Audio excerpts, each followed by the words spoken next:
Malika Bukeche, U.S. Midwest Regional Coordinator, Aisha Fields, Director of the All African Peoples Development and Empowerment Project, Tiffany Murphy, Interim U.S. Northern Regional Coordinator, Columbayi Andanette, President, International People's Democratic Uhuru Movement, Akile Enayi, Director of Department of Agitation and Propaganda, Yejide Orumila, President of the African National Women's Organization.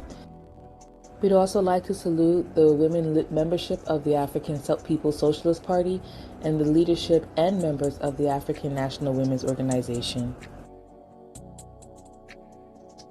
We also like to salute the 2021 Convention Steering Committee, which includes Yejide Orumila, the President and Overall Coordinator, Sayi Kamba, Director of Membership and Recruitment, who served as the 2021 Convention Program Coordinator, Umani for Earth, who served as the 2021 Convention Registration Coordinator, Peaches Dixon, the Secretary, who served as the 2021 Convention Social Media and Website Manager, Coco Lewis, the Decolonize Sales Coordinator, who served as the Convention Fundraising Coordinator, and Indigo Alexander, AMWO member, who served as the Convention Graphics and Concept Designer.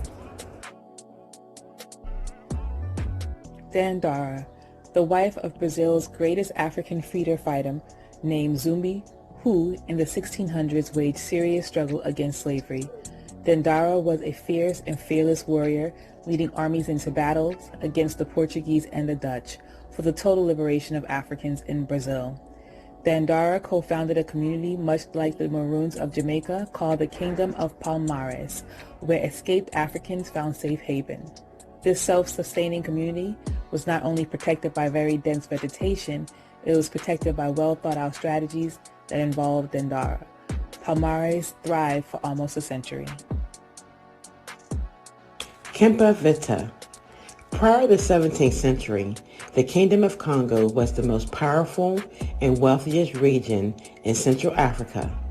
But things rapidly changed following the Portuguese military attack that saw Congo's King Antonio killed and the region spiraling into devastating political unrest, civil wars, and war with the Portuguese, as well as the people taken into slavery. By the 18th century, Congo was a political and cultural void. It was during this period Kempa Vita was born. Determined to reestablish a unified and political, cultural, and spiritual kingdom of Congo, Kempa Vita, as a young woman, fought against the colonialist imposed rule, slavery system, and religion, which includes creating her own religious system based around Congo's history and geographical area known as Antonoism. Kempa Vita quickly attracted a mass following of people who she led to rebuild and repopulate a region of the kingdom, much to the dismay of the colonialists. Queen Nzinga. Nzinga Mbandi was the 17th century queen of the Ndongo and Mataba kingdoms of Mbudu people in Angola. Nzinga fought fearlessly and cleverly for the freedom and stature of her kingdoms against the Portuguese who were colonizing the area at the time. Today, she is remembered in Angola for her political and diplomatic acumen, as well as her brilliant military tactics. A major street in Luanda is named after her, and in 2002, a statue of her in Kinixi was dedicated by the then President Santos to celebrate the 27th anniversary of independence. Nzinga was defeated in 1625 and withdrew her forces to the east. The Portuguese set up Nzinga's sister, Kifungi, as a puppet ruler who acted as a loyal spy to Nzinga for many years.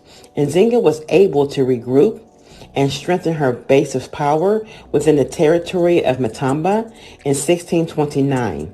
During this time, Nzinga accepted refugees of the slave trade. During the 1630s, Nzinga was able to seize power in Matamba when the female chief of Muhongo Mataba died. Solitude. Solitude was born into chattel slavery in the 1800s in Guadeloupe and later freed under the First Abolition Act of 1794. 8 years later, Napoleon Bonaparte, seeking to resurrect the sugar-based economy for France, restored chattel slavery in the French colonies, compelling Solitude to flee to the maroon settlement of La Goyave, which later came under attack by the French. Now in command of a small group of escapees, Solitude led them to the hills of Guadeloupe, avoiding capture. A pregnant Solitude mobilized and joined the masses to join freedom fighter Louis Delgres against the French army. After many successful campaigns, Solitude was eventually captured by the French, imprisoned, and hung only after she gave birth to her baby, which was the property of a plantation owner. Amy Ashwood Garvey. Amy Ashwood, Marcus Garvey's first wife, was born in 1897, Jamaica. She organized the women's section of the UNIA, was secretary of the New York branch, founded the Negro World, and was a director of the Black Star Line steamship. Later in life, she founded a domestic science institute in Jamaica during the Second Imperialistic War. Amy Jacques Garvey. Born in 1895 in Jamaica, Amy Jacques Garvey was a poet, a journalist, and an organizer in the Universal Negro Improvement Association. She also played a leading role during Marcus Garvey's wrongful conviction. The UNIA is the largest international anti-colonial black organization with 11 million members. She died in 1973 in Jamaica. Olive Morris. Olive Morris was born on June 26, 1952 in Jamaica and moved to London at age 9. She established the Brixton Black Women's Collective, was a founding member of the Organization of Women of African and Asian Descent, which was a broadly socialist umbrella organization. She was also a member of the British Black Panther movement and helped found the Manchester Black Women's Cooperative and the Manchester Black Women's Mutual Aid Group. She physically defended herself from police harassment, protested against virginity testing on South Asian women immigrants, campaigned for squatters' rights, and traveled extensively supporting the struggles of African and other colonized people around the world. She died on July 12, 1979, at the young age of 27, of non-Hodgkin's lymphoma. Her life is remembered for the impact she had on black community struggles in Brixton and Manchester. Claudia Jones, born Claudia Cumberbatch in Trinidad, 21st of February 1915. Her family migrated to the U.S. when she was 9. She later became a political activist in Communist Party USA and supported the Scottsboro Boys campaign. Following imprisonment due to her political activism, she was deported in 1955 and spent the rest of her life in the UK. In London, she was met with hostility from British communists and went on to campaign against race discrimination in housing, education, employment, and immigration. No Irish, no colors, no dogs is what Africans were normally greeted with. She founded the West Indian Gazette, an anti-imperialist paper, and the Afro-Asian Caribbean News. She founded the Caribbean Carnival, which went on to become the Notting Hill Carnival, which is now the largest street event in Europe. Josina Muthemba Mouchel. Josina Mouchel grew up in Mozambique in a family that was actively opposed to Portuguese colonial rule. In 1964, Josina, along with several others, left Mozambique for Tanzania to join the Mozambique Liberation Front, Frelimo. But this journey was intercepted by the brutal Portuguese state authorities, who imprisoned her for 6 months and was only released following an international campaign by Frelimo. In mid-1968, Josina was named a delegate to the Second Frelimo Congress, where she is a strong advocate for the full inclusion of women within all aspects of the liberation struggle. She is then appointed head of the women's section in Frelimo's Department of International Relations. In this position, she travels periodically to international meetings on women's rights and the role of women in development, where she uses examples of Frelimo experiences to advocate for her women's equal participation in all aspects of the development process. She is also in charge of providing women with political and military training. In 1969, she is appointed head of Frelimos Department of Social Affairs, where she actively develops child care and education centers in northern Mozambique and advocates with local population for the importance of sending girls to school. In 1971, Josina Michelle died from liver cancer at the tender age of 25. Desi Woods. Desi Woods' name was known all over the world after she was sentenced to 22 years in prison for killing a white man in Georgia with his own gun in 1975 when he tried to rape her.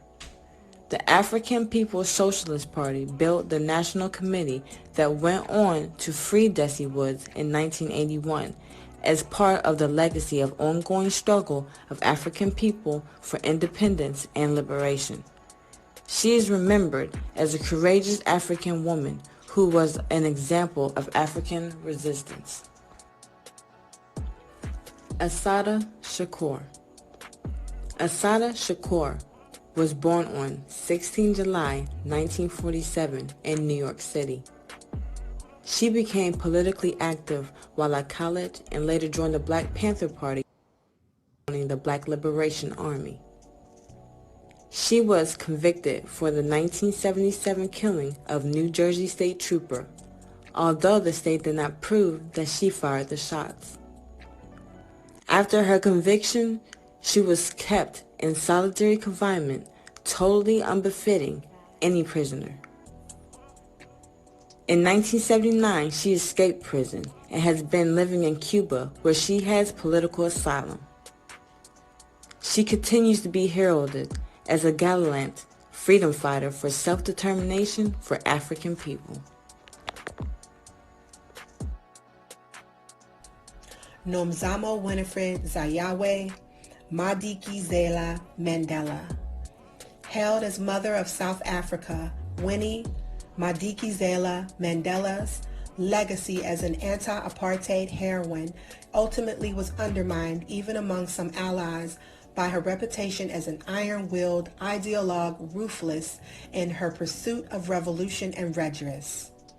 During Nelson Mandela's 27-year incarceration, she campaigned tirelessly for his release and for the rights of Black South Africans suffering years of detention, banishment, and arrest by the white minority regime that run Africa's most advanced economy.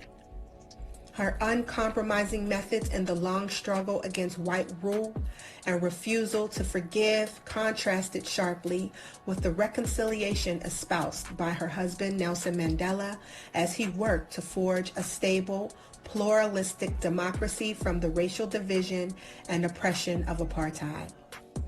Winnie Mandela played a pivotal role in the 1976 Soweto student uprising, when thousands of Black students took to the streets after a government decree forced all Black schools to use Afrikaans and English as languages of instruction.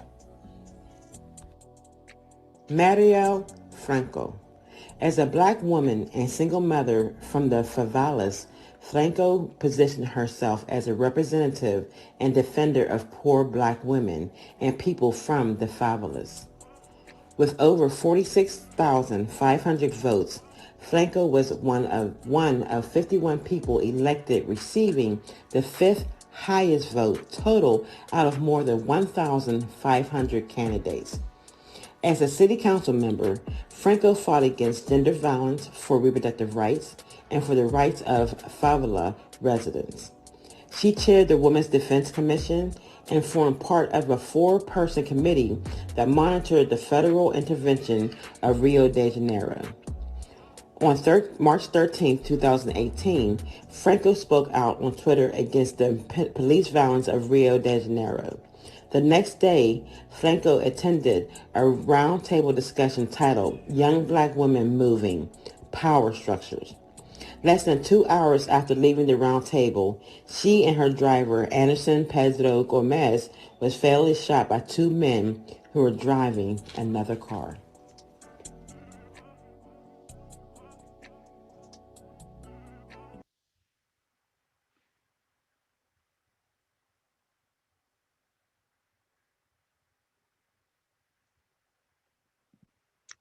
Good morning. Good morning. Thank you for such a wonderful introduction. And again, good morning. Thank you for joining us for day 2 of Annual's Black Women's Convention, One Voice, Many Fists. And so we're here for another day of great revolutionary program. And just a reminder, we are also streaming live on Facebook and YouTube's Burning Spirit TV channel. So invite your mothers, your aunties, your cousins, friends, and any African woman that you know. Please share this webinar with them. For those who are familiar with the African National Women's Organization, also known as ANWO, welcome, welcome back. For those who, are new, let me give you a quick welcome and overview of what ANWO is all about. The African Women's National Women's Organization is a membership,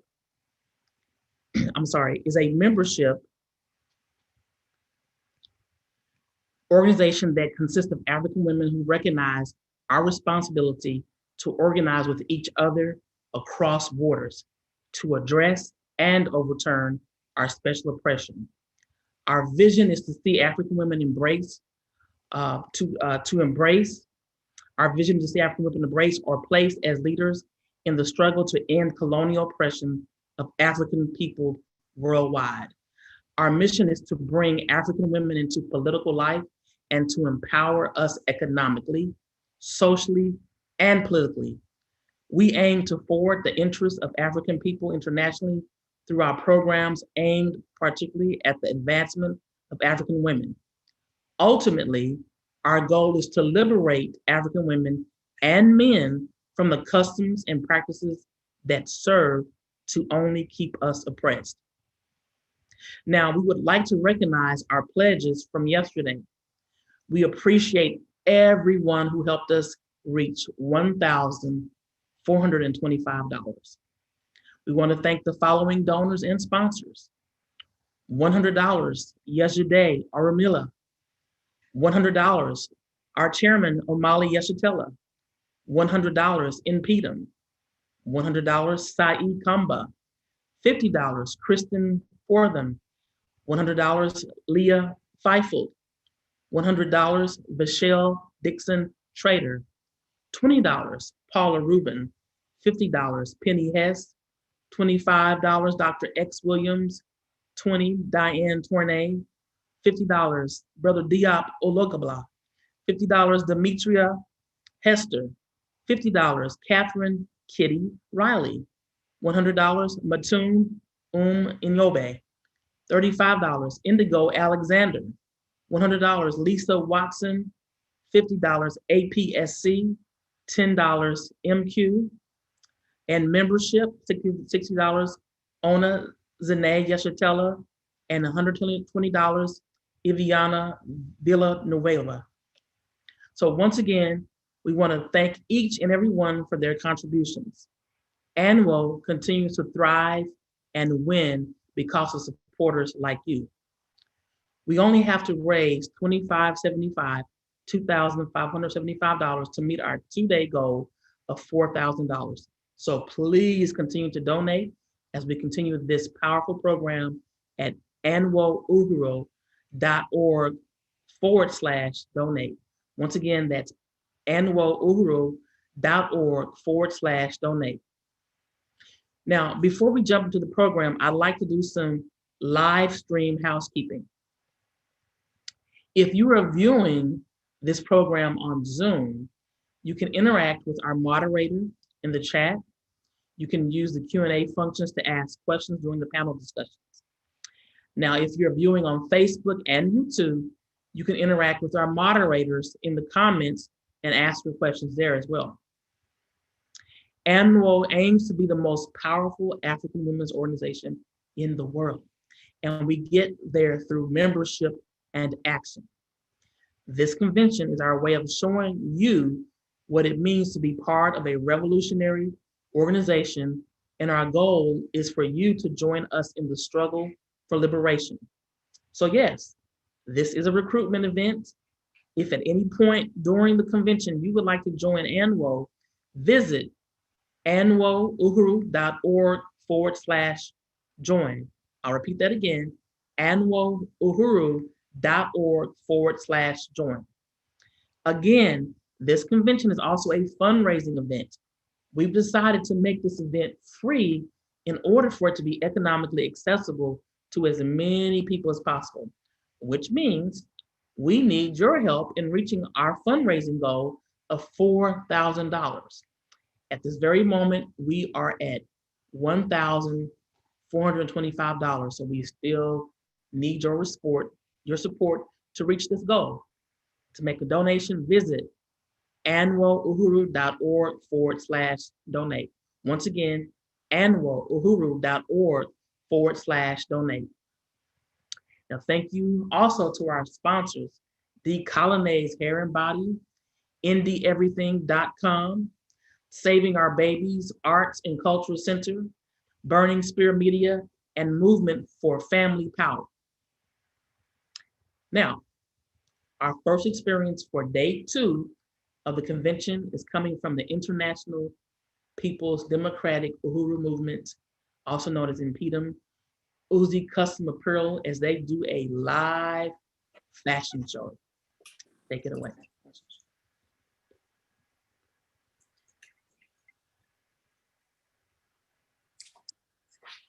Uhuru, Uhuru.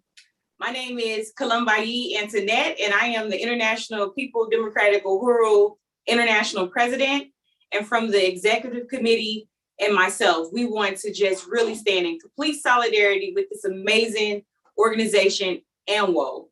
As you see, that AMWO is our sister organization, and it's part of the Uhuru movement.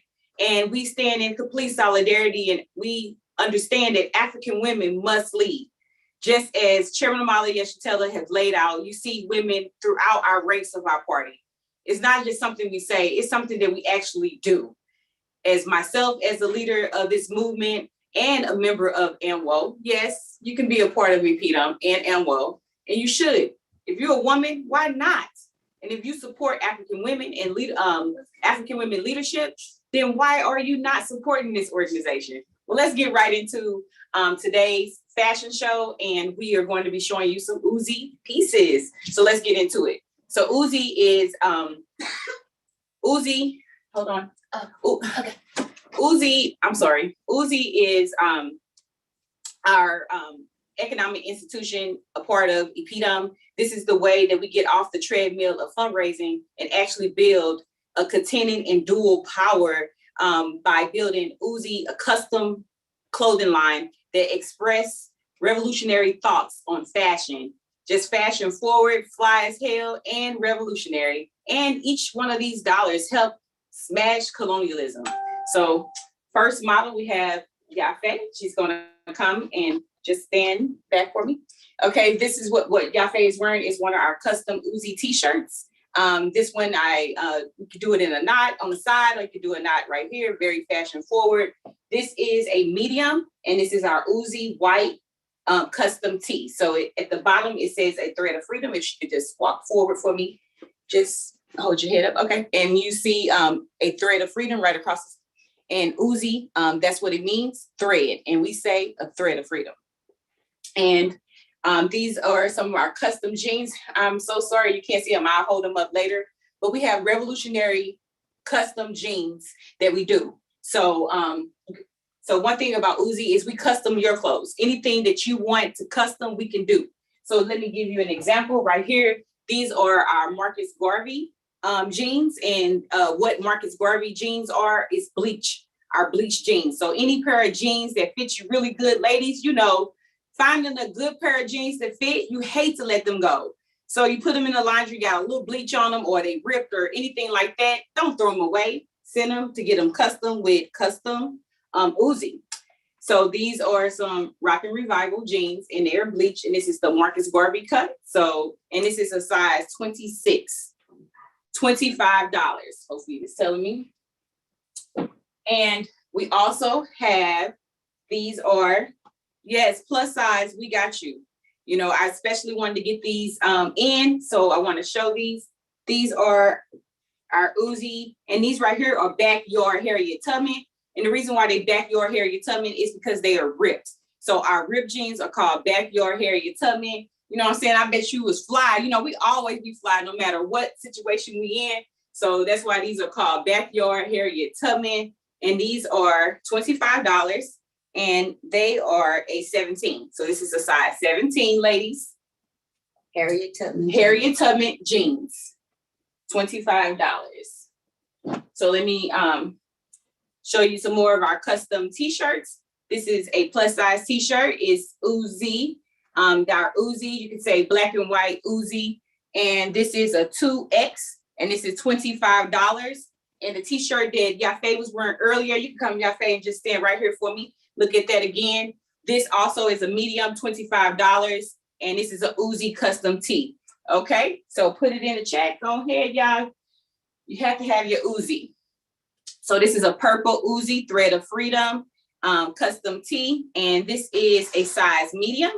This is a medium, very fitted t-shirt, purple, real cute, royalty.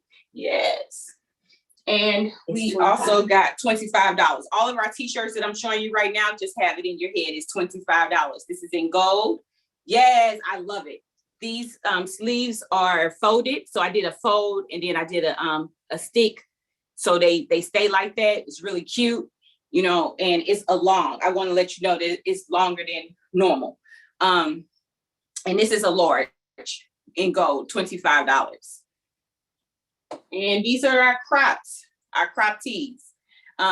This is cute. It's in that rainbow, says thread of freedom. And it is cute and it's tie-dyed as well. This is a size small. Can you grab a jacket? Okay. And then we have also a thread of freedom crop top. Very, very cute. I love it. It's big and it's in gold. And this is a crop and this is a 2X. This is a 2X. It's stretch. It's really cute. You have your waist beads on and your Uzi jeans. Really, really cute. I love the way this material feels. This right here is our Uzi, our bleach line, you know, the black, and any kind of black fabric you have, they bleach very well. Different colors come out. We can, this is revolutionary raindrops. Thank you, Fofi. She got my, forget all the names. So this is revolutionary raindrops. We be in the lab coming up with this and then we look at it and come up with names. So this is revolutionary raindrops, okay? And it's this is a size large. This is a size large. It's very slinky, very, really feel good to the body. That same material right here. And this is revolutionary butterfly. This is revolutionary butterfly. You know, we all are revolutionary butterflies, changing our form, transforming the world that we live in and how we see this world as revolutionaries, African Internationalists. And this is this is a size large. This is a size large, okay? And I love this. It's in red, black, and green. Do you know what it means? Revolutionary rain. That's a raindrop too. This is a raindrop. This is revolutionary raindrop. This is the raindrops as well. And then it has the back out right here. But then, it's just so cute, ladies. And it feels so cute. Okay, and this is a size large. This is a size large, red, black, and green, revolutionary raindrops. Raindrops. Okay, and that's $25. Okay, so one thing that Uzi is very known for, and we still have all sizes in stock. So I just wanted you to get ready for the summertime. This is our army jacket. Get them all cute, okay? And this can be, you can get this custom. So we have patches always in stock. So you can put whatever patch you want on the front of it. And then you get a slogan on the back, and that's $50. The whole jacket is $50. And what they come with is whatever slogan you want on the back. And also you get whatever patch you want. And then you could upgrade, you can continue. You can say, I want to put my ranks on there, I want to put my red stars on my jacket. I want to put some my you in AMWO, you know what I'm saying? So y'all got some AMWO buttons and things like that, patches. We can always add those things to your jacket, and you can just build up on your revolutionary Uzi jacket. So our jackets are $50. We have all sizes in stock. And I just wanted to give you, remind everybody that Uzi is the place to get your revolutionary jacket from. So this is our Army jackets that are $50. So if you're interested in that, please put that in the chat and we can custom that jacket for you. Men, I didn't forget you. So, those jackets are for everybody, anybody, Army jackets. And this is also, it has the camouflage type thing going on. And this is a 4X. This is a 4X and this is $25 and it's a 4X Uzi shirt. Also, we have this one that is a extra large in red, black. That is, I love that. And it's a extra large. And we also have I wanted to show again, this is Uzi Custom, y'all. Uzi Custom, so we do custom designs that you've never seen before. And we probably would never produce again, but we would give you your version of what you like, okay? So this is one of our custom bullet jeans. And so they are ripped jeans. And then we added studs. These all were put on here hand done by myself. So these studs are put on here and you can get stuff studded the way you want or whatever. But these are some white bullet and these are $20. $20. Backyard hair your tummy, guys.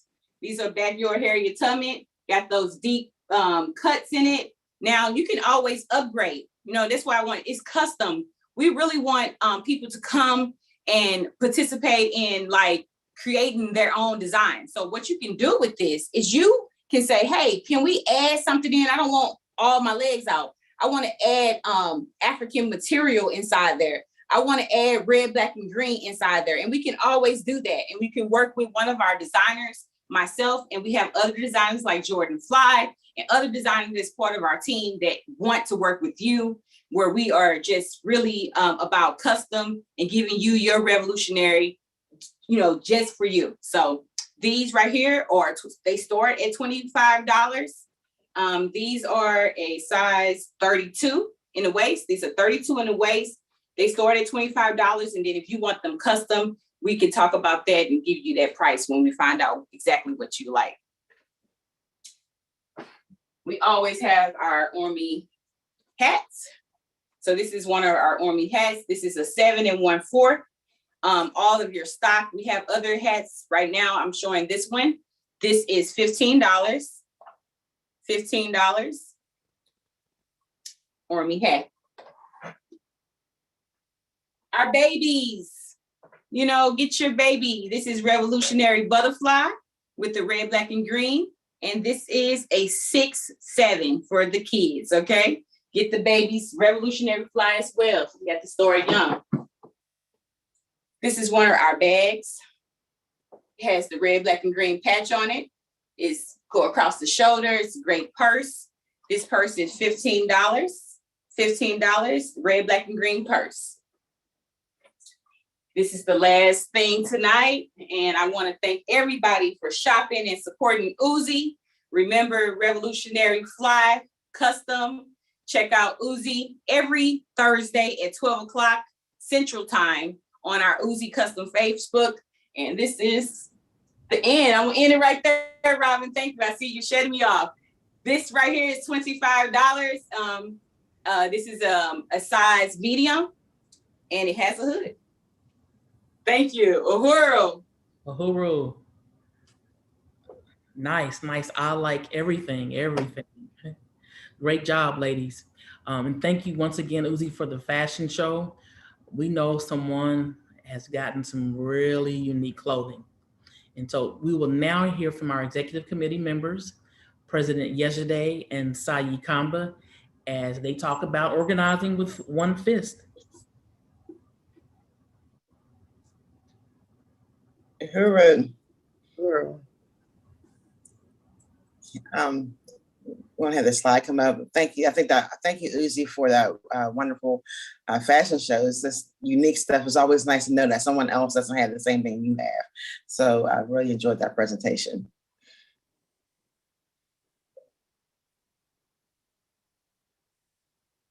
I wish I could wear one of them crop tops, girl. I wish. Oh. I know, right? Like summertime, crop top time, but I'm like, I know. Those like, days are over for me. They were cute. I was just like, yes. Hope somebody got those. Right. Okay. Organizing with one voice. So as everyone knows, that the name of this conference is One Voice, Many Fists. And that we are, it's important, from out of the theme and the understanding of African internationalism, that we are speaking with one voice. And so we want to take this opportunity to show you things that we are doing collectively as an organization to amplify our voice in the pursuit and the struggle to politicize, to bring African women into political life. Next slide. Unless you want to add something to the president yesterday. Nope, you can go to the next slide. Okay, next slide.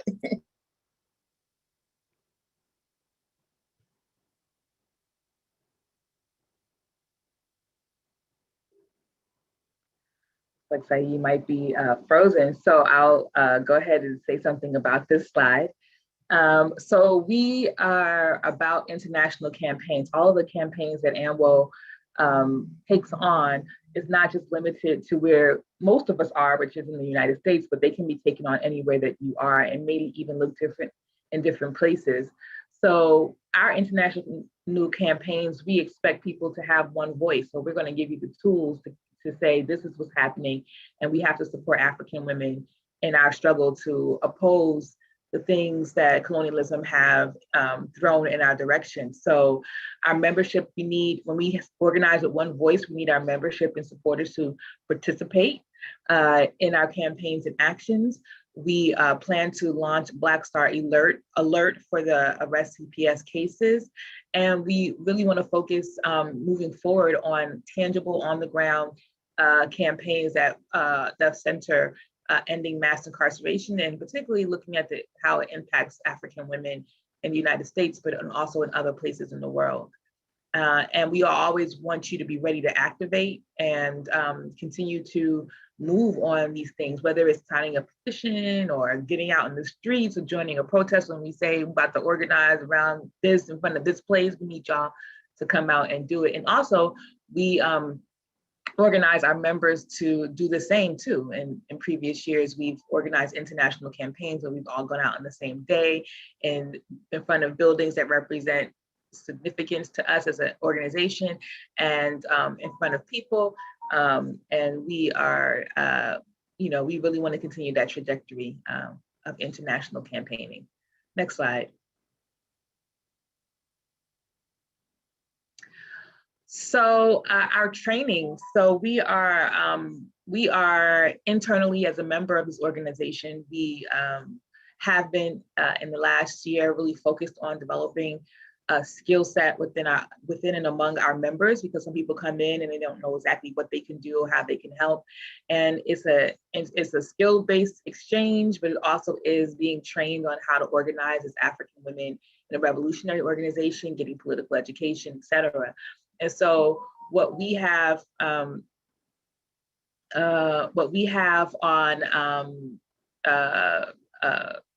sorry, I'm looking at my notes. What we have planned, in terms of organizing one voice, we had a spectacular panel on doulas yesterday and maternal health, and it included some really powerful, dynamic sisters who are doulas and doing that revolutionary work to help Black mamas birth and support them in their birthing process. So we, in an attempt to launch our reproductive health work, we are going to be organizing doulas and training doulas in the way that we organize as African Internationalists. We have been organizing and training childcare providers with the Hulu Kijiji Childcare Collective. We have been organizing organizers with our cadre African National Women's Organization Cadre Development School. And we've been doing ongoing political education because we want you to know the terminologies that we use and why we use them and how you need to use them in order to really assess the conditions in the world and be able to sum it up correctly. Next slide.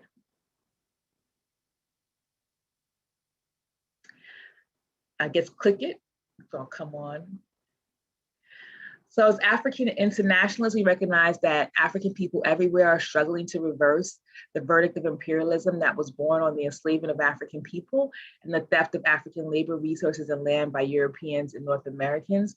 This is African internationalism, which is a socialist theory developed by our chairman, Omali Eshatella, who spoke yesterday and gave us a really amazing and empowering discussion or presentation around just the theory and what it means and how we can use it as a practical basis for our liberation. The second point is that this assault on Africa and on indigenous and oppressed peoples in the world is the cornerstone on which the parasitic capitalist system rests. It is the basis for Euro-American imperialist wealth and white power in the world today. Third, we also recognize as African internationalists that all Euro North American white people everywhere, even if you're not a North American, but if you're a white person, regardless of their financial or political status, sit on the pedestal of the oppression of African and other colonized people. African internationalism also recognizes that Africans everywhere in Africa, inside the US, the Caribbean, South America, Europe, and elsewhere are one people who have been forcibly dispersed around the world. And we recognize that we still suffer similar conditions under colonial domination wherever we are located. In our homeland, Africa, African people have been separated from one another by imposed imperialist borders that serve the needs of colonial masters to steal African resources and land. And African internationalism also shows us that African people, wherever we are, must join together in one organizational structure to fight for the liberation and reunification of our Africa. We must struggle to destroy US and world imperialism, which has fed off Africans' wealth for centuries at the expense of the immense oppression and suffering of our people. Next point or slide. Comrade Saeed, do you want to read this last one? You're on mute, comrade. Welcome back. Sorry about that. Just having bad weather where I'm at right now. So you're number 7, right? Yes. Okay, so this is the struggle that must be led by the African working class, poor peasants, and laboring masses everywhere, with the interests of African working class at the center. Next. Next slide. I'm going to read this one. And Africa borders must be destroyed along the forms of colonialism and neo-colonialism. African people must control all of the wealth of the resource-rich African continent, wealth that is was the birthright of African people everywhere. Next. And we are one people with one party. I'm gonna say it again. We're one people with one party, with one aim and one destiny. We demand the return of all of our stolen resources to the African people. So as a part of our work in organizing with one voice, part of our work as an African women's organization is to, when we do outreaches, when we do tabling, is to solve the burning spear. We will have a dynamic presentation from our director of agitation and propaganda a little bit later, so she can talk to you more about the spear. But essentially, it is our voice. It is the voice of the African working class, the international voice of the African working class. And if you have not bought this paper or you don't know anything about this paper, I suggest that you go to burningspearmarketplace.com and put your subscription in so you can get a monthly subscription to this paper. And if you live in places where we are selling it on the street, then you should definitely get one from us. But we are initiating Burning Spear studies. We have the Harriet's Daughters column inside there that is edited by me and includes articles that come from me and other African women, working class women. And it is the voice of African women worldwide. And we use this as an organizing tool. So you should, as an African women organizer within the African National Women's Organization should be using this as an opportunity to organize other African women, but also as an African revolutionary, any African person needs to be selling this burning spear, which retails for $1. Next slide.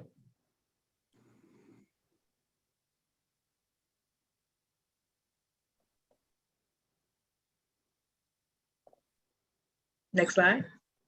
I think that's the last one. Is it? Yeah. Okay. So I know you went over my the other slide, so I do appreciate that. But I just wanted to just uplift that. And when I look at the burning spears, it definitely echoes into our one voice thing, because it's something that everyone can participate in, and also is a good way to get political education and see what's going on the ground in other communities worldwide. You know, one of the beauty of African internationalism, that it brings us all together, that what's going on in occupied Azania affects what's going on here in Cleveland, Ohio, where I'm at right now, except for my power is out. But other than that, it brings us all together. And so I really appreciate having that tool as an organizing tool. I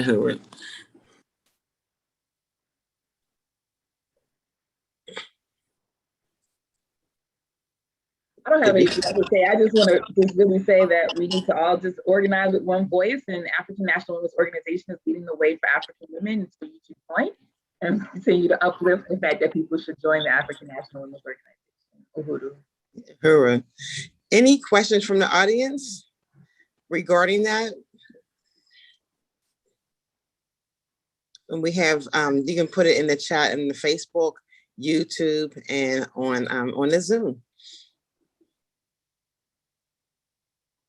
I do have a prompt. I went over, and I know that we talked about international campaigns on the slide, and that was one of your slides.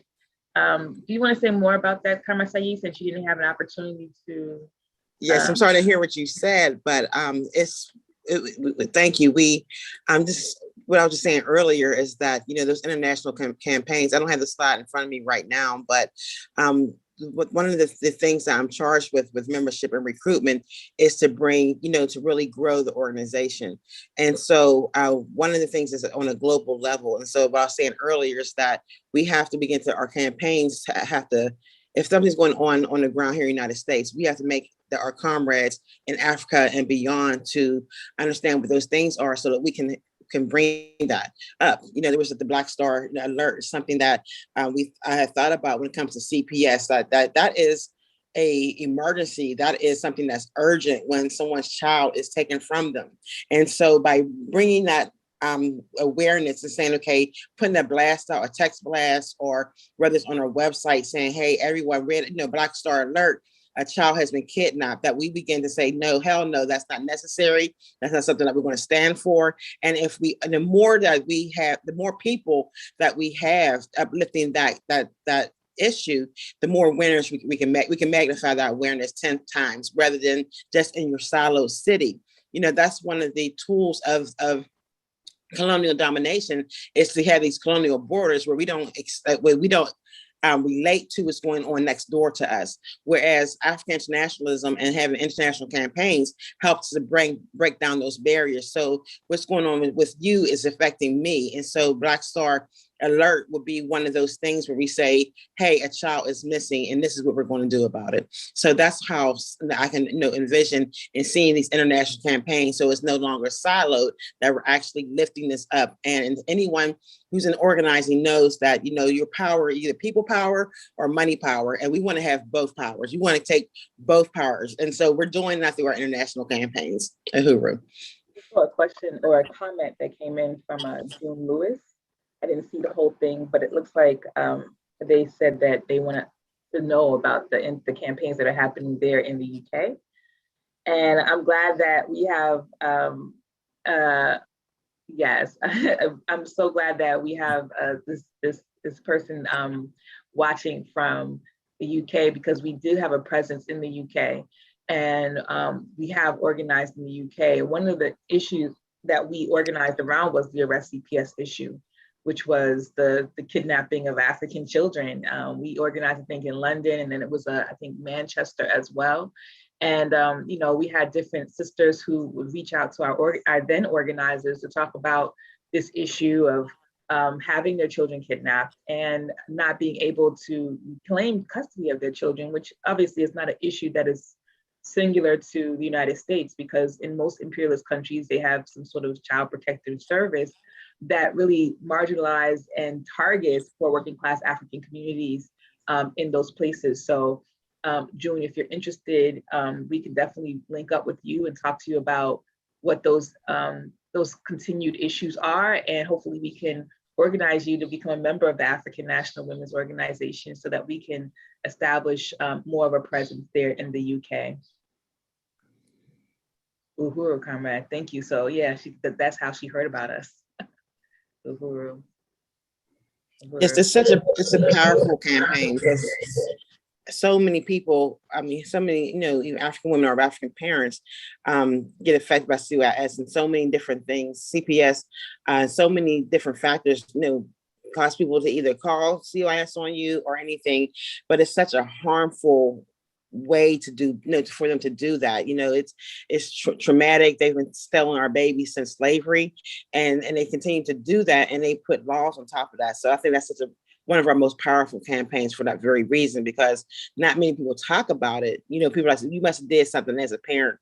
They wouldn't have came and took your children from you. But it could be something. You had one case where the mother was just trying to figure out why her baby wasn't didn't want to breastfeed, you know, want to continue to breastfeed, and they called CPS on them, you know. So it's just little small things like that. So that campaign is a powerful campaign. So please connect with us on our website, or you know, or email at membership at uhuru.org, and we will definitely get you involved. We got you at the registration, Sister June. So we will definitely link with you. I see that she shared her email address. And I think, yeah, the Black Star Alert, I really want to appreciate Comrade Saeed for mentioning or offering that as something that ANWO can really put out, because I think that's going to really transform how we base build. And we'll be talking about that later. But, you know, what we're talking about in terms of organizing one voice is really central to our base building efforts. And that's why it's really key for our membership to be organizing where we are on the ground, because we are an organization that organizes the people. We're just not committees amongst ourselves and to ourselves, but that activation of our members means that we have to be out in our community helping to overturn these contradictions that exist because of colonial exploitation. And in the past, we have done that in several places, you know, in the US and Sweden and UK and California, Arizona, most recently, and New York, and in Washington, DC, and Maryland. We've been all over, and in South Africa, and you know, this is, we are pulling it together. We are destroying these colonial borders that prevent us from seeing each other as one people, because whatever's happening in the UK is our problem. With African people, it's our problem everywhere. And whatever's happening in the Caribbean with African women is our problem here, and the same vice versa. So, you know, this is the thing that we need to be able to raise up and make as important for all African nations to really understand in order to help empower and liberate African women from the confines of capitalist colonialism as we continue to forge ahead and free all of our people from imperialist capitalist colonialism. Uhuru, yes. Deputy Chair Ona Zane Yazatella has asked us where we got the 10-point for African internationalism. How can they find? How can she find that? Well, comrade, that is actually in the organizing manual. We took it out, so it's an internal doc. But I think that's really important to say that, and we also reference it on the party's website. I don't know if the 10 points are there, but it should be. And so what I think we'll do also for African National Women's Organization is actually put those 10 points up on one of our web pages, so people can actually see those 10 points. And when we say we are African internationalists as opposed to feminists, people can actually reference it pretty quickly on what African internationalism means. Uhuru.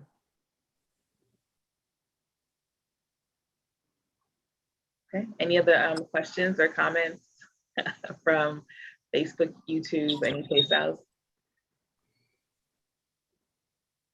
President yesterday. Yes. There's a question that I do see, it kind of got up in the chat, but someone says, I'm interested in women being in prison longer, also women being deported. Yeah, we have that's why we need more people in this organization. I mean, because we have dealt with those issues, and we need to build the organizational body that can constantly be on these areas of concern that I know that African women are dealing with and confronted by. So we, when we had organizers in England and in Sweden, like the whole question of the deportation was very serious for them there, particularly as we saw refugees leaving the continent of Africa, because that's the natural path. Don't go across the Atlantic, you just go up. And so we had to deal with, come up with campaigns around that. And then also with the increased number of African women who are incarcerated here in the US. And I know that there was a growing number of African women that would be incarcerated in the UK as well. And these are constant issues that we are confronted with, and we have to have an organized response around it. And we have the blueprint from how to make that organized response. We had the training we had the benefit of more than over 50 years of the Who movement training on how we organize around these issues. So we just need a consistent committee, consistent African women who can dedicate the time, the resources, and your genius to helping to combat all of these issues. Because the issues that we raise in the organization are just, it's just a small pocket of what happens in the whole overall scope of it. And I see we have our next speaker in CK up. So I know we're probably out of time at this moment, but I just wanted to address that. And that's something that we are very concerned with, and we want to organize around. And we have organized around in the past. And so we're building our capacity with our current membership, and we want to build that capacity with our future membership to really take these areas on. Kamasai, I don't know if you want to say anything about that. Nahuras, we appreciate this opportunity to be able to present this, and I'm looking forward to next talking to you about branch building. So that helps for anyone who wants to get involved in these campaigns, that we'll go over what tools are provided and why it's important to have a branch. So I look forward to having that. Uhuru.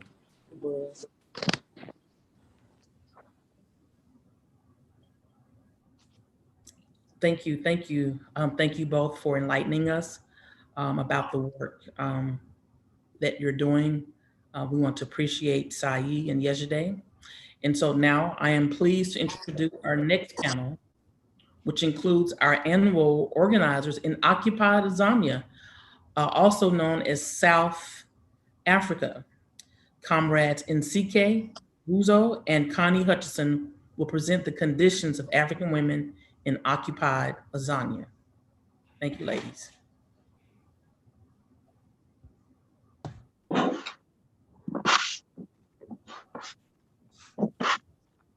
Uhuru.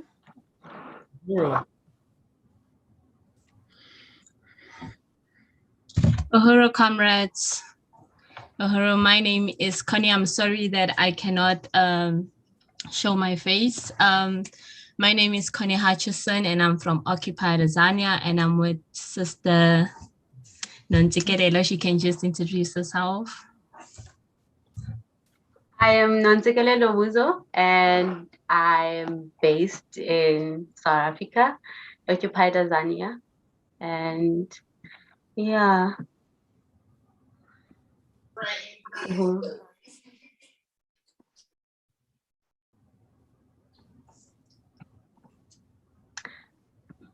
Today.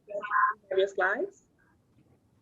You're waiting for your slides, Nsike? Yes. Okay.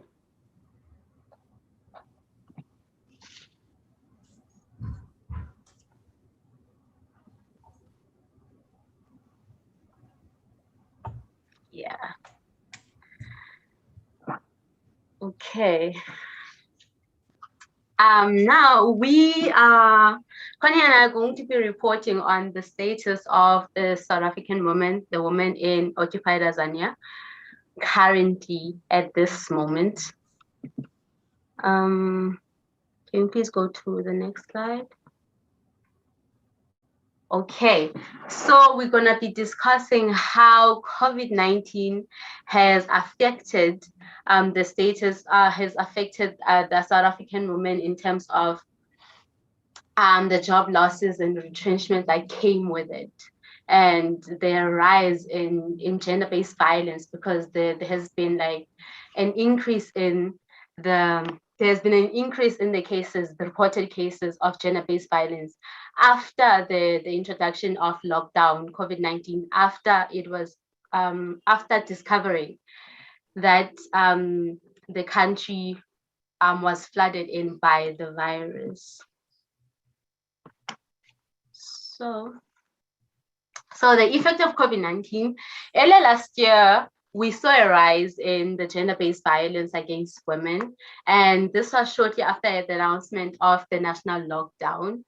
The Minister of Police shared with the country that they had over 2,300 reported cases of gender-based violence, and majority, if not all, were women. And most of the time, gender-based violence is conducted by the people that we love and we trust and we are involved intimately with.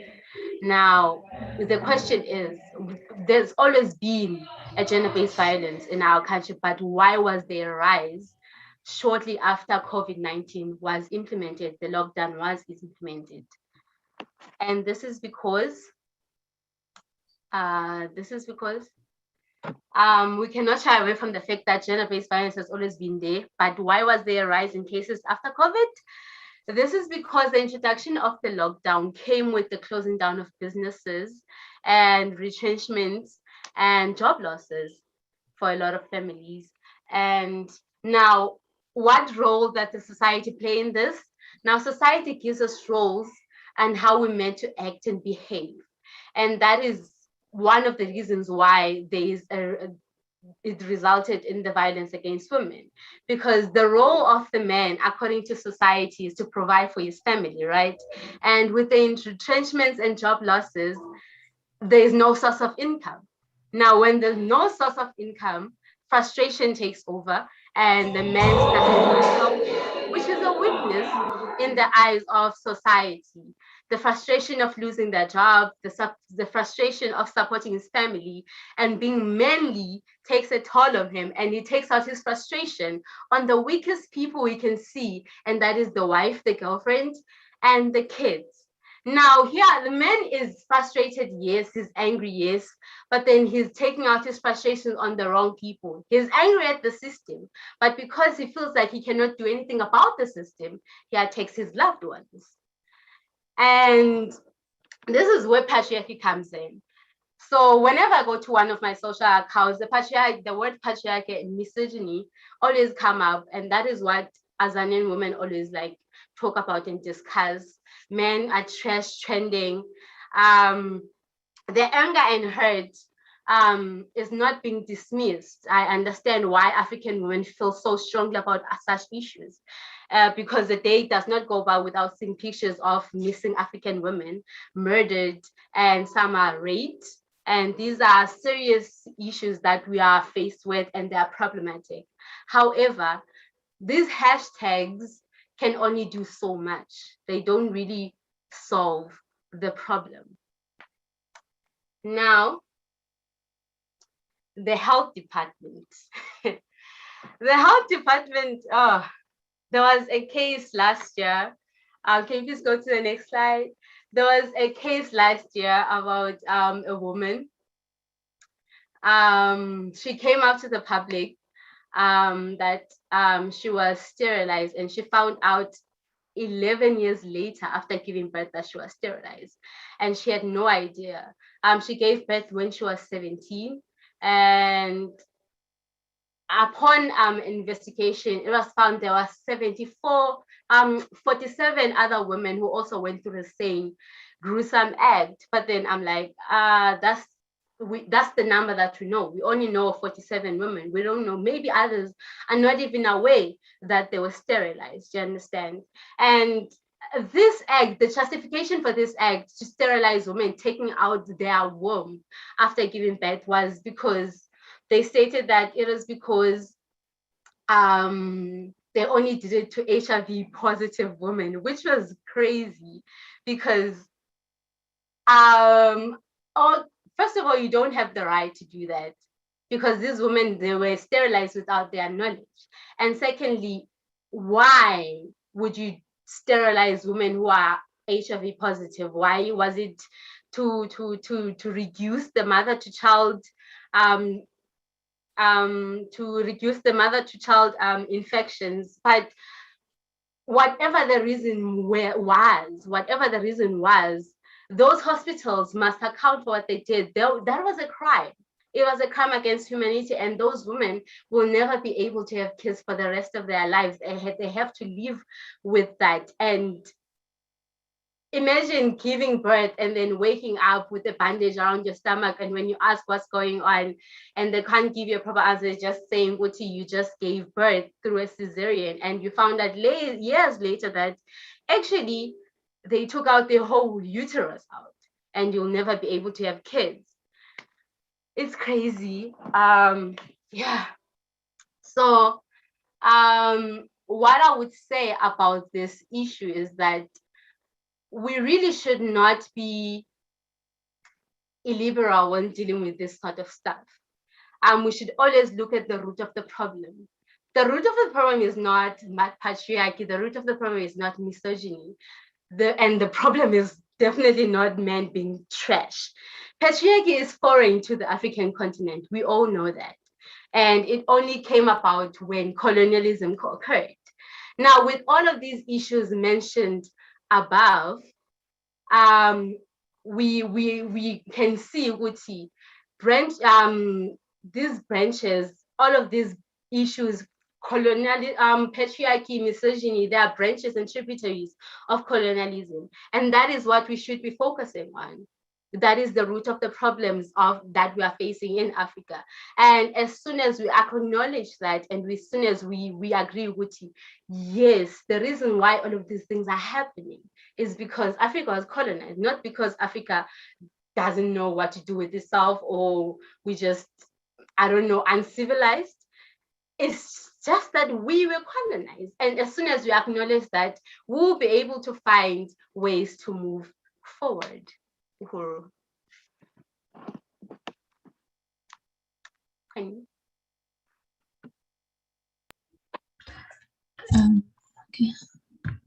Ohoro, yeah. Just as Sister Nantikelelo has spoken, I'm just going to add on what she has already said in terms of the conditions of African women here in South Africa, and particularly the conditions of the working class women. It has been crazy even before, this whole colonial virus situation and the lockdowns and whatnot. Most of the women kokasi in the townships don't have access to a lot of economic opportunities. The only things that they do have is selling your little foods on the street corners or plaiting hair or things like that. So, and those are just precarious work on its own, because you can't really afford to maintain a family with that kind of money. And that is already on, colonialism and capitalism, and neo-colonialism, which is, administrated by what we know today as, our governments, as they call themselves. And in this country, it's the ANC, where we have seen our mothers till today not having access to housing from 1994, when they were promised these things, and they don't have access to healthcare and things like that. And these just become ongoing issues, whereby you hear things like, we are still trying to investigate why these things are not happening, because of the looting that happens within these government administrations and whatnot. But we know why these things will never change. It's because the moment these things changes, and the interest of the people gets to be taken and be put in the center of all this, they will be going against the system, which means they will be going against their own livelihoods as neo-colonialists and partners in crime with the colonizers. So it works in their advantage to keep people in these precarious situations. And that is why we have the Uhuru movement, and we have the African People's Socialist Party, and we have NO for African Women. And we're just trying to say that our problem here, yes, we do have a problem with gender-based violence. We do have, tons of problems with that. But then where is it all rooted in? It is rooted in the fact that we do not have access to our resources. We do not have control over our own lives. We cannot come up with solutions for our own problems and things like that. And that is why we have NO, where we're saying, as women, let's come together and try to look for a way forward, a way that, will help us to break down the system and also just give us hope and a future in everything. So yeah, that is all we have to report on. The situation in occupied Azania is very precarious, and we are working on building NWO this side, and we will keep on pushing until it becomes a reality, because honestly, it's not based on the fact that we want to build this, organization. This organization is a need for, for African women and the African community as a whole. So overall.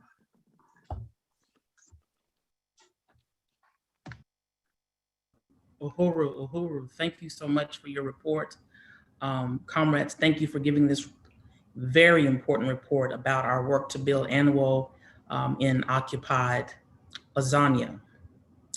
Now, our next panel will be Comrades Naja Fleury, the Colonnade social media coordinator, and Yejide Oromula to speak on the work they are doing to build the Colonnade's hair embody. Uhuru.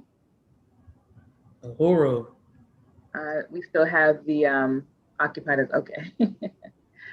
Can we just put the colonnade slides up? And I don't see my co-presenter, but she should be coming on very shortly. But we can throw up these slides and we can begin, since I'm doing the first round anyway.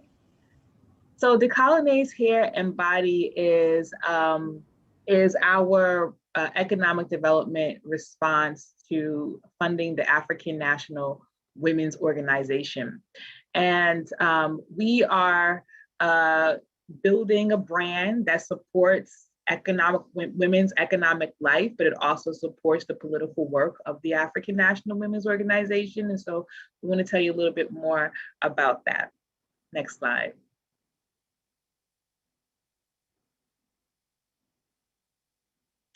So the Colonnade's Hair and Body launched in 2017 and has proven to be a powerful economic strategy and promotional tool for the African National Women Organization and the theory of African internationalism. The branding, the revolutionary quotes on every jar, the product names, which everybody loves. We are bringing anti-colonialism to everyone who purchases from us. Next slide. Really, we want to appreciate and thank the Deputy Chair Onazineye Shatella, who runs the Office of the Deputy Chair and who's responsible for really organizing all of the economic fronts of the African People's Socialist Party and bringing everyone underneath one umbrella. So therefore, we have socialized production and socialized wealth, but also socialized economics. And this is something that's really critical. And she helped us to establish ourselves as an actual business in 2020. And I want to tell you a little bit more about that. So I just want to appreciate Deputy Chair Onazineye Shatella. Next slide.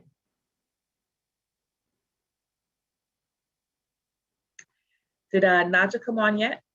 I don't think so. If she's not on, then I can do this slide. But our Colonnades committee includes myself as the founder and overall coordinator and thinker about how we can really move our brand.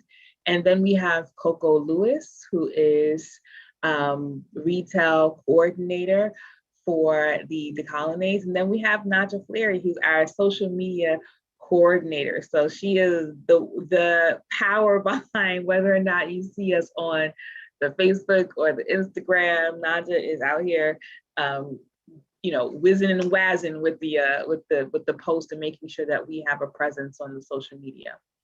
And next slide.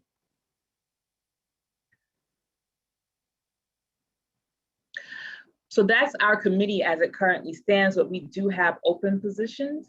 Our open positions still are, we need a social media intern. We need more help on social media, particularly when it comes to engagement. So if you are interested in becoming someone who can help us with our social media, then we ask you to just contact us at info@decolonize.com, and we will orient you on what you need to do. Even if you don't know exactly what you should do, we will let you know. We also need assistance with the e-commerce coordinator with our website. So obviously for e-commerce, we need someone to help us update our product inventory pictures, menu items, SEO, things like that, just to always keep the website fresh and up to date with, particularly with sales that we are running, and making sure that everything is just in line with what we are marketing and promoting. So if you're interested in this position, we ask that you come on in and volunteer, and or if you're a member of our organization, you can obviously be a part of this committee as the e-commerce coordinator. We also have another position that's not listed here that's open, is our secretary of this committee, and the secretary will be somebody who is responsible for taking action items from our meetings, making sure that our action items are completed before our next meetings, just keeping us on task for the most part, and can also participate in other elements of decolonize work. But the fundamental and primary position responsibility as a secretary will just be to take minutes and make sure that we stay on top of what we need to do between meetings, because we need to be able to do that. Next slide.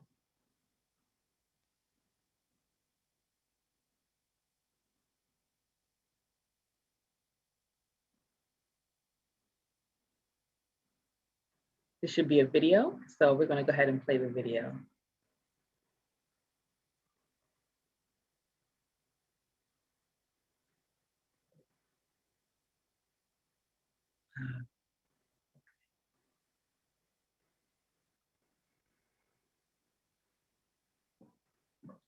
Can't hear the video? Hi, my name is Coco Lewis, and I'm the retail sales coordinator of Decolonize Hair and Body. At Decolonize, as the economic development project of the African National Women's Organization, we develop and sell natural, indigenously rooted personal care products that heal our bodies, educate our minds, activate our desire for liberation, and uplift African women through our distribution sales program. Decolonize Hair and Body believe that colonialism causes contradictions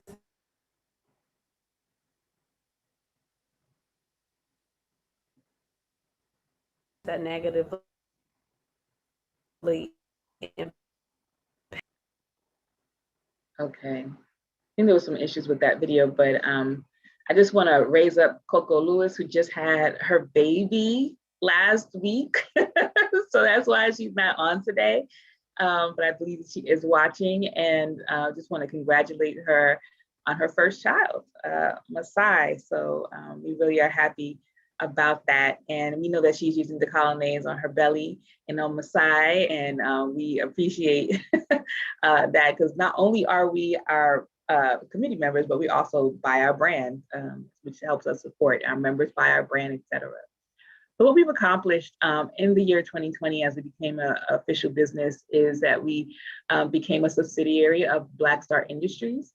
We also became an LLC, and we trademarked our name. So we've been Decolonize for a number of years, but we actually protected it under trademark.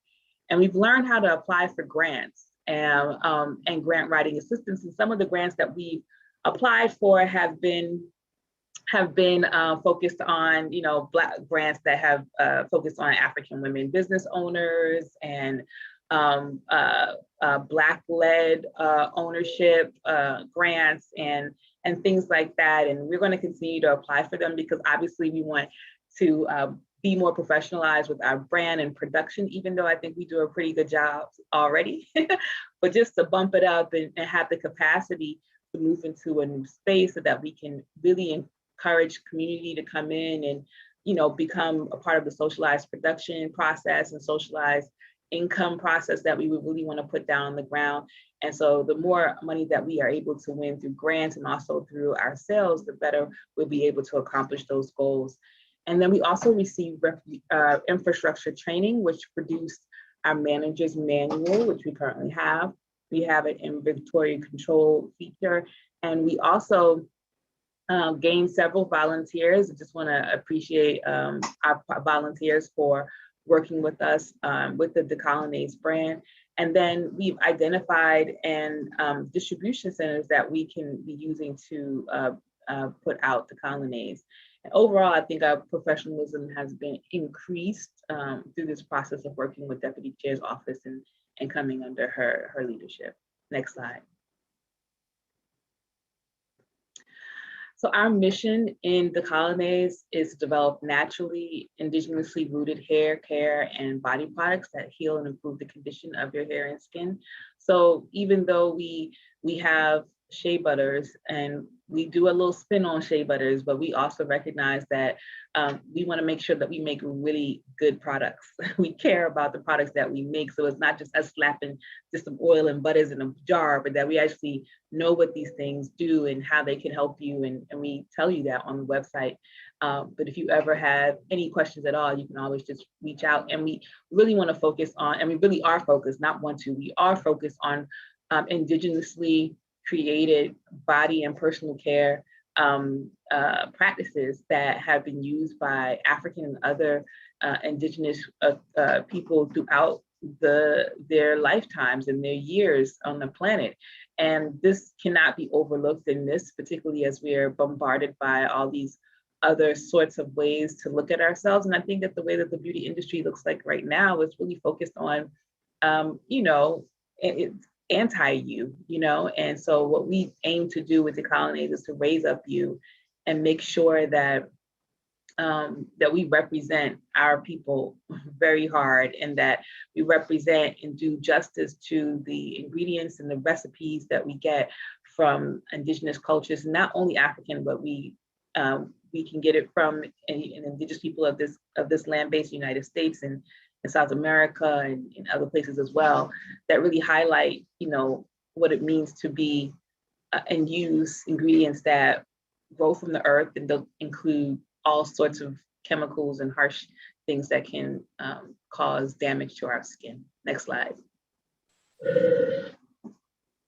Our vision also is to become an international brand that combines personal care and politics, which will aid in the breakdown of colonial standards of beauty. Like I was saying, is that, our branding, our marketing is aimed at really helping you understand that Decolonize is a part of our marketing, not just the name. Like when people hear about Decolonize, the only one thing comes to mind, which is decolonizing. And that is in every jar that we bring to you. We have political education quotes on the jar. We tell you about people that you might not have known about, like revolutionaries. And we give you an opening to who the African National Women's Organization is. So on every piece of labeling, you'll see a link to our website so that you can learn more. And we recognize that as African people, we are always being confronted by anti-Blackness, as people have come to identify it as. And, it's time for us to love on ourselves and use products that are made by and for colonized people and supports the efforts to decolonize. So our vision is to become a brand that is built on that premise. We will never compromise on it because our brand name won't allow us to compromise on decolonizing. We're going to always be about decolonizing, and we feel confident that we can build an international brand that holds up this very vision. Next slide. Our ethos at Decolonize Hair and Body, we believe that colonialism, which is living under a foreign and alien nation, causes contradictions that negatively impact. Oh, not just that she's on. Can she be brought up on screen? I want her to read the ethos then. We did start early, that's why Naj is a little late. So welcome, Naj. Hello. Nani, can you read the ethos, please? Yes. Okay, let me move this aside. All right. At Decolonize Hair and Body, we believe that colonialism, living under a foreign and alien nation, causes contradictions that negatively impacts how we view ourselves and how we treat beauty issues. Our answer is to decolonize by using products that support stripping away from harmful practices, a belief that we carry over to how we source our products, how we treat the environment, and how we pay our workers. So while we are decolonizing our hair and body with natural products that will destroy free radicals and eliminate toxins, we are also using the way we market to encourage conversations and actions that will contribute towards our liberation and decolonization. Yeah, Decolonization. We created our first brand book in this year, which basically lays out like what it means to be decolonized and helps our distributors to understand like what it means to be a distributor and how you can talk about our brand. And for anybody who's looking at this, even if you're just a customer, it's really helpful for you to know our ethos. And all of this stuff is on our website, by the way, and how you can talk about our brand when you're talking to people, because it's not just like Revlon or some other sort of brand, but we really entrench the work that we do to bring political education in our brand name, in our brand marketing, in our brand everything. And we've been put it on our website. So we are not afraid and we will not shy back from the whole question of decolonization and bringing you that as a part of who we are as a brand. Next slide. Naj. So in 2021, we did lots of things. We created retail and distributor program, which allows anyone to sign up and order and resell our products. And what that does is basically allows people to be their own boss. So you can buy our products and go out there and be the sales and marketing person to help support yourself as well as our business. We gained our first distributors, cultivated our relationships with stores and distributors, meaning that Decolonize is in stores so people can walk in and, see the products themselves, see how big it is, and try it out depending on how the stores do it. We created a brand book that educates our distributors and retailers about the brand, so you can know a little bit more about us, our colors, how we do it, our scheme, our thought process, what we are inspired by. We developed retail kits for in-store promotions to help drive sales. We developed new products and increased sales by 65%. And this is all in 2020 and 2021. Yeah, I just want to big up the team because we worked really hard for for a while just to really identify who we thought we knew who our customer was until we until we looked at who our customers were. And we really tried really hard to identify that and really work to get distributors. So I just want to thank again Naja and Coco for really putting the work in to help us to help Decolonize build and be strong, because these are volunteer positions and I hope they can become paid positions one day, really, really paid, because this is a lot of work that we put in, and we just really appreciate all the work that we did to increase our sales by 65% is amazing. So next slide. So Decolonize 2021 and our 2022 opportunities. We really want to grow our team. I feel like a bigger team will help us execute more things more effectively. We'll get things done. We'll have goals that we can reach them a little bit faster than our three-man band right now. We get into additional retail locations, market through a mixture of in-store, personal reviews, samples, wholesale orders, and online promotions. We're going to hone in on our marketing strategy to optimize our visibility. We are trying to win grant money. We need money to do the following. Production and distribution. As demand becomes greater, we need a better workspace and more efficient tools to bottle, label, and mix products. My mom, Yejide Orumila, is killing it in the basement right now with all these products. So having a bigger space, having more helpers, having employees, and building our brand is something that will help us Decolonize grow bigger in the future. I just want to also say that we do have members who are here as well. And I really want to appreciate our members who help us market, go with me to vending opportunities, help us bottle and jar. I mean, y'all are just amazing. And so, this is the work that we must do. And people need to understand that the work that we do with Decolonize is not just just a product. I just want to reinforce it's just not a product. It is a community thing. It is a socialized thing. And it's about you. We need you to promote it. We need you to understand what it is. And we appreciate all the positive feedback that we haven't gotten any negative feedback on our products, by the way. But we appreciate all of the positive feedback that we've gotten from our sales, from our customers, from our members who are our customers, from everybody who's used our products, and just really helps us confirm that we are doing a really good job and that the care that we take to make our products is being seen by our customers. Next slide. Our brand difference. Talked about it already, but next slide. These are all of our products that's sliding up here on the screen. And yesterday you saw we did like a short 5-minute live sales section.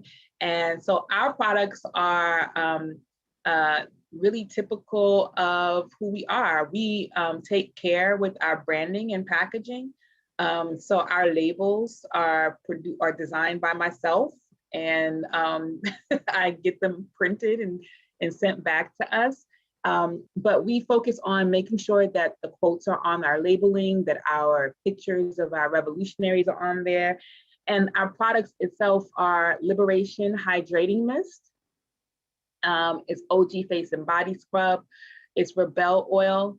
It is our African Black Castile Body Wash Shampoo. Is our Dilka Aromatic Sudanese Body Scrub, our African Black Soap, our Freedom Kupuasu and Nettle Anti-Itch Salve, and our butters, which is our first products were our butters. And let me tell y'all something about these butters. We know that the 6 ounce isn't enough. We know that the largest size that we carry is not enough, and y'all want bigger. And so what we're gonna be doing is that we did all of our new products in 2020 and 2021.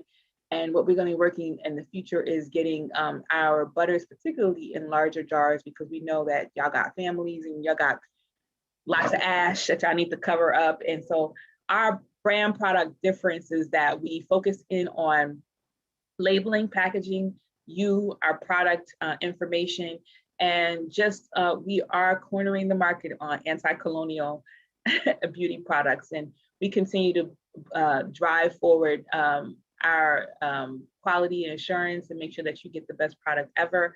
But also we aim to be always political when we produce our products, and even our product names as well. Next slide.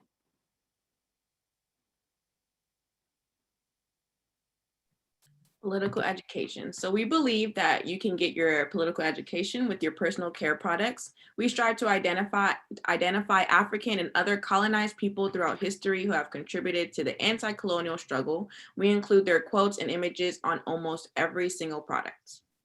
Yep, that's it. Next slide.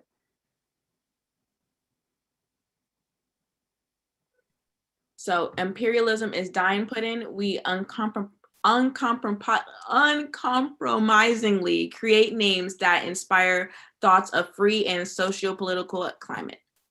That's one of our people love that name more than any of one of our products, because it's supposed to be said like imperialism is dying pudding.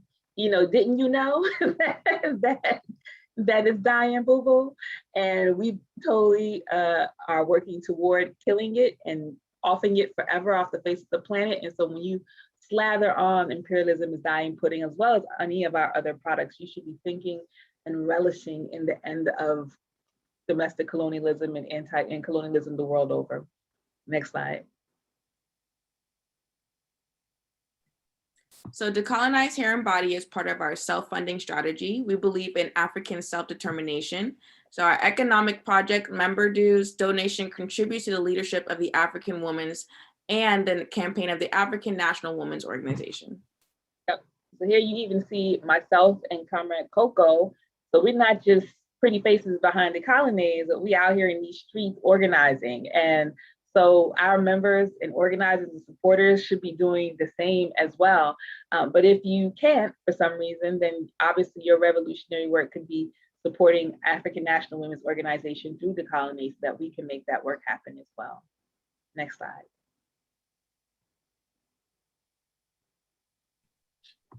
colonizers, our people.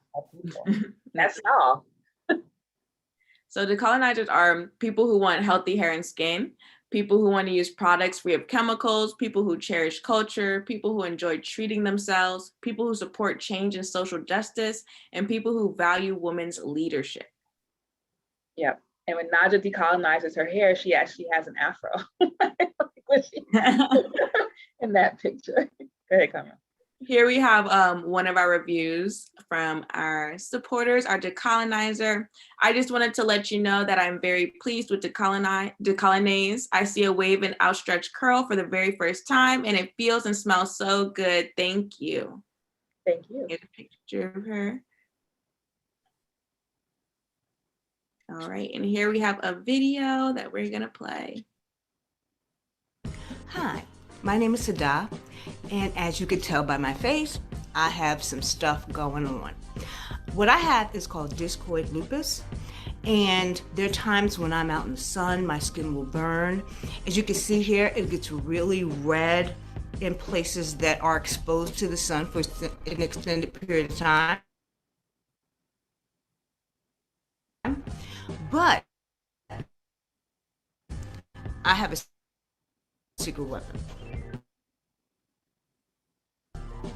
The hyaluronate.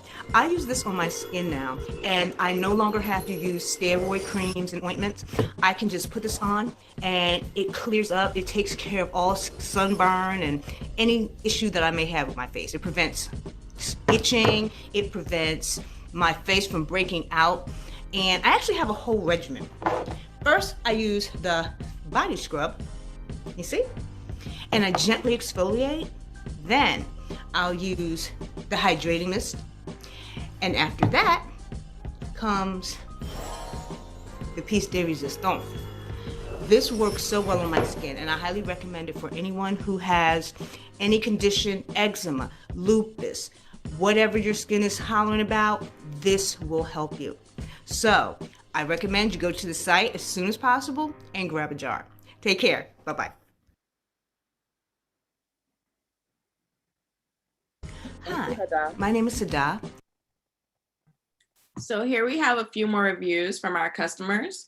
My favorite review that makes me laugh all the time is from Rita Johnson Fleury. It says, you should rename the imperialism as dime put into ashy feet butter. My husband used them on his dogs and it cleared them cracks and ash right away. With a couple of laughing emojis. Next slide. So decolonizers' aspirations are that we strive to create all products with natural ingredients and that have therapeutic qualities. So we really look at, we know shea butter is shea butter. Everybody knows what shea butter is, but shea butter has really great benefits and properties. And we also look for other butters and other things and the properties that are in those that we can mix them up and make sure that we have the best sort of luxurious anti-colonial product that we can offer you. We also strive to purchase our raw materials from African businesses whenever it is cost effective. And we want to have a successful growth of the Colonize brand would mean to bring in resources that will allow the African women leaders of the African National Women's Organization to be freed up to do organizing work full time. And also that will be allowed, that will help us pay our volunteers who are currently working for free, including myself, and to really create a business that can be self-sustainable, not just to the African National Women's Organization, but for everybody who is involved. It would also mean that we could develop the colonize to a place where African women can become selling agents and benefits financially from our growth. And you can actually do that now.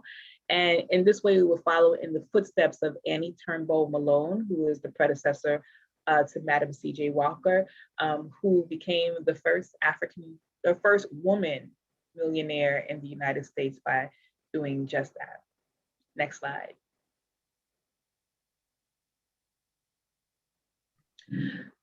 Go ahead, Nash.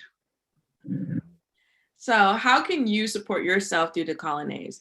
So like we said before, people who want to be self-sufficient, you go in and you order some products from us and you can sell it on your own.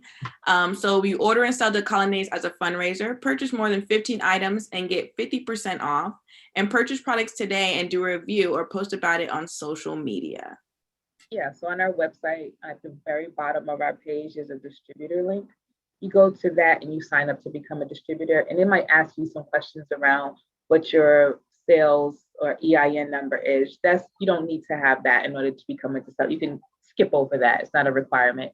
And once you sign up, you'll have access to all of our product listing with the discount. So you can buy as long as you buy 15 items or more, and you can resell it wherever you like. You can buy it for yourself, but we hope that you can resell it in order to put Decolonize's name out there in the world. And if you are not able to become a distributor, definitely buy our products and do a review online, tag us online. We are on the gram, on the Instagram, and we are on the Facebook. And I think we see tags better on Instagram. So if you're on that place, then just tag us, and then we will be happy to reshare your review of us. Thank you so much. Next slide. What's next for us? We'll see. In 2022 and beyond, we are going to build our committee out. So this three gal band is going to become a 5-person band, hopefully within the next month. And we're going to continue to recruit members and volunteers who can dedicate time to this project. We're going to improve our products. So like I said before, we're not going to focus so much this year, next year on making more products, but improving our products that we currently have. That means looking at formulation, looking at packaging, sizing, and things like that, so that we can bring you the most bang for your buck. And retail and distributors, you want to be in more stores. So we're going to be aggressively going after new retail locations and gaining new distributors and working with that distributors to sell. Because not only when you become a distributor, do you just become a distributor on your own, but Coco does an amazing job with reaching out and trying to help you understand the product and what we can do as a Decolonize business to help you sell products. And then marketing. This is the bread and butter of who we are. We need to double down on our marketing process and yield consistent results that will bring in consistent income on a month-by-month basis. We are so excited over the last year that our marketing efforts have really driven up sales by 65%, but we want to do way better than that. And we need to do way better than that to become the kind of business that we need to support the African National Women's Organization and to be income paying business as well. So right now we appreciate everybody who has been supporting us, and we just look forward to your continued support. And that is the end of our presentation. I don't know if we have a Q&A section, but I did see a question that came through from Melanie Holmes. Do we have a Q&A? I'm sorry, I'm not looking at the agenda. Let me check. I think it just someone wanted some information about the products. Okay, well, for information on our products, you can go to our website, decolonize.com.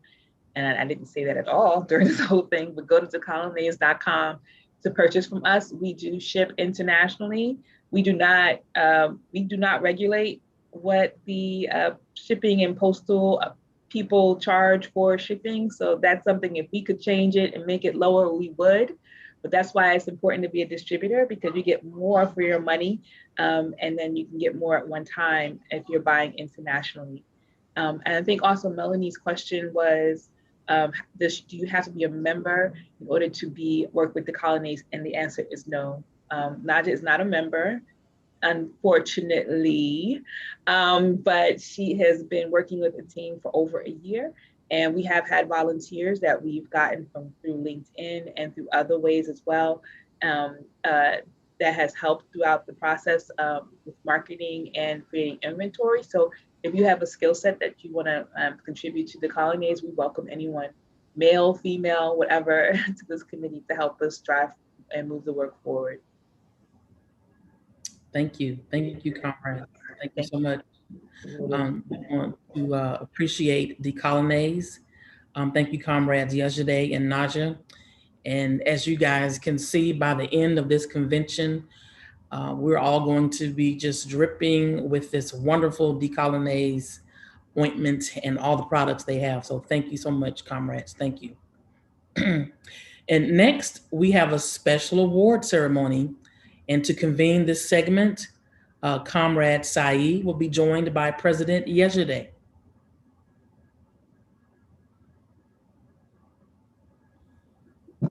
So excited. I'm back on screen. I'm off my camera. The weather is not working on my behalf, I swear. So great. Thank you for the presentation on decolonize. Now we know why you glow. Why you glow too, because you be buying it too. You're gonna glow up all year round. Yes. So yeah, this is our amazing Cadre School Award ceremony. And over the last 6 weeks or so, we've had sisters who have signed up to become a part of, to learn from the African National Women's Organization through our Cadre Development School.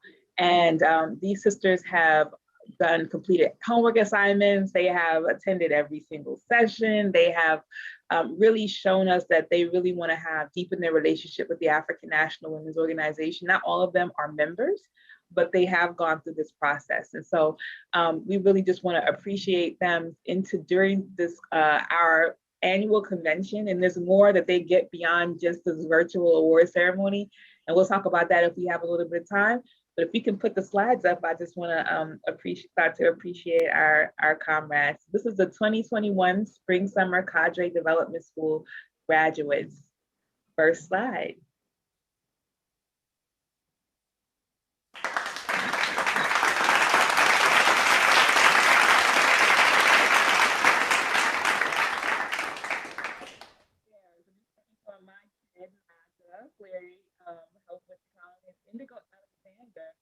We can't hear you for some reason, I guess because. You can't hear me at all? Yes, we hear you now. Okay, so Indigo Alexander is Comrade Saeed's daughter, who was recruited into the African National Women's Organization and the African People's Socialist Party. And Comrade Indigo has been an amazing student in the Cadre Development School. So we want to recognize her participation. Next, unless Saeed, do you want to say anything about? Nope, just proud of her. No, we're good. Thank you.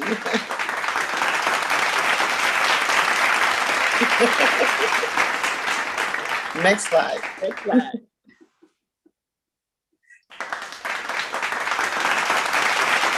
We recognize. So Michelle Dixon Trader is one of our newest annual members, and so happy to have her on board. She jumped in like, what can I do?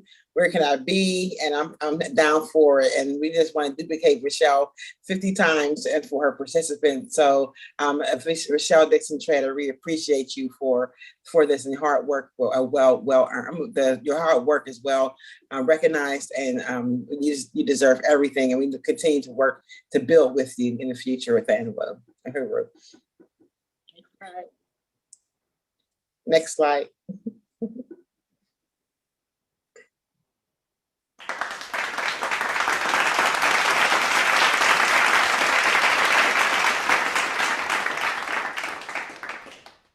Uhuru, can I be heard? Okay.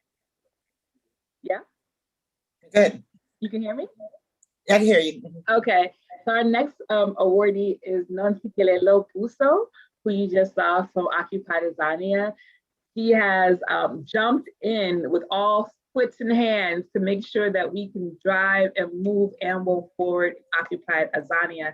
Let me tell you, she's on those agendas. She's moving the things forward. I mean, I'm just really impressed by Comrade Nonsikelelo or Nsike, and just her work so far has been really dynamic, and her participation in the after the Cadre Development School, her ideas around how we can be organizing Occupy Tanzania are amazing. And obviously the African National Women's Organization, the national organization, is going to be helping Nsike and Connie and others who are there in Occupy Tanzania to build Uhuru. Next slide.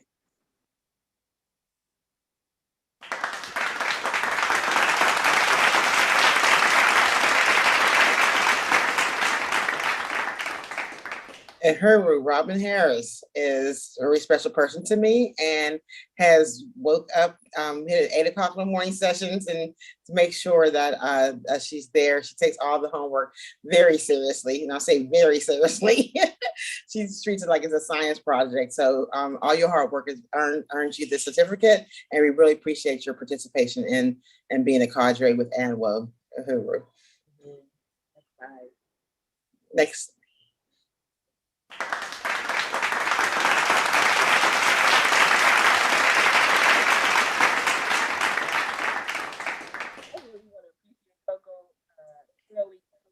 A little bit louder, like closer. There we go. I really want to appreciate Comrade Chloe Coco Lewis for all of her work.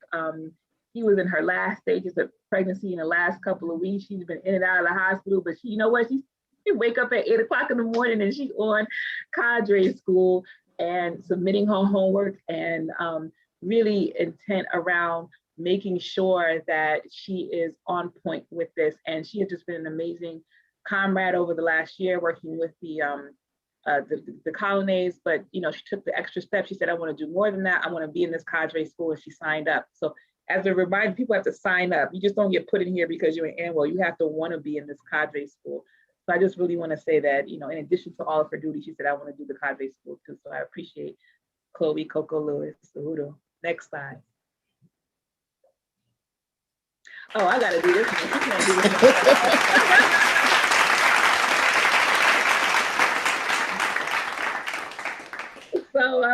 So yeah, Saeed can't do this one, so I gotta do this one. Saeed Kamba is on IUC. She jumped in as a new member a little over a year ago. Saeed became a member of the African National Women's Organization.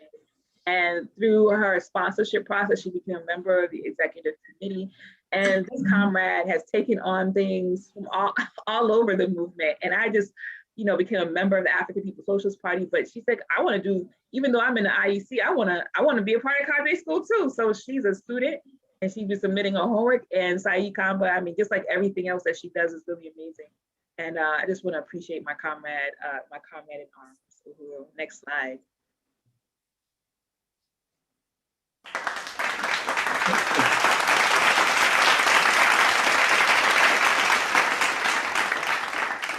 I love the claps. I just love the claps. So Katrina Jones, this sister just jumped in with both feet. I mean, her eagerness to want to build and organize and to think outside the box has been extraordinary. And I just can't thank her enough for being a part of this. Like, she really embodies what a cadre is. Like, she takes the movement seriously and has joined, you know, even the party as well. And so I'm just really appreciative of the work that she's doing.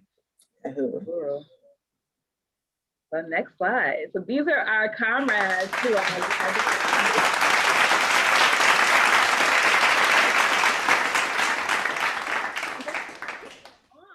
would love if you can turn their cameras on. Robin said, we cute. We cute.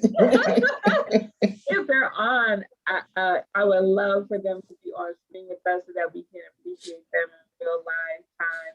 I mean, we have been, but thank you so much, comrades, for participating in the cadre school. And as a graduate of the cadre school, you get certain things. You get a certificate of appreciation, a real one.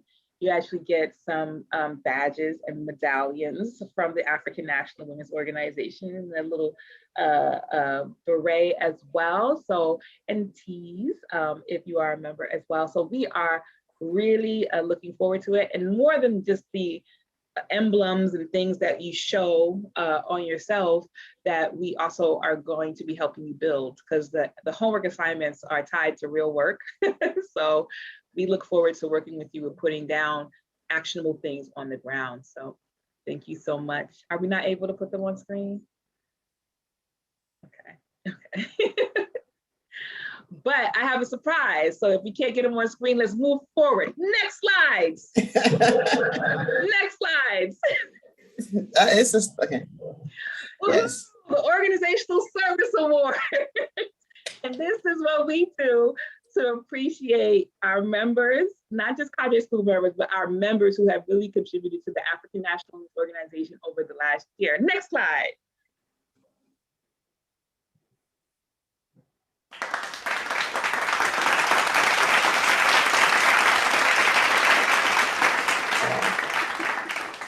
Peaches, that's why she didn't know this was gonna happen. So Peaches has been in the organization for years, and I really see her this year like really boosting up her dedication to the African Nationalist Organization.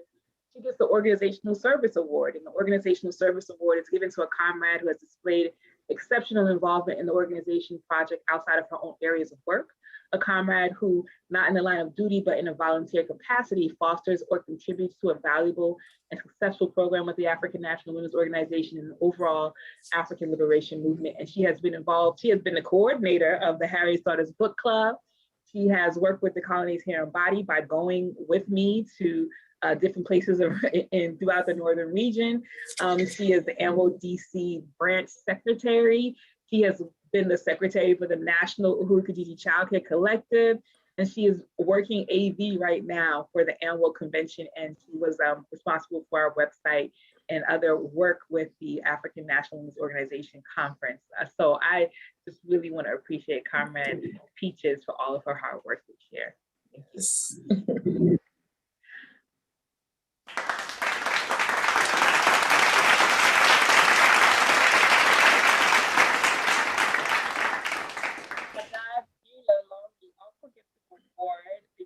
Thank you. Haddad Yulalongi also gets an award because this sister has been also just stepping up in a real tangible way, particularly around the question of the Uhuru Kijiji Child Care Collective. I think she found her groove. And, you know, she had last year, 2 years ago, she became a lifetime member. And what a lifetime member means is that you pay $1,000 to the organization. And once you do that, you're done. You don't have to pay another set of dues for the rest of the time that you are in the African Nationalist Organization. And she paid that over a year. So if you are interested in supporting AMWO and becoming just like Hada, we're going to do a campaign, become like Hada and become a lifetime member. She's also responsible for helping with the Colonies Hair and Body, whether it's coming over to my basement to help me with packaging and putting things together, or going with me to the One Africa, One Nation marketplace in Philadelphia. Comrade Hada is down to ride, and she's a member of the AMWO DC branch, and she's the project coordinator for the Uhuru Kijiji Child Care Collective local committee, and she's going to be taking on a new role with helping us organize it on a national level. Uhuru.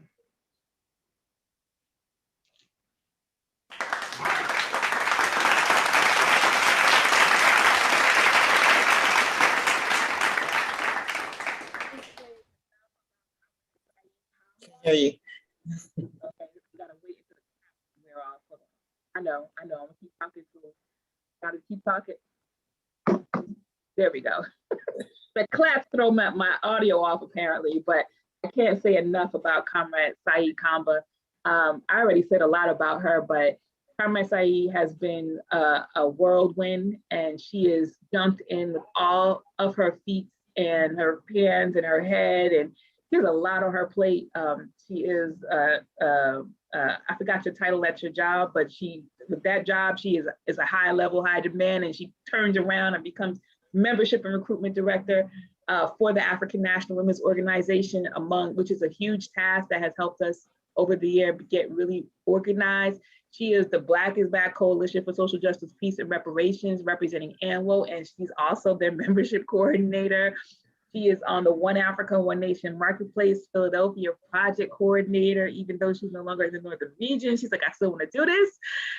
She helped develop Cadre School, but also is a member of the Cadre School. And she has been instrumental, particularly around the arrest CPS case that we had in Florida, to really organize the Southern region around this issue. And so I just really want to big up and give a huge appreciation to Comrade Saeed Kamba. Next slide. That's it. So Bold Initiative Award. Next slide.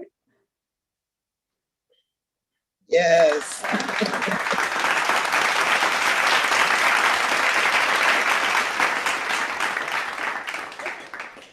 Let me see if I can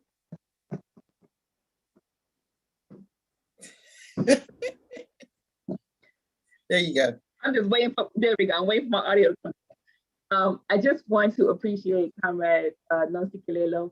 I hope I'm saying her name so good. I hope she's like, oh, sorry, she's from Occupy Tanzania. Nancy Kilelo and Sike Buso. And I really wanted to appreciate her with this award. The Bold Initiative Award is given to a comrade who accomplishes a task that advances the struggle, whether it's in a novel improvement or an innovative way to accomplish a task. This comrade has helped to move the organization forward. And I can just say that since the comrade has jumped into the African Nationalism organization work in Occupy Tanzania, and she's young, you know, she's like, I don't know exactly what I'm doing, but like whatever you're doing, just her level of follow-upness, making sure that people have the agendas for meetings, making sure that she follows up and gets meetings scheduled. I think that's just, you know, I can't say enough about that because the secretary helps move the work. And so her being the secretary for Occupy Tanzania is really incredible and has been, I think, really shaping the way that we want all sisters who come in this work to really, you know, move like. So this is our new award, not our new award, but this is, you know, our award given to one of our new comrades. And I just really appreciate it. And I really look forward to seeing Comrade Nsike develop and become a bolder, more fantastic comrade. So these are all of the awards. I think I don't have any more. Thank you everyone for your service to the African National Women's Organization. You are seen and you are appreciated.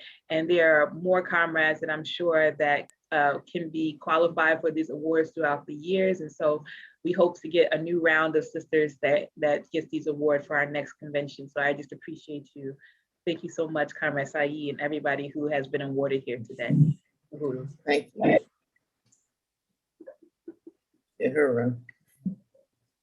Are we still up though? Yeah, I think it's time for the colonize commercial. Oh, let's do that.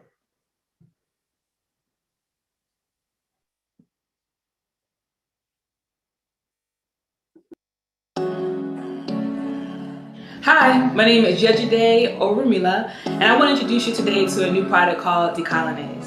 Having traveled to different places around the world, there's one thing that I know that people have in common. They all want to have great, healthy skin. If you've experienced breakouts or dry skin, and if you've had products that you try for your hair only to leave your scalp flaky and dry, and if you want to activate your skin's natural pH and been looking for a natural product that treats a number of skin issues, then Decolonize is for you. So I decided to create a brand that will do wonders not only for your hair and your face, but for your entire body. We pride ourselves on our no heat process that maintains the integrity of all of our natural ingredients. We created a product line that will change the way that your skin, hair, and scalp reacts to harsh weather conditions while saving and maintaining all the natural oils that keep your skin healthy. We created a product line that is going to transform your hair and your skin. Our products consist of 3 body butters. The Black of the Berry is our shea butter based cream that is packed with essential oils. Imperialism is dyeing pudding, which hydrates your skin and hair while also conditioning and moisturizing. Blackberry Hair and Body Balm is filled with supple butters that helps problematic dry hair and skin. Not only do we have body butters, but we have other products that are great for your body.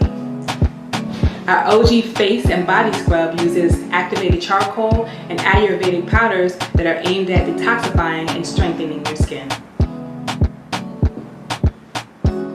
Our Liberation Hydration Mist is infused with lavender, rosemary, and mint, and will refresh and stimulate your skin and hair. Our African Black Soap is our bacteria-fighting, detoxifying soap that treats a number of skin conditions like psoriasis and eczema. Sales from Decolonize supports the work of the African National Women's Organization, whose aim is to politicize and organize Black women all over the world. Decolonize provides us a means to bring our mission to a broad base of people. We encourage you to try our product at our online store, thecolonize.com. Thank you for supporting Black women's leadership.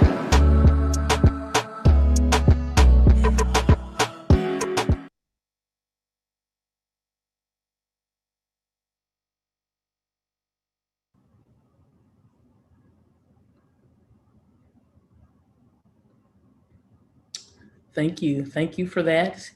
And I just want to kind of go back first to thank our instructors for our cadre school for doing such a wonderful job of educating and inspiring us. So thank you. It was an honor to be a part of that.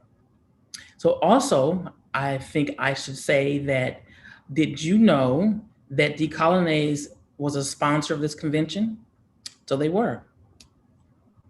So now as we move further to our panel, it includes comrades Akile Anai and Kalambayi Antoinette, and they're going to be discussing African women and war of ideas, the development of revolutionary cadre.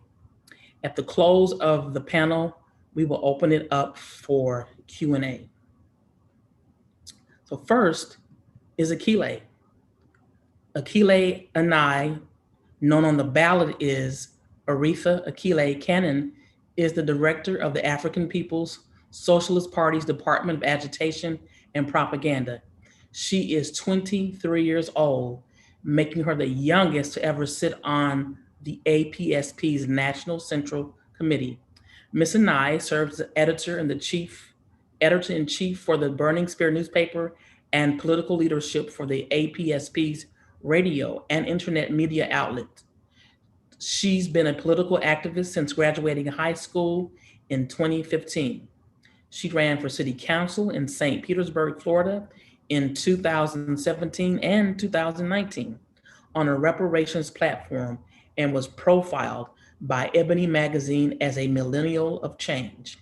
Ms. Anai was the first candidate in known history to run on reparations platform in the US. Kalambayi Antoinette is a lifelong resident to the St. Louis, Missouri area. She is a tireless organizer, fearless warrior, and courageous defender of the African poor and working class. Kalambayi divides her time between her two greatest passions, African liberation and revolutionary fashion, and she has served on the international president of INPEDM, International People's Democratic Uhuru Movement, since 2014, and is currently the chairwoman and driving creative force behind Uzi Custom Clothing. In 2021, she ran a dynamic campaign for Ward 3 alderperson, capturing the revolutionary fervor of the residents of Ward 3. She's also the mother of two beautiful girls. So at this time, I present to you Akile and Kalambayi as they take us to this African Women in War of Ideas, the development of revolutionary cadre.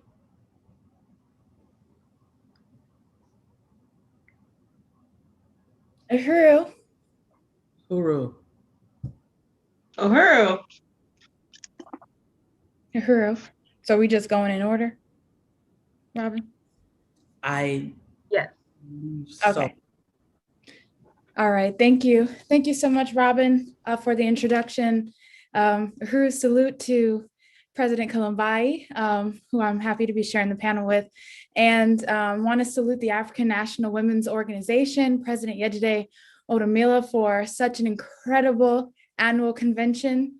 And all of these comrades, just want to say congratulations, grads and comrades, for the Cadre Development School graduation ceremony, and just all the incredible work that has gone into the production of this convention, and just the work that's happening to build the African National Women's Organization. So I'm very happy to be a part of this, honored to be able to contribute to the discussion around the war of ideas, and particularly how African women become revolutionary African internationalist propagandists. And, you know, in order to make that presentation, I have to salute my leadership, Chairman Amalia Chitello, because, well, I mean, I know that an introduction, and he's spoken on this program on yesterday, but when we talk about political education and cadre development, we have to deal with, studying theory and theory with practice, but this whole theory that has provided a trajectory for our practice, a trajectory for our revolutionary struggle, and that's the theory of African internationalism. And the chairman is the author of African internationalism. And, so I have to just recognize and salute him and the theory of African internationalism as I go into this presentation dealing heavily with this theory. And I also really want to salute the leadership of the African People's Socialist Party, its National Central Committee, and Deputy Chair Onizane Shatella, who I believe is not, obviously her work is incredible, but I also believe is a really important, as well as all of the women on the Central Committee, really important examples, faces for the African Revolution to inspire the same type of commitment, the same type of hard work and dedication to the liberation struggle, that it's more than just the work that we do, but it's, what these women represent. And so I just wanted to take a moment to salute these incredible revolutionary African women, those whose leadership I work under and who I've learned so much from.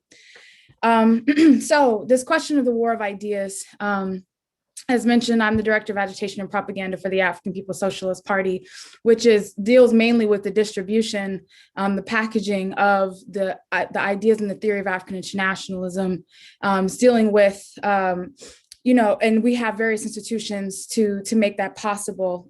We, lead the essentially the media and communications component of our entire movement. And all of these institutions and our mission plays a role in distributing the theory of African internationalism in various creative ways to bring in African working class people into the Uhuru movement, into revolutionary political life, and to influence and not just influence, but eventually dominate the discussions that are being had throughout the world about, the different events and about history and things like that, to be able to dominate the discussions with the worldview, the theory of African internationalism. So that's what the Department of Agitation and Propaganda is, in a constant process of doing all the time. And it is a massive department, and I'll talk about some of the institutions in just a moment, in terms of how, some of the institutions that we use in order to accomplish this goal. But a couple of things I wanted to speak about before going into, talking specifically about these institutions is the question of cadre development and political education as it pertains to, the convention that we're a part of today. And, the chairman really broke down African internationalism on yesterday. And, we understand that the African National Women's Organization, as an organization of the African People's Socialist Party, is an African internationalist organization, which means that its mission and all of the campaigns, all of its work is informed by our understanding that African people, no matter where we've been dispersed, comprise the African nation and live under a global system of colonial capitalism formed through the attack on Africa, her people, the forced dispersal and subjugation of Africans, the colonization of our land, and theft of our resources. African internationalism teaches us that we're not simply experiencing the after effects of a previously existing system, but we are colonized subjects today.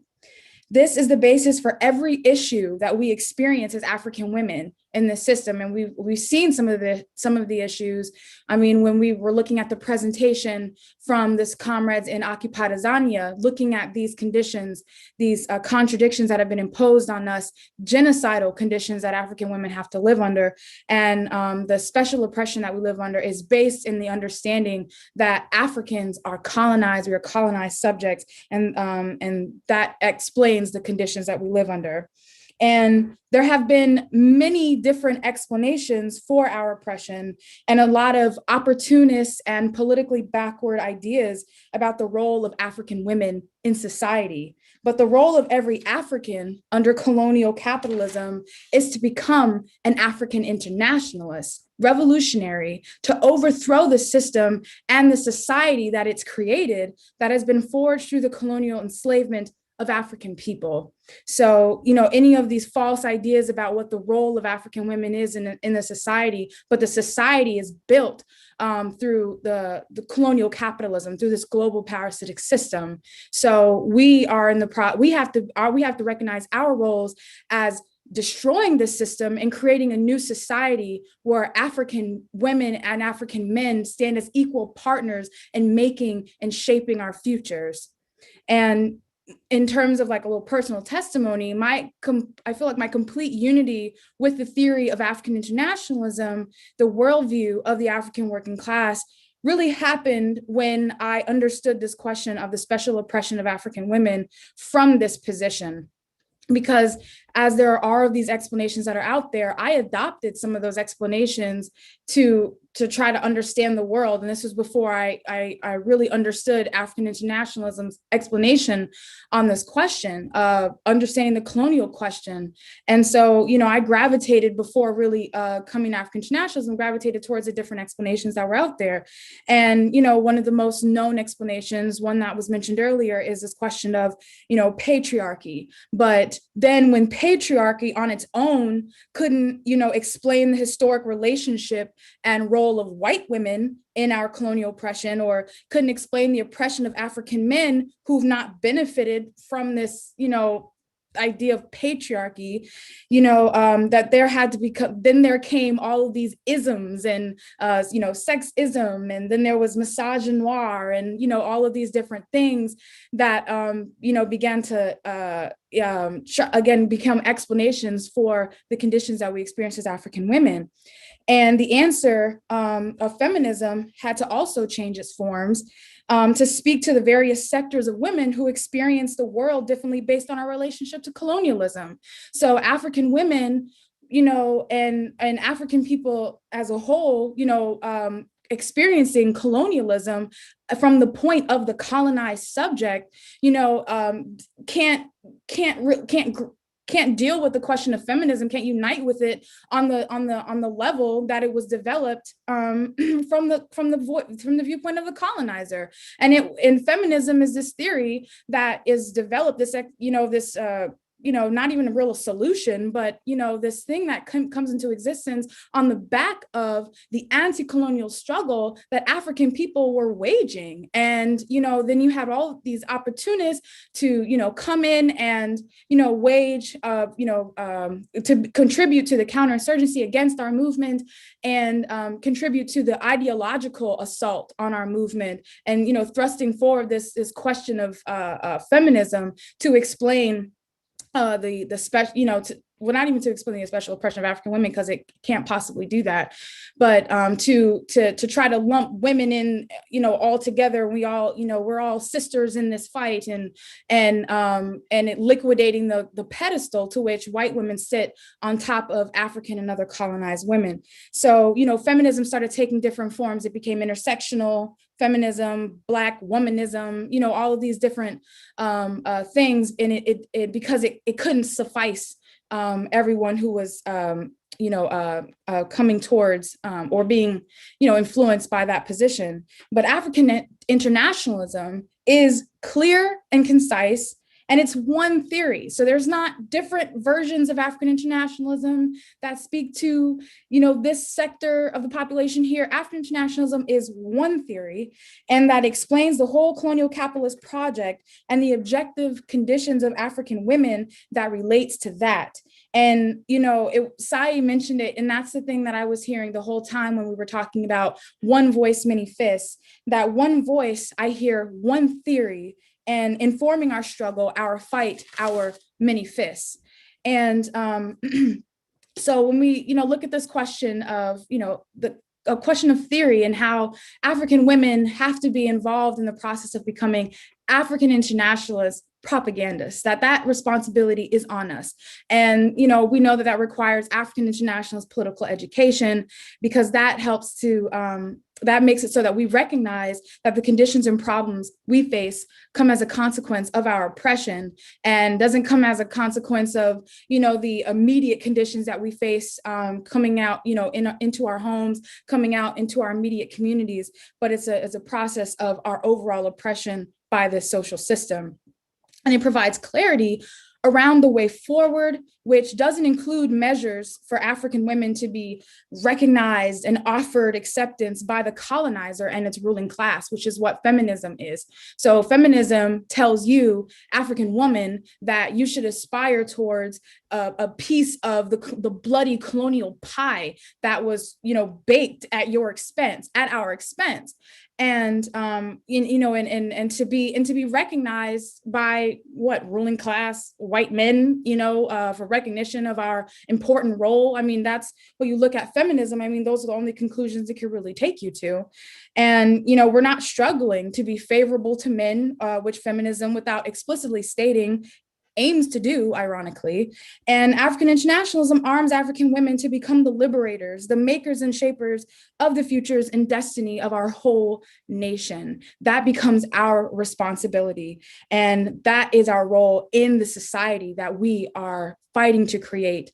And this question of theory does not come, out of thin air. We have to study it. We have to be engaged in practicing it, actually implementing it out in the real world, which means that efforts like the African National Women's Organization's Cadre Development School is so crucial. I mean, that is a process forging African internationalists, propagandists out of African women. And it's such a, just a profound process, but we have to, really engage and study and really to engage in the theory and understanding this and assuming it as our own, begin to see the world through this lens and begin to go into our communities, organize our communities based on this understanding. And so I mentioned the Cadre Development School, and I also want to salute other efforts that I've seen ANWO make through, and I'm sure there are much more, but through the Cadre Development School, the Harriet's Daughters Book Club, there's a Harriet's Daughters column in the Burning Spear newspaper, and, and so many different things, throughout our, throughout ANWO's existence, throughout our party's existence, of course, that's, constantly in the process of bringing all sectors of the African nation into political life that can be won, under the leadership of the African working class. And the African National Women's Organization was, founded in part to, bring African women into the African Revolution. So just wanted to salute those efforts on behalf of ANWO to, as a part of the organization, the political education component of this organization to transform African working class women into African internationalist revolutionaries. And to look at some of the institutions that we have in the Department of Agitprop, in the party's possession. We have our own journal, the Burning Spear newspaper, which is the oldest Black Power newspaper in print today. It was formed in 1968 by Chairman Amalia Shatella. I mentioned that we print Harriet's Daughters, the column of ANWO, but it also features other items that we are able to engage and study with and engage in the war of ideas with. And one thing I really want to stress is that a part of being a propagandist is that we have to sell the spear. African women, we have to sell the spear, be in our communities, distributing this paper, selling it to, and being recognized in our community as leadership by distributing this paper, writing for the spear, writing about our conditions in our community as a part of a process to win others into this movement. So we have to write for the spear, we have to sell the spear, we have to support the Burning Spear newspaper as our institution, as a weapon in this war of ideas,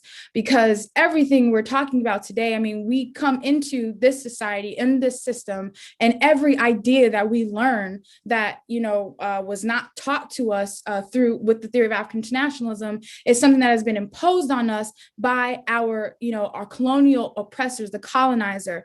All of these things have been taught to us. So this is all a part of the process of unlearning every single thing and that we know, and learning the things that are in our interests that can forward our struggle. So the Burning Spear newspaper is chock full of content that can be used to study, to deepen our understandings. And again, we have to be active agents in our communities distributing this newspaper.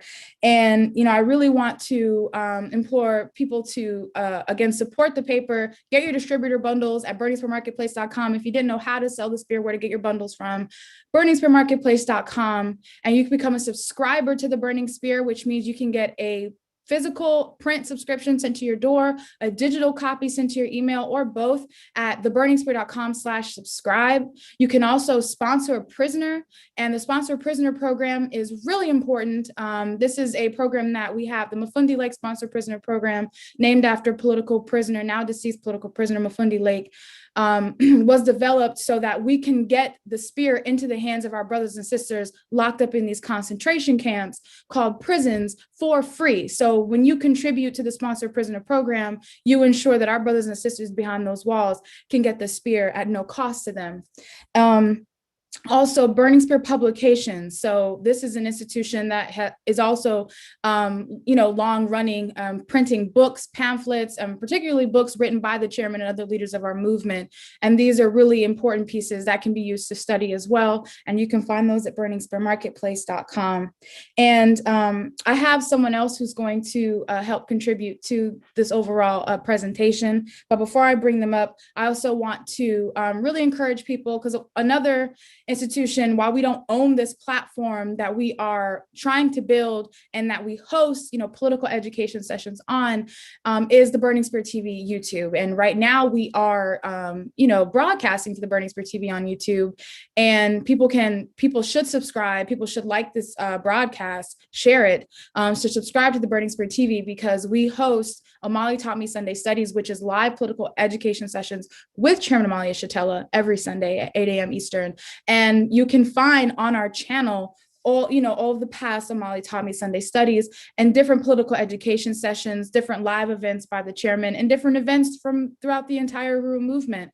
So, these are some of just some of, the institutions. There's also the African People's Education and Defense Fund Project, Black Power 96.3 FM radio, which broadcasts out of St. Petersburg, Florida, and is accessible via app, for Apple or Android, or online at blackpower96.org, where we're taking this information to the airwaves. And so, not only can you, can you write for the Spear, and should you write for the Spear, but, to create PSAs and to, have recorded stories and interviews of the situation, in your communities, and being able to submit that to Black Power 96. And, being able to have this kind of African internationalist content, not just penetrate the airwaves of the community of St. Petersburg, but also everywhere the app is accessible, people are listening to this. So this is another platform that we have to exercise, to put out our message, to continue to influence, push African internationalism out there, so it becomes the dominating worldview in the world. And so to talk more about just the importance of this, everything that I've laid out, the question of political education and becoming a propagandist, assuming their responsibility, I want to bring up one of the members of the Department of Agitation and Propaganda, Comrade Renata, who is, a really incredible leader, rising leader in the Department of Agitprop. I actually met her through our NTU Volunteer Brigade program, and she has just exemplified just tremendous leadership, creativity, so much genius in the sister, to contribute to Agitprop. So I wanted to go ahead and turn it over to my comrade right quick before we close this section out, and then we'll hear from President Kalumbai. Uhuru, Renata. Uhuru, comrades. May I salute to you, comrade, Director Akile. Just the way your leadership and your brilliance in leading the Department of Agitprop. I just want to say real quick, Comrade Akile is the same age as my daughter, actually, and I forget that.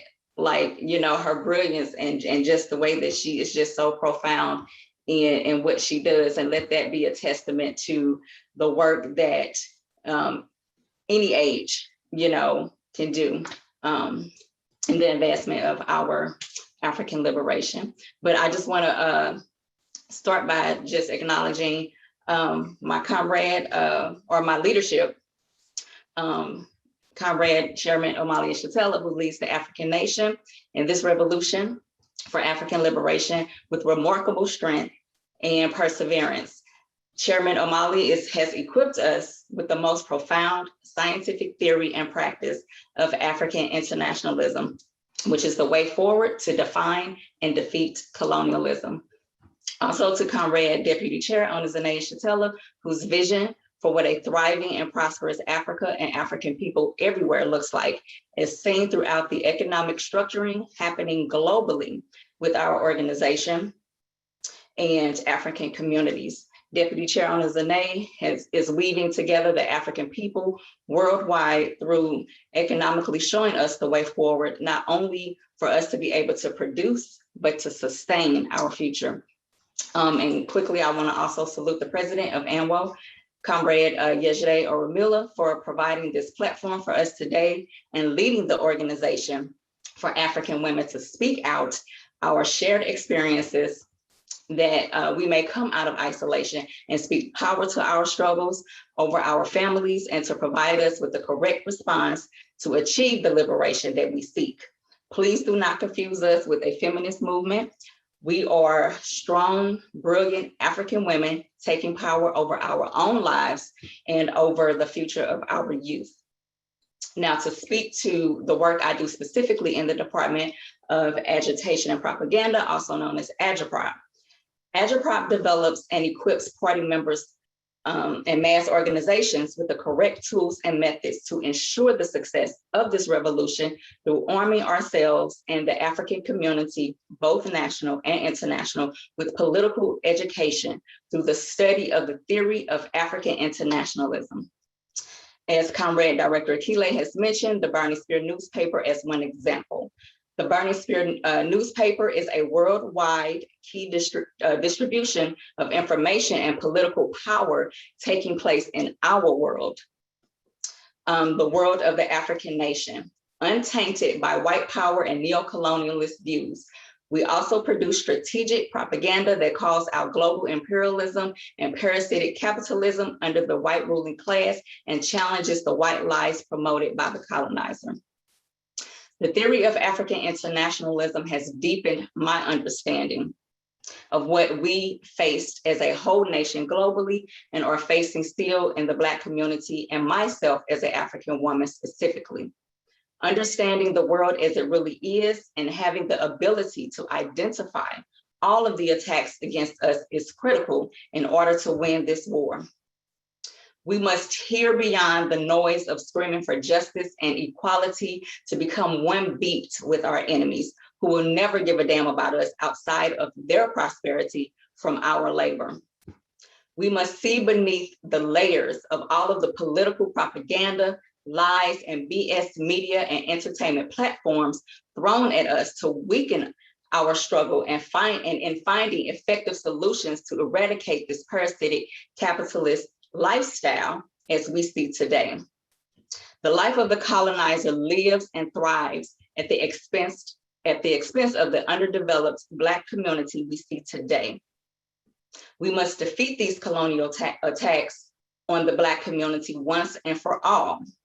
In our desperate attempts to survive and live a decent life, we will no longer fight amongst ourselves, but take power over our own lives and turn this table over. The African People's Socialist Party and the Uhuru movement is doing just that, taking back power and taking up space through our mass organizations like ANWO, APDEP, and PDOM, also through the Black is Back Coalition, and so many other programs that has been developed and seized to seize power and are building economic development for ourselves throughout our communities. African internationalism has definitely challenged my thinking and corrected my worldview. I placed blame where blame was not due. I continuously suppressed my frustrations and replaced my anger with a false belief and security in this system. The whole colonial state operation is clearly the very cause of the underdevelopment of the African community, the root cause of our oppression, horizontal violence, and the chemical warfare that is imposed daily within our community. I'm sure many can unite the various struggles and weight that is placed on the African woman. This is not a comparison to the weight and struggles that the African man faces, but to simply speak to the African woman, speak as an African woman from my own personal experiences. I became a mother raising her children on her own for multiple reasons. but two major reasons were due to drug use and murder. Taking close assessments of the effects of drugs and alcohol from my parents and other family members and, just the neighborhood within the community, I vowed to never find myself on that path. However, I didn't take into account the life that my child and I would have with someone who did struggle with those addictions. The other experience I had that impacted my parental status was the tragedy of horizontal gun violence and having to raise a child with a daily explanation of why their father isn't present and never will be. But I can go on speaking about the more horrific than good upbringing and adult life experiences that I suffered at the hands of colonialism. And what makes it even more disheartening is the fact that so many other African women wore those same shoes during my time and are wearing them today. But this is only part of my story, of my upbringing. And today I want to speak to my victories. My victory through the theory of African internationalism, which is all of my tomorrows. So I just want to encourage people to join the African People's Socialist Party or one of the mass organizations and start building your victories as well. Uhuru. Uhuru, thank you, Comrade Renata. And I just think that was a really incredible job. And I think I gave the totality of my presentation. So I want to go ahead now and turn it over to Comrade President Kalambai and Annette. Uhuru. Uhuru. I just want to first start off by saluting and uniting with everything that Director Akile just laid out, the brilliance. And also Comrade Renata, just so powerful. So I just really want to say that this is a powerful convention. It has been a dynamic convention, and I really want to salute President Yejide Olamila that leads this incredible work, and all the women that was part of the organizing to put this convention together. I just really want to salute and appreciate you all for allowing me to be a part of this historical convention. I mean, I was there the first convention, the first annual convention, and we're here today. And it's just seeing this organization grow leaps and bounds is just completely just amazing. A testimony to my leadership. So I would like to salute and appreciate Chairman Amali Yeshatella that equipped us with a theory to help us to explain the world, explain our reality, and really seize power for ourselves and create a future for ourselves, our children, and African people. So I just really want to appreciate Chairman for the foresight of building ANWO and seeing the need and understanding the whole question of women's leadership. And I have to salute Deputy Chair Onazane Yeshatella, because when we talk about women cadre, that is cadre in our ranks. It's no work that she has been untouched. It's nothing that she haven't been a part of, from EPDM to ANWO to APDEP to all of our institutions. The question of economics and political is one, she embodied it. So I would like to salute, Deputy Chair Onazane Yeshatella and the whole Central Committee. So, I was asked to talk about this, and I think this panel discussion is very powerful, the battle of ideas. And specifically, I'm going to be talking about a campaign that I was a part of that was led by the African People's Socialist Party. And just to say that, just to piggyback off what Director Akile was saying, that the battle of ideas started in our heads at a very early age because we're colonized. We're colonized from our names, everything has been hijacked from us, religion, everything. It's nothing that has not been touched by this social system. And this attack, this battle has started from in the wombs, in our mother's womb. Science say that babies hear better underwater than they do before they breathe. So the attack against us have started even before we were thought of, like even before our parents got together and made us.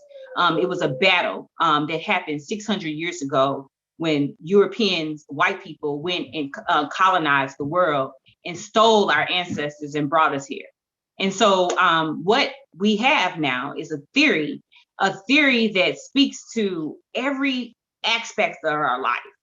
I remember when I met Chairman Amalia Shatella on Canfield Drive after Mike Brown died, I had searched the 66 books of the Bible. I had lived in the hood and I had life experiences, but nothing equipped me to understand why the circumstances for African people was what it is. And so what happened is being equipped with the theory and studying political education, which you continue to hear throughout this program, because it's no superheroes, it's no super people. We are just colonized African people that face every single day with the horrific crimes against humanity and African people. And we study and we fight and we do the work and we transform ourselves like little butterflies, like caterpillars to butterflies, and through the theory. And so this campaign called, it was 2 candidates.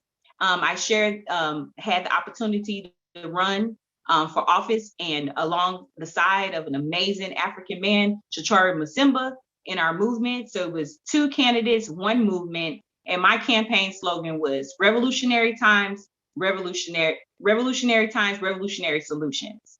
Chachara campaign was Black is Back. These campaigns took St. Louis by storm, but it started long before we actually ever ran for office. This was just another way to steal our people from the Democratic Party, to use this platform as running for office to say that the whole thing of saying that the only way that you can run for office is to participate in the Democrat Party. The only way you can run for office is to say and jerk and jive for things that would be no solutions for our people. We were able to launch an attack against the petty bourgeoisie in St. Louis by running an African woman and an African man, and specifically, talking about my experiences in this from the start of it. Like, we had to learn everything. We had to learn everything that we possibly can. And first thing that I noticed, that the theory helped me to have the confidence that I had the ability, because it was a battle in that I thought that the only people that run for office is the people that don't represent our community. And that's why we don't vote. And also that whole notion that our people don't vote. But in my ward, in the 3rd ward of St. Louis, I had, it's a ward of a population of over 5,000 people, but less than 2,000 people actually go and vote. This was very telling to us to see that this was never designed, as Chairman ethically said, but I actually seen it materialize in this campaign, that they never expected or want the African working class to be mobilized to the polls to vote. That's all smoke and mirrors. They don't want us to, but we were able to bring this platform and to say reparations to the Black community. We were able to say terms that no empire, no family that I ran against should be in power for 40 years and commit the crimes of gentrification, stopping development such as our basketball court, us to continue to create economic institutions such as the One Africa, One Nation Farmers Market. And they're attacking these things because they are in the hands of people like Paul McKee and big developers, and they don't work for the people. This is something that we had to use to expose it, to say that the battle of ideas, that we have to be on the front, we have to be everywhere. Like someone in NWO can run for office and raise these, demands, and to show exactly what neo-colonial puppets look like. A neo-colonial puppet is white power in Black face. A lot of times in our community, we don't even know who the alder person is, what their responsibility is, but we have to, as revolutionaries, that we cannot allow them to have any crumbs, no spaces that we're not in. So we can help our people to understand that we can have a demand for reparations. We can take our community back, and we can stop gentrification. And so the campaign, in the beginning, we said we had 2 goals. We had a goal to win the election and to build a social movement.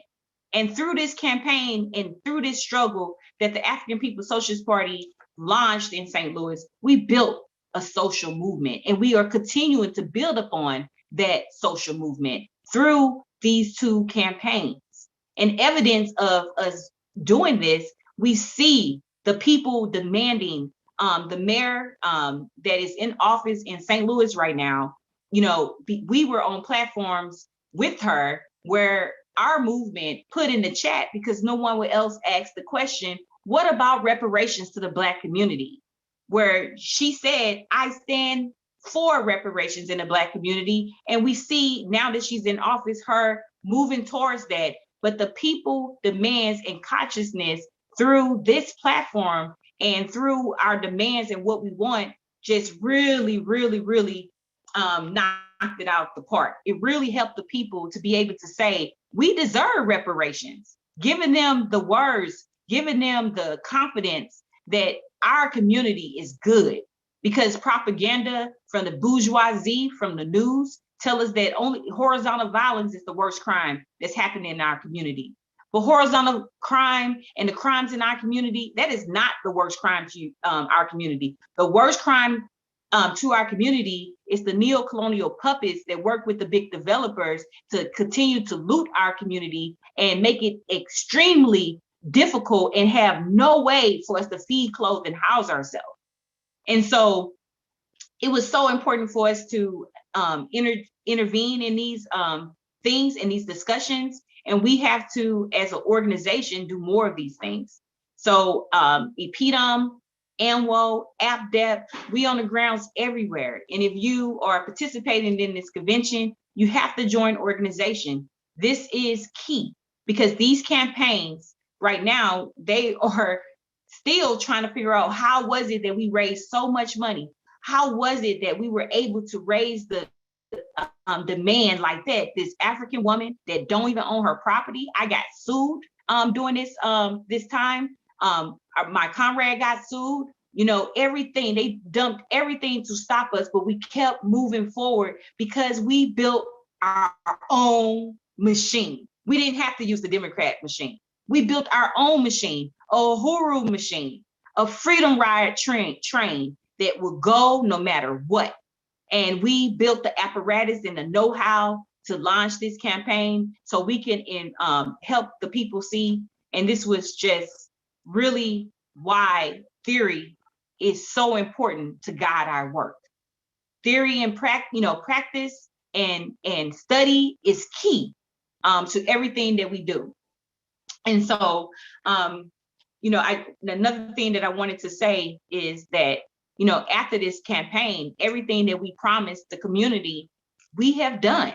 We said that we were going to have a One Africa, One Nation market, and we are having this market under attack, and we still organizing, we still fighting back, and we taking the people with us to say that we will be free, because not just because we just said, because we know through science and practice and the theory and everything that we do, that African people have the ability to feed, clothe, and house themselves and have power over their own life.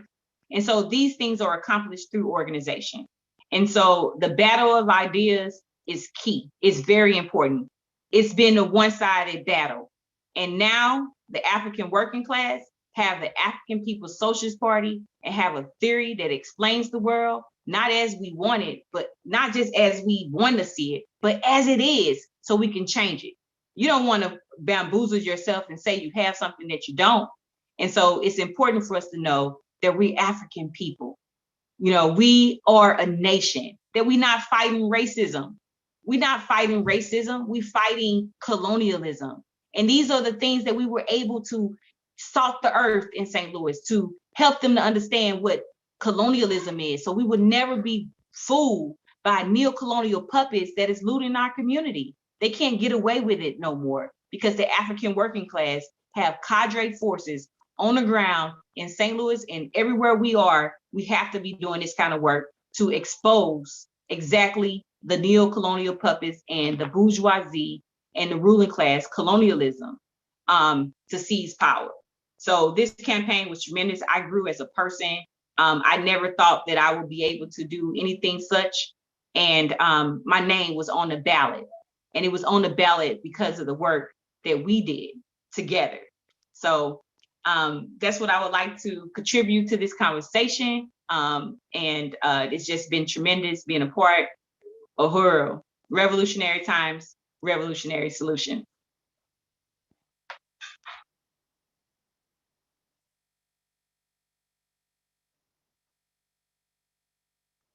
Okay.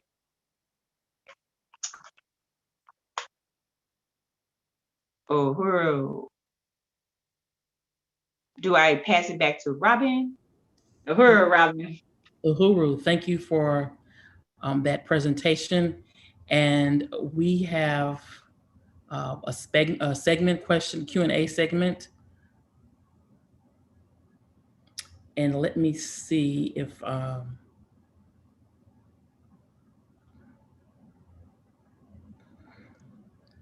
can access. I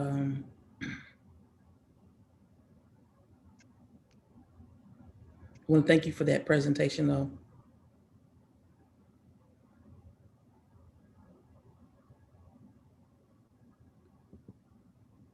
I'm going to ask comrades to, if you could assist me, I've been hacked. So there are some things I'm not getting right away. I just seen a comment from Deputy Chair Owners and Asia Satella. Did you see that, Akile? That Akile Anai was the first candidate that ever ran for reparations in St. Petersburg, Florida. So the strategy of running candidates to using this as a platform is something that we have done historically in our work. You know, the ballot and the bullet, you know, we like to say. You know, we have participated in the Black is Back coalition that have had a school to teach the African working class exactly how to run for office. And Director Kile, do you want to add to that? Uhuru, thank you, Kalambai.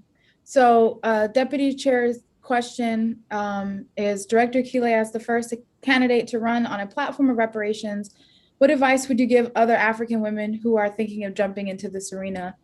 And I, just like what President Kalambai was saying, just in terms of like the revolutionary strategy of the African People's Socialist Party to enter into the electoral arena, which I think is the thing that really prepares you for taking something like this on, because it is huge and they make it extremely intimidating.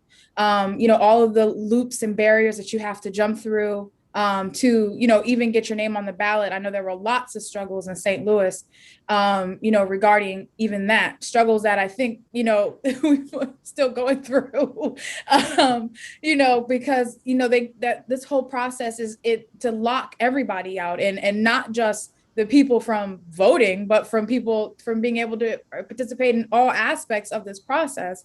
And so it is, it gets extremely intimidating. They set up all these blockades for you. The whole question of name recognition and money. I mean, these people raise, depending on how fierce the battle gets, and we usually get them up against the wall. So in our election, they had to raise $1 million in order to beat us. And, but I think that having, the theory of African internationalism and revolutionary organization, to be a part of this organization, to be a part of ANWO, to be a part of IMPEDUM and the African People's Socialist Party, that gives you all the confidence because you are a part of a revolutionary trajectory of 50 years. And that is what you carry with you when you go into these arenas that have historically, been used to keep us out. And so I think that's the fundamental thing, is the revolutionary organization. And I would encourage African women, and if it becomes a necessary strategy for ANWO, to join ANWO, and that might be on the table in the near future. Oh, and Chairman noted that they also brought Barack Obama into St. Petersburg, and that's true. 2017, our first reparations run, electoral run, they brought Barack Obama endorsed a mayoral candidate for the second time I think, what was it, a president's history, that they endorsed a local mayoral candidate. They brought him in because they wanted to endorse in opposition to the reparations candidates. So that's the kind of treachery, that's the kind, that all of the stuff that the ruling class will do. They might call you an angry Black woman, and they might call you bewitching, which is what they did here. So you might get some specific insults based on you being an African woman, but there's nothing we can do without revolutionary organization. So that's what I would say. Uhuru, Deputy Chair. I do have a question from last name, I don't want to, Inyundo. And it says, does the party have a position on the question of transgender identity in the sense of African women or men assuming what capitalist society regards as the social and even physiological traits of the opposite sex? How, if all, is the struggle against the oppression and exploitation of African women impacted by this tendency?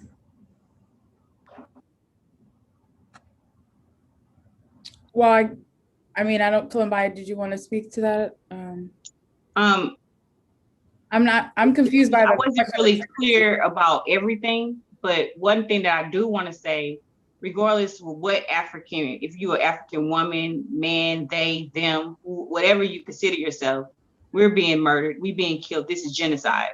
And so our position is that all African people have to participate in the revolution. I don't really know. I didn't know it was kind of moving in some ways that I don't know, but I just want to say that, this movement is for African people, period. Yeah.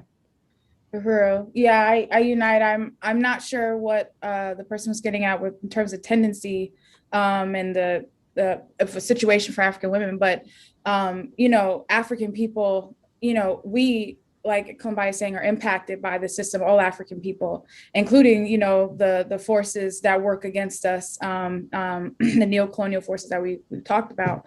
But, on these questions, we recognize that this system is built, it's the foundation. It's the only thing it can do is to oppress. And through that process, exploit, murder, rape, pillage, all of these different things dominate our entire people. And like Kombai said, every sector of the population, of the African population, that's who they're doing it to. And we don't sit around and have debates about what people want to identify as, who people want to sleep with. We're fighting to make a revolution, and anybody that can unite with that, we say, come on in and struggle. And we don't stand for, any oppression of any sector of the African population, except those who have worked against our interests. So, when we achieve state power, of course. So, but other than that, there's, we know the system, creates all this, division and things like that. The ideas that we even have in our heads about the differences and why we should be for or against these differences, that comes from colonialism. Like, that's not coming from anything internal, historic for African people. That's not who we are. And at the end of the day, if it doesn't move the process of African revolution forward, it's meaningless. So, we say anybody who can unite with African revolution under the leadership of the African working class, you have a place in this struggle. So. And so, I really appreciate the party, on these questions, because it's easy to get bombarded by a whole bunch of things of being part of the same gender loving community, or, identifying in these things. And just like what Director Akile, but at the end of the day, we have to ask ourselves, what is the primary contradiction? And the primary contradiction is that I'm an African person and I'm colonized. And so, you have to first understand that we can't take these different symptoms of colonialism and how it affects us and put them in front and say, come into the organization. It's like, well, we have to have this whole thing on trans. So I have to, because I'm identify as lesbian, I have to make this whole thing about being lesbian. Like, no, like the primary contradiction is that, I'm colonized. And, we have to overturn those things. And we against all oppression, like Director Akile said, and you have a place in this organization, you have a responsibility to make sure that we understand what the primary contradiction is and overturn that so we can create a world where all of us are liberated.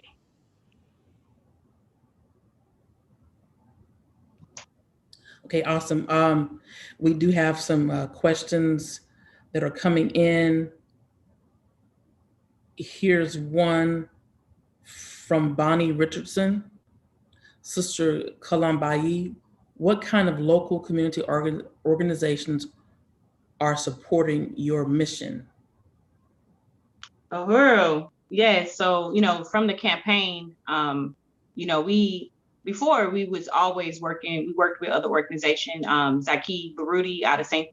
Louis, he's part of the Black is Back Coalition, and he is part of an organization that we work with, and it's the Young Dems. They actually endorsed myself and Chichara, and they endorsed us, so they stand in solidarity with what we were putting out, and constantly working with other organizations and people that, because there's no surrender and no compromise. So you can't get caught up in trying to work with everybody.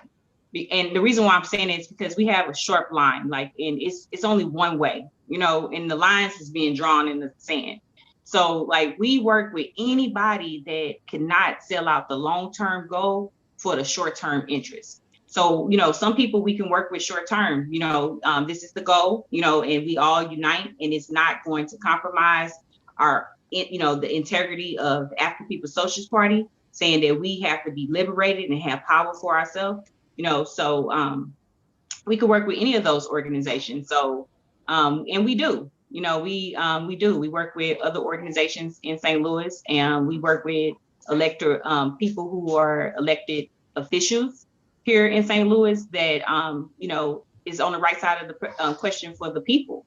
Because ultimately, that's what it's about, who is a champion for the people and who we can work with. I hope that answered your question. And so here's a comment for either one of you to address. It says, Uhuru comrades, for speaking to the importance of what African unity looks like versus the colonial irrelevance that keeps us divided. If you'd like to address that.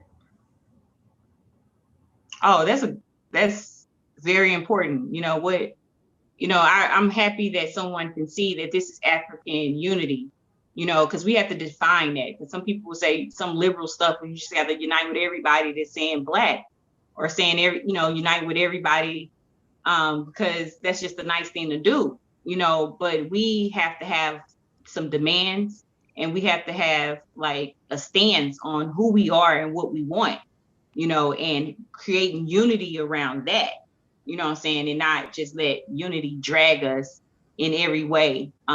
So that's exactly what we express in here, African unity, and what African unity look like, and how we unify ourselves through organization and fight for the same common goal, just like the slogan for this great convention. Real. Yeah, I want to add to that because the chairman mentioned it yesterday. I mean, how, imperialism, when it sees the benefit of it, will, start passing laws, bills, and, all kinds of stuff, start embracing the otherwise kind of outcasted sectors of the white population.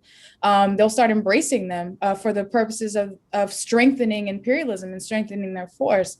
And, and when you just look at that situation, I mean, they're building quite literally their army, trying to bring, having people able to come into the military and things like that. So, they're able to, on a certain level, it's not even about who they sleep with, or what they identify as, because they have a goal. They have a goal to maintain the system that's crumbling, and they're taking every desperate measure, but that's their goal. And so they can put all their personal differences to the side to try to maintain, to try to put another jolt of life into imperialism for another day. And we have to recognize that when we are in the process, if we're just muddled in the argument of who is right in terms of who gets to identify as what, where do we go? How does that solve any of our problems? How does that deal with our day-to-day, and how does that deal with the overall plight of African people all around the world? It has nothing to do with anything. And so we are sitting in our communities debating over people's existence and ability to call themselves what they want, while the imperialists are making moves on us all the time. And it's ridiculous. So yeah, we have to have unity, and not this flimsy unity as Columbi was just talking about, but unity in making the African Revolution. Unity in making this struggle. That's where we unite. That's the point of unity. That's the only thing we need, to unite with African internationalism and your role to carry out our struggle. Because when we're free, we can address all of those questions. Every single we can address them all. We can deal with them. We can say what we want. We can we can define it, but we can't do that when we're spending the time that we're supposed to be spending making the revolution, dealing with these questions that colonialism has made, put on you. Like, you wasn't dealing with that, what I'm saying? Now you got to deal with it. So, we have to, build unity with the African Revolution. That's the fundamental question. So. Thank you. Here's a question for President Kalambayi.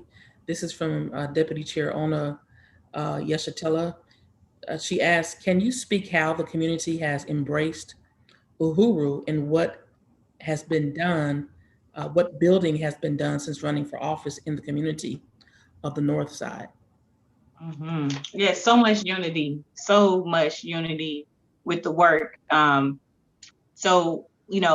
Chairman wrote in a political report, after Ferguson, just seeing how much money has been dumped into Ferguson to change the narrative, and just demoralizing, all the men and women and young people that made Ferguson pop.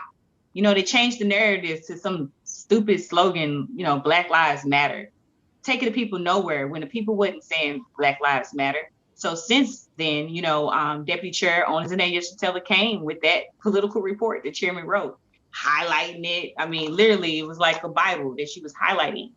And now, concretely, we have institutions we can walk and touch and be in.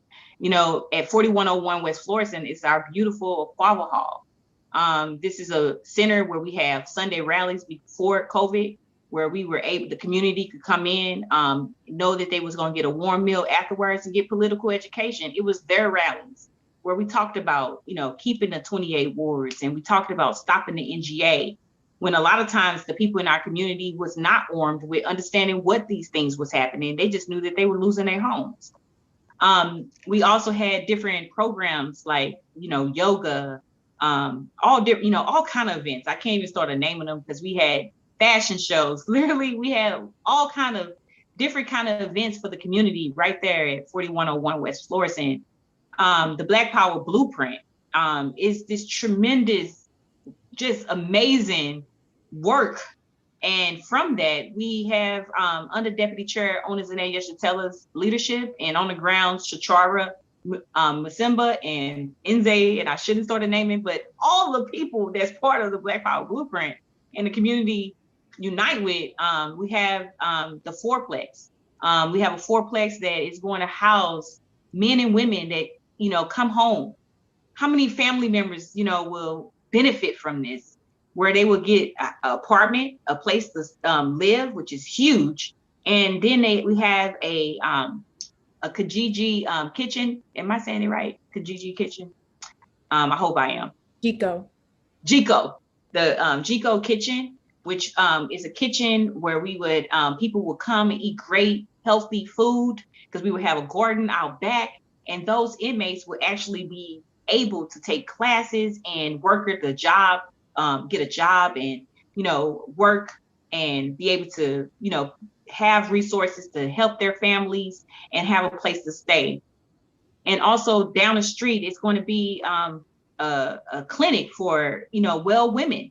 These are just, I'm just tap dancing because The Black Power Blueprint got some more stuff up their sleeve. And I mean, the One Africa, One Nation market, I don't even know if you can even imagine how powerful this is just for the people that drive past it, like getting out their cars, never ever seen something like this in our hands, in our community right there. Yeah, they've been to markets before, but never on West Florissant at Alice in West Florissant in the 21st Ward having a market, blocking off streets with a red, black, and green flying high, where, you know, young people having lemonade stands, writing POAs, plan of actions of basketball, you know, playing basketball games, and vendors from all sorts coming, and people coming from the 21st Ward, 3rd Ward, and everywhere else participating in the One Africa, One Nation market right now. So I am really doing a disservice of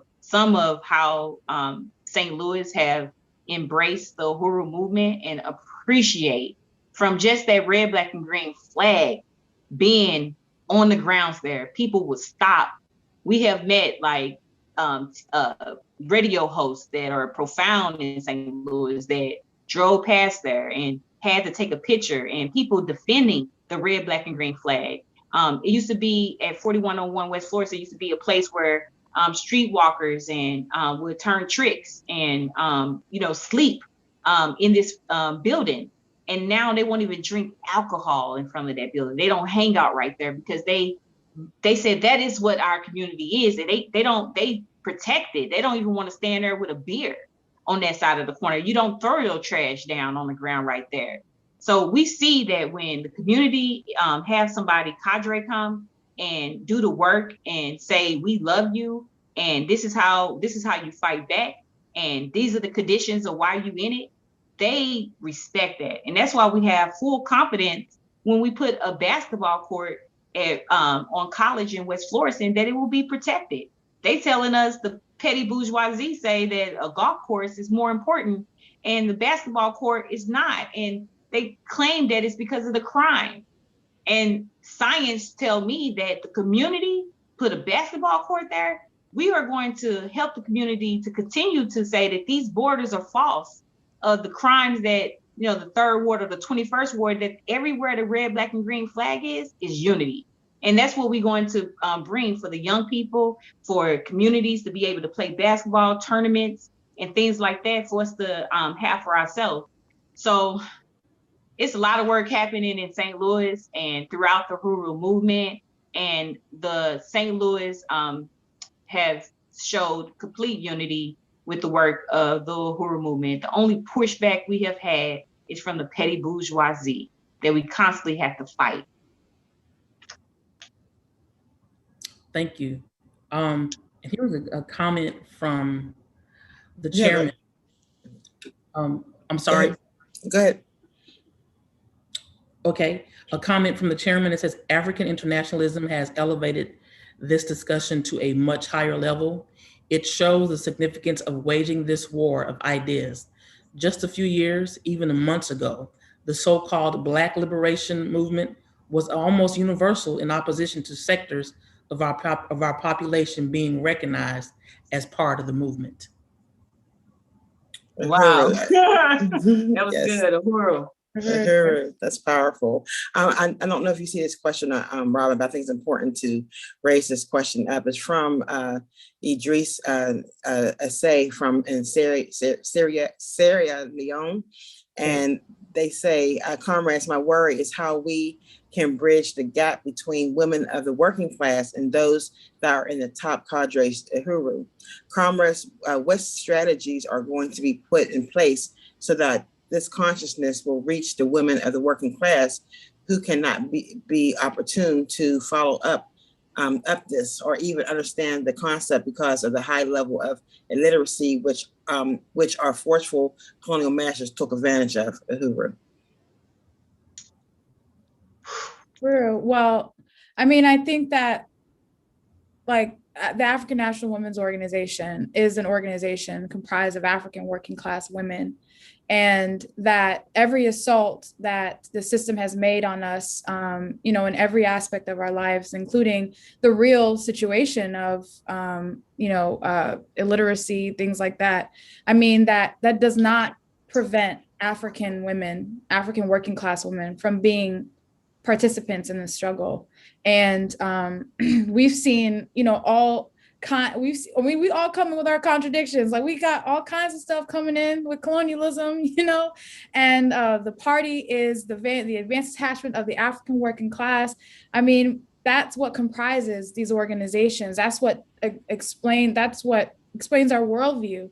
And so I can understand, like, there being concerns that, these issues might prevent or complicate the ability for African working class women to come into political life, but it shouldn't be a worry. I mean, we're looking at African working class women, despite all odds and contradictions that we may come in with, struggling right now, and leading, so I hope, I was able to. That was good. Yeah. Yeah.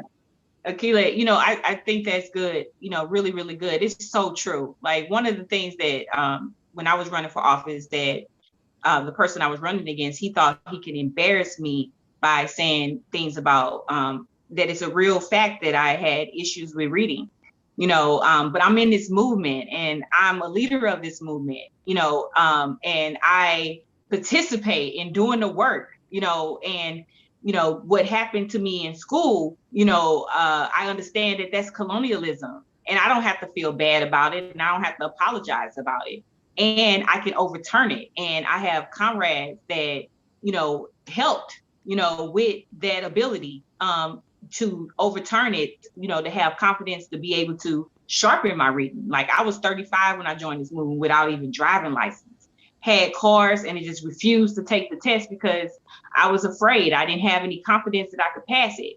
But I got in this movement, I probably wasn't even in that long, where I had the confidence and got my, my driving license. And I know we have to move, but one of the things that I wanted to say is outreach. And the worst thing that you could do as an organizer is to think that the people can't understand. Because then you ain't gonna go out and give it to them. You know what I'm saying? Don't think that the people can't get this. You know what I'm saying? If Chairman thought that, I would never be in the movement. So don't have confidence in the African working class, and know that, when you go out there with the Burning Spear newspaper in your hand and you equipping them with that, like in St. Louis, the Midwest region, and in Edom, we have political education right on the porch. You know what I'm saying? And the class are coming, you know what I'm saying, and participating and getting it, and they have comments. Like, once we explain it, then they raising their hand because they got a story, they get it. So never lose confidence in the African working class, and never think that they can't get this, no matter where where they learning is or how high it is. We can, the African working class will and can understand and be thinking individuals in this work. I just wanted to add to that. Sorry, I'm coming in. I think what's really critical too is the fact that we can recognize that there are African women who may not have access to the internet and may not have the ability to read propaganda that we have been putting out. But that's why it's so important for, like, the basics of organizing, which is to go to the community and speak to people and let them know what you are doing as a part of the revolutionary African working class to overturn these, and even come up with programs that will allow African women and African men to participate in the political discussion. What programs are we putting down to solve the illiteracy question, right? What programs are we putting down to help African working class people who may not have access to this information? So I think that when we start to say, like, how do we get working class African women or African people to understand this? I think we have to ask ourselves, are we doing the things that can help African working class people understand this? Because if we recognize it as an issue, then what solutions are we bringing to the table? Uru. Thank you for pointing that out.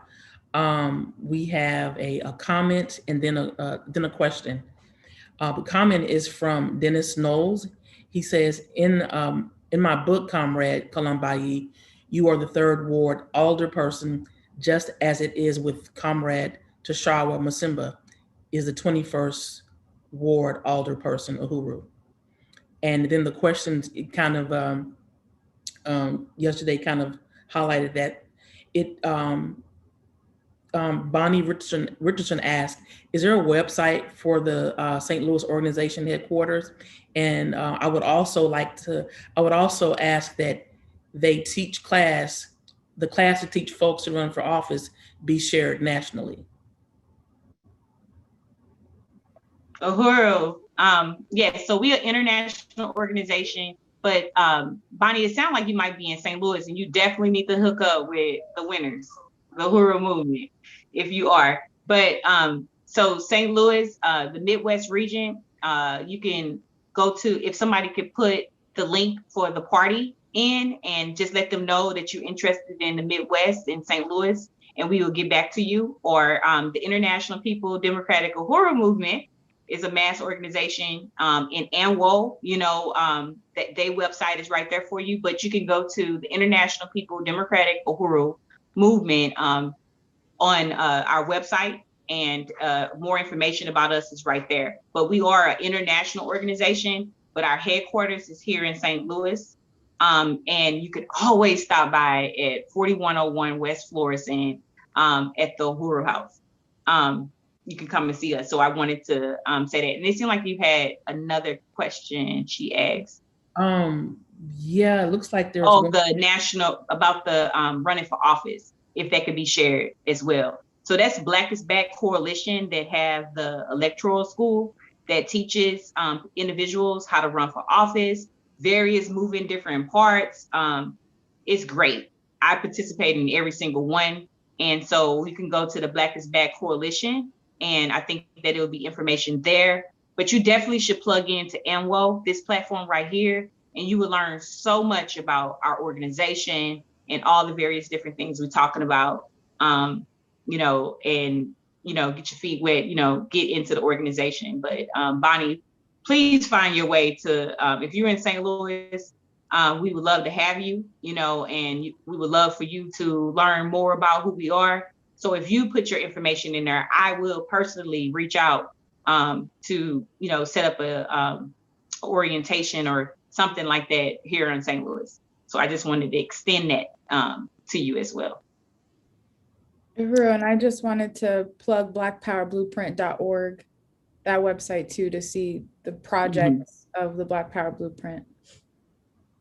Yeah, thanks, Akila. Yes, definitely. So there's a comment that I'll share first, and then a question. The comment is from Deputy Ona Zene Yeshitela. She says, "Uhuru, yes, I will stand with these African working class women anywhere." We will stand with you, TDC, 10 toes deep. And there's a question from Process. Process says, "What projects are you working on as an elected official?" Uhuru, are you speaking to me? They didn't specify, so I'm either one of you. Yes, I hope if you are in St. Louis right now, we are in a serious struggle to make sure that the African working class have the best basketball court that they can have at on College in West Florissant. So we have a campaign right now where we are getting petitions for people to sign, so we can have no pushback on building an amazing basketball court that will be tremendous for health and wellness for young people, and also just a beautiful fixture to have there as well, and also be used as an organizing tool to really bring the African working class as one. It's so divided, and to bring everybody and have basketball tournaments and things like that. So that's one of the things that we are working on. Our primary campaign right now is the 2021 EPDM convention. Building and bringing the African working class into their own organization is key. Political education, and that convention is going to be the first week of September, a 3-day convention. And one of those days is going to be a working day where it'll be at the One Africa, One Nation Marketplace, which is something that we also are constantly doing outreach and fighting and defending because it is constantly being under attack by petty bourgeoisie forces that don't want to see the African working class be able to feed, clothe, and house themselves. They are attacking the people. And so the One Africa, One Nation market happened every first Saturday of every month. And so that is an ongoing campaign and an ongoing thing that we are working on as well here in St. Louis. So yes, those are a few campaigns that we are working on. And again, EPDM is an international organization. So the convention is an international campaign. And then I talked about a couple of local campaigns that on the grounds in St. Louis that I'm responsible in working with other the organizers of the Black Power Blueprint. Thank you, Kalambayi. And I'm gonna have this to be our last and final comment and question from King L. The comment is, Uhuru, this convention has been magnificent display of the uniqueness of African women's leadership. I salute all of you for the amazing work you are doing and the work that needs to happen. But more importantly, I support you as you show us the way to liberation. The range of topics covered in these 2 days are too numerous to count, and it is hard to narrow it down to one topic to ask my question. And this is a question.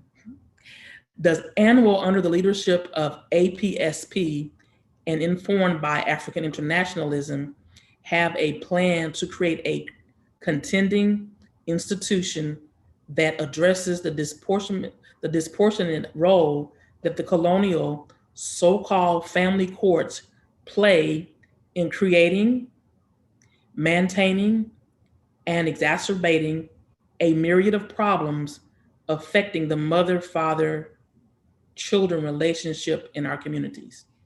Uhuru. That's quite a question. Yes. Quick answer. Yes. So the work that we do with the RSCPS, it encompasses all of those issues, right?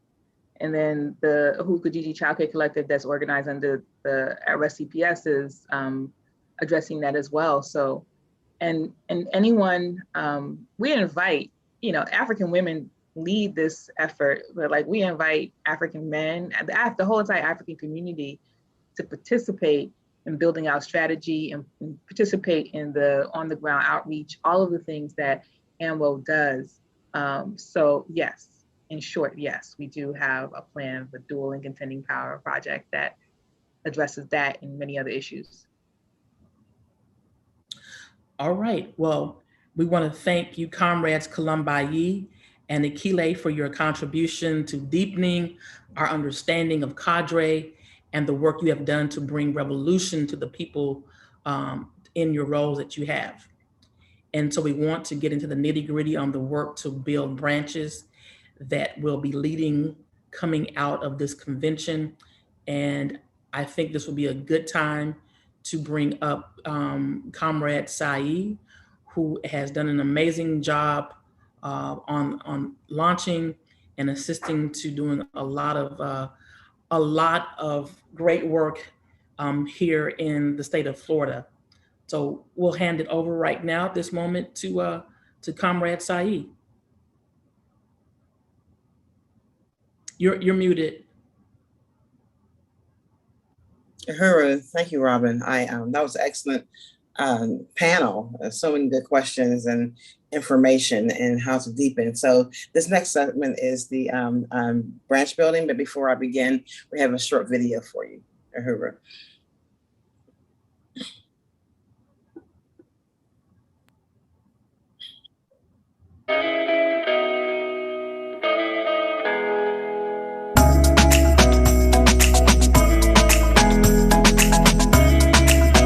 System. Through organization, African women become part of the overall African revolution, because the matter of fact stands that without the active participation of women in the revolution, the African nation will never come to know peace and put it on the forefront. And we have to help African women realize that if we don't take on this fight, it is not going to be won. Totally unite with what the sister just said. There's never a time when we needed men to step aside. The thing is that we're not going to be free unless we're together.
Uhuru, thank you.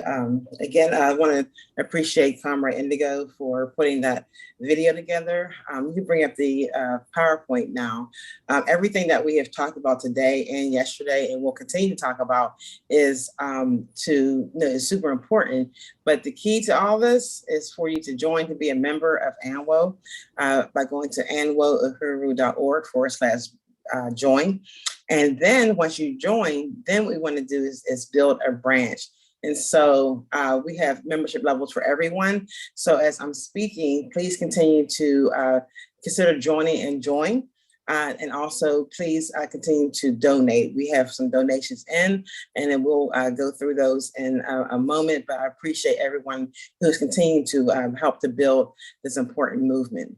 So now I'm going to talk about the brilliance of the branch. My sole responsibility for ANWO is the membership and recruitment. And the key to this is the building the branch. Next slide.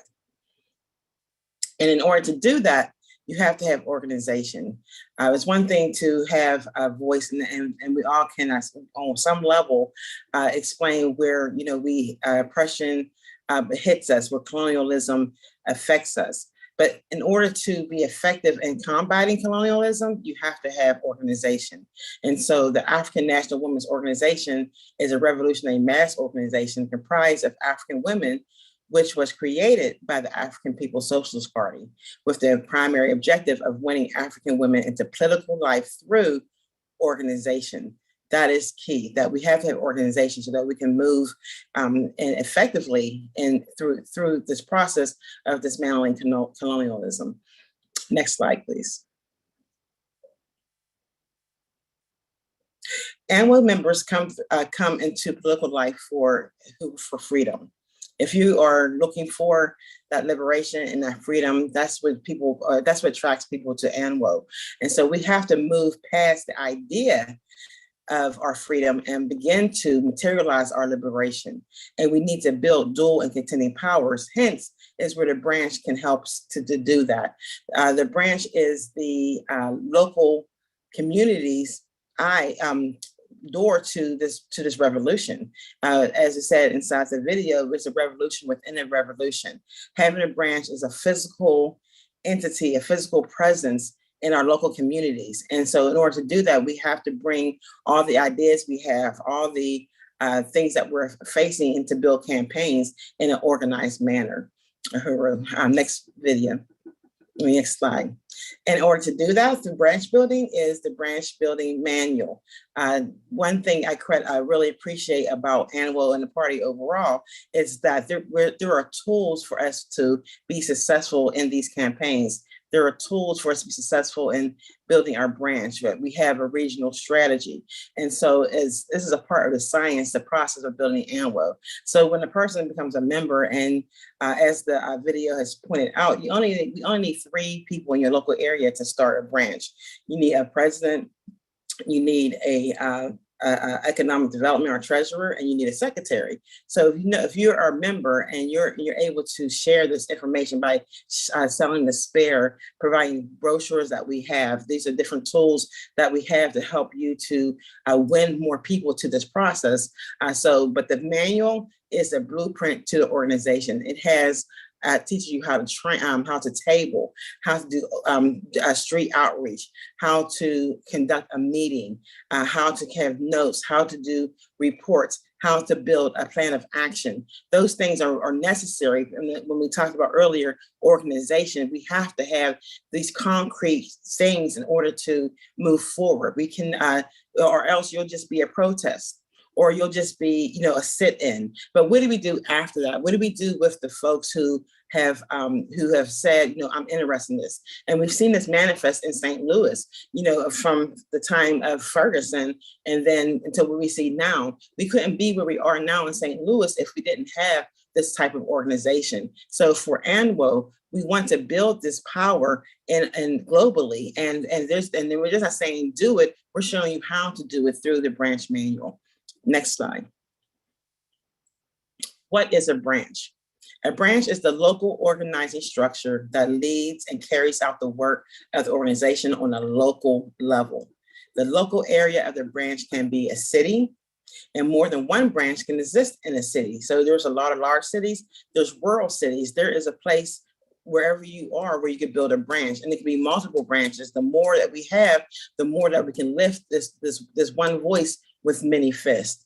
So that's what comprises a branch. Next slide. And what's core philosophy? We believe that a fundamental test of the progressive or revolutionary character of any organization, party, movement, or society is its commitment confirmed in practice. Again, it's confirmed in practice. I mean, we have to do this work to the destruction of the special oppression of women and the elevation of women to the rightful place as equal partners and leaders in the forward motion of the development of human society, and as leaders, makers, and shapers of human history. This is the core for philosophy. If you can unite with that, I implore you to please go to anwouhuru.org/join, because if you can unite with this, that means you want to be a part of this process, that you want to be a leader in this process. And there's a room for not just one leader, there's room for many leaders. And so there's no one certain way to do things, but we need everyone's collective participation in order to make this happen. So again, if you unite with this core philosophy, then you definitely want to be a part of this process. Next slide. The branch leadership. The branches of the organization report to the state conference. So as I was saying earlier, you're going to need 3 people, which you see in bold, but the leadership positions of the branch are as follows. The president is essential, the secretary is essential, and the treasurer is essential. You're going to need someone to help to lead. You're going to need a secretary in order to document every action, to make sure that we have the documentation, and someone who's able to record the work that is being done. And there has to be also a treasurer, because there has to be an economic development arm of your branch. So as you raise funds in order to operate your branch, you need to keep track of that through the treasurer. And then it also, if you have more people as your branch grows, then you would have a membership coordinator, an economic development and finance who will work with the treasurer, an outreach coordinator, a political action coordinator, an information education coordinator, and also a vice president. So, and again, the branch manual breaks these roles down.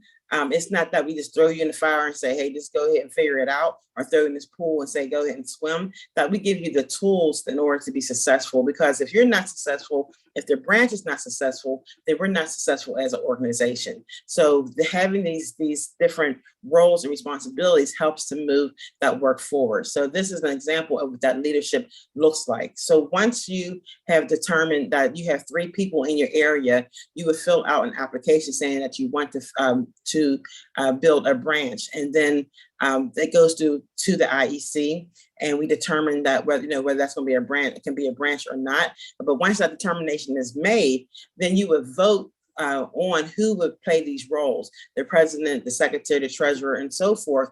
And then you can start that process. Next slide.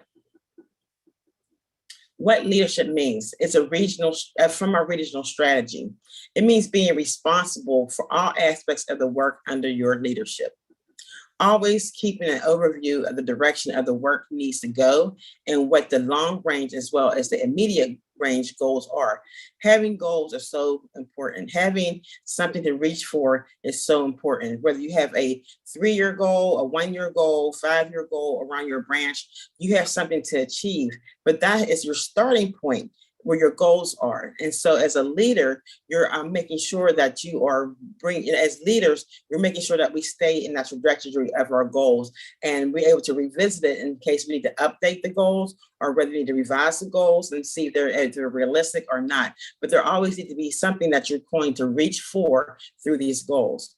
It is also the responsibility of leadership to lead and not to go along with everything that's happening. That's liberalism. We can't just be like, well, if that's what you want to do, I know you're having problems over here. No, you want to make sure that, that we don't go along with the status quo, because you have a goal in mind, and that goal is concrete and has been voted on and decided on. And so therefore you continue through that process. And also it's a struggle for what needs to be accomplished, and to lay out practical goals and objectives for how to get there step by step. When I first seen the plan of action, I felt very intimidated. And for those who don't know what a plan of action is, it's a document that helps to lay out how we reach those goals, how we are going to do the work, and who's going to do the work, and when the work is going to be done. And so this is a part of leadership, creating these action plans so that we have something that we can share. It's nothing like if you have a leader who is leading everything and then they disappear and there's nothing in place for you to do, well, because you say, well, so-and-so just took care of that. But if there's something, and if your goals are documented, if you have action plans that are associated with these goals, then it can be picked up at any time for the next person to continue the work that has already been voted on and decided on. Next, this has to be based on a scientific summation of the forces, resources, and political base available to you. This has to be based on a scientific summation of the forces and resources and political base available to you. So there are resources available. We have the branch building manual. We have individuals in ANWO who will help support you in your efforts. And as I said earlier, if you're not successful, we're not successful. We would not ever want to set anyone up for failure. And is the work easy? No, it's not easy. I was told not too long ago I like to be busy. And I don't know if I like to be busy, but I do like to be productive. I like to make sure that wherever I pour my energy into is for a greater good that's higher than myself, that it takes away from individualism. And so it makes me feel that, helps me to understand that I'm putting back into my community, I'm putting back into my family, and I want to see them grow, because this work is greater than me, and it needs me, and I feel that it needs me and others in order to be successful in this work. Next, it is not based on idealism or a wish list, or based on a line of demoralization, or we can't do it politic, that we can do it. And one of the things I was reading, I can't remember what I was reading most recently, is something that the chairman had wrote. And I want to say it was in O'Malley Speaks book, but I was reading, and one of the profound things that came up for me was that how he explained that, the work that we need to do is not easy, and how we understand that it's not an easy task, but we still have to do it. Trying to dismantle colonialism seems unattainable to some people, but when you get involved in African internationalism, when you get involved in ANWO, you realize that these are tools that will help us to get to that end point, and that we are setting ourselves up to govern, and we can't just have we can do it, thing, or have great chance to make me feel good, or, and those type of things. We can go to church or to some motivational speaker to make us feel good, but this work is real, and it's a work that is done in practice. And so I can truly appreciate having the blueprint laid out for us. And so being involved in the branch will help you to show your leadership. And one of the things I do appreciate from the last panel, and that last question was around, how with the great illiteracy rate, that these things are as a result of colonialism. They did not want to educate us. They were forced to educate us. And then when they did have to educate us, they educated us with their own history, with their own understanding, with their own scientific approach to life.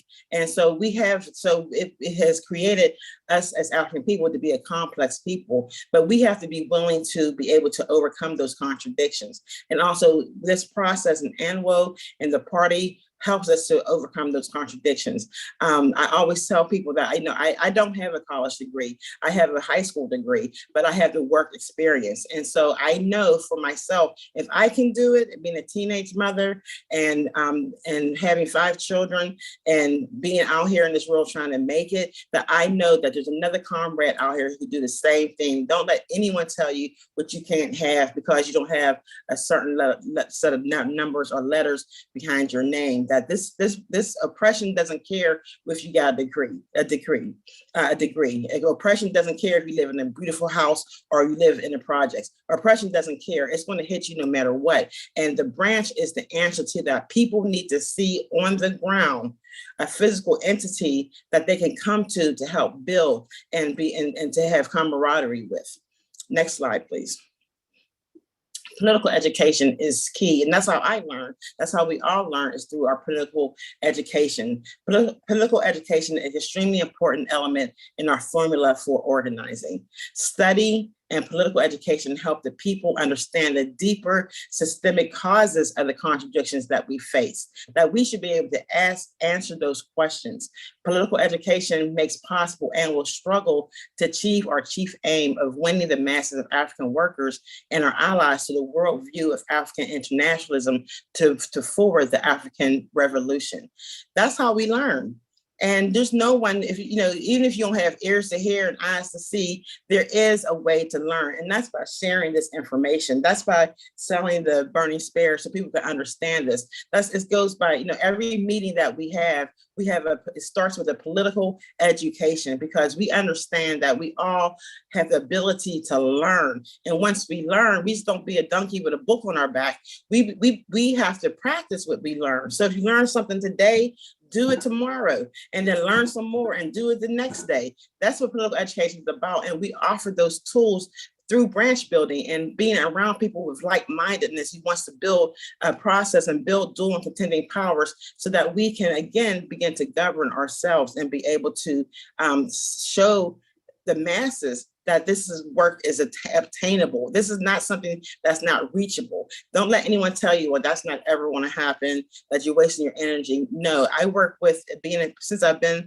a part of ANWO, that I've worked with some beautiful sisters who work in conjunction with one another, that we can say, what is your role? What is your role? Did you take care of it? Yes, I took care of it. I didn't. Well, what can we do to help you overcome that? You know, and move on so that the work continues, with or without anyone being there, that, you know, we have to still continue the work, and that is documented in that way. And so political education is so key, whether you're in the group setting or whether you're individual setting. Continue to do that. Read, and listen to the chairman's messages. Go to Harriet's Daughter Book Club and talk about how these different aspects of our lives affect us, and how we can come together to educate each other, and also to be able to grow. I don't know everything. I'm very new to this process. I'm a year in, but I've learned a wealth of information, and I'm very anxious to learn more, and not just learn it, but to apply it and to see where we can do, where I can help in those areas. And I'm here to help support you as well in this process. So political education is one of the key components to building our branch as well. Next slide.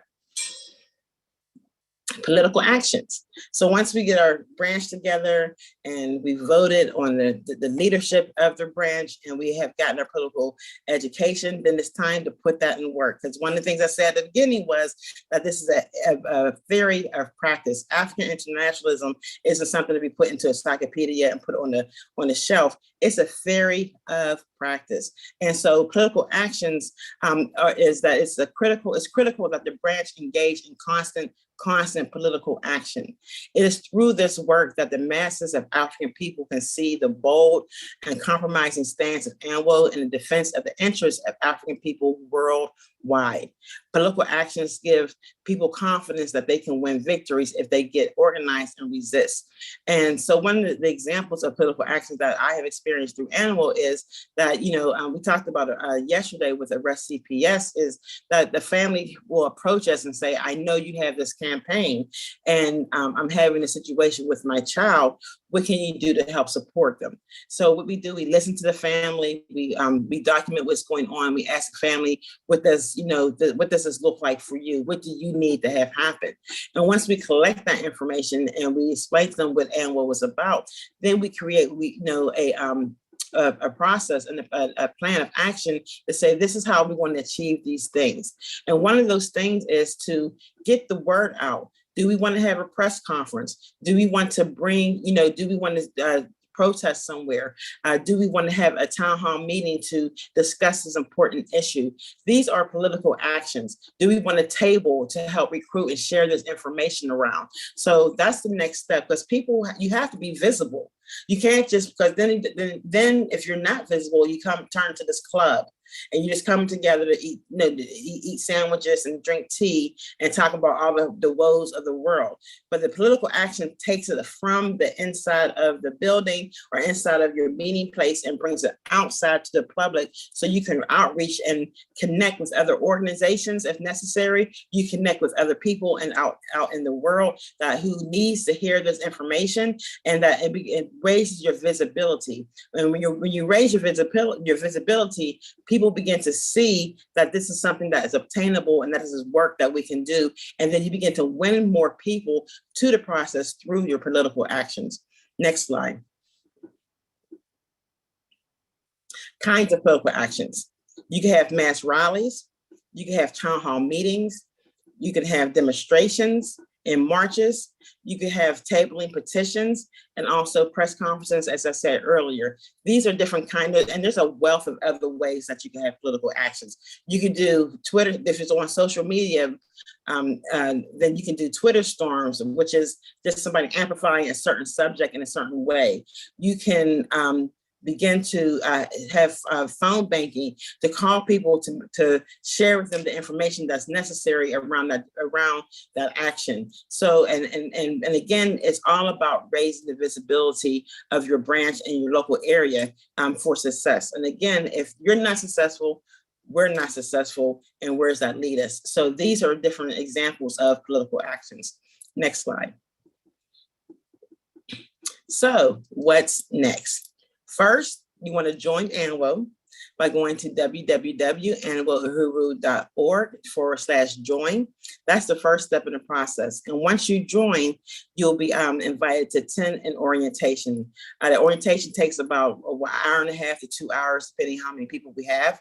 We'll begin having orientations at least twice a month on a rolling basis. So when you have recruited, when you've been recruited and you begin to recruit more people, there'll be orientation coming up soon for them to be able to learn and have a deeper understanding of what ANWO stands for and how they can become involved. And then the next thing is you want to attend your branch building meeting. So we can teach you how to, through the branch manual, how to build your branch and how to create next steps. We're planning on really having a plan to go, clear across the country because I'm in Orlando, so we're planning the next week. We'll be planning on building our POA for the branch, and then putting our application in for the branch, and then going from there, creating a ground game for individuals around certain campaigns that we have. I would love to see our campaigns around birth and reproductive justice, which is something that I am very passionate about.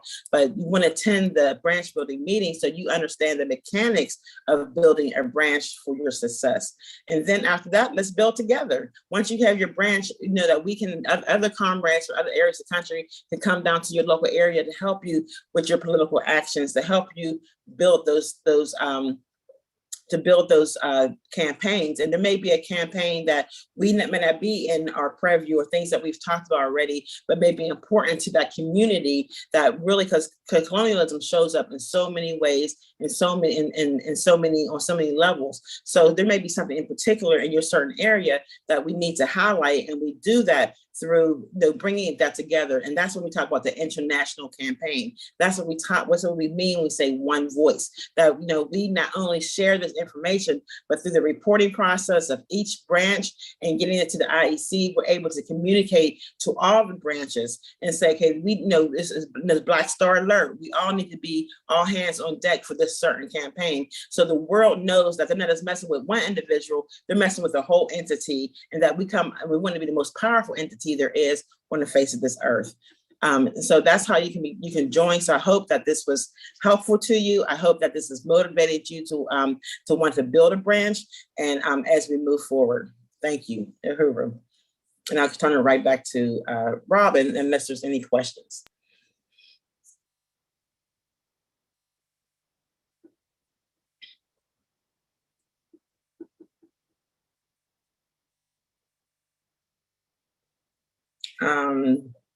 Okay, there you are. Thank you. Thank you. Did any questions come in? I don't see any yet. Okay, well, thank you for this time. Yes, Much appreciated. Thank you, Comrade Saeed, for such an in-depth presentation, and hats off to you for all the work that you've done in such a brief time here in the Sunshine State.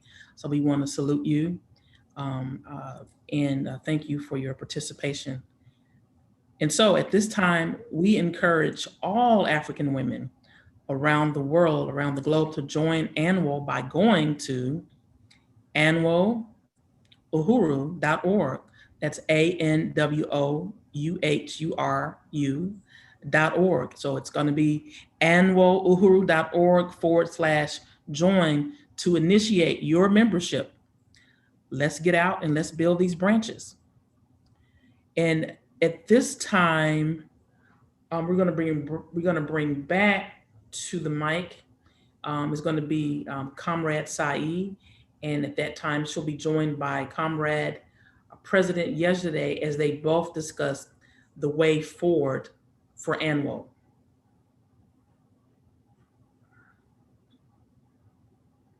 Girl. Yeah.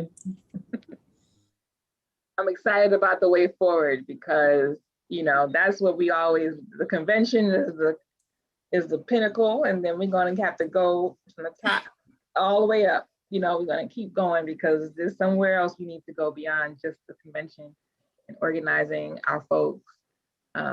We have plans, so let's get into it. Slides.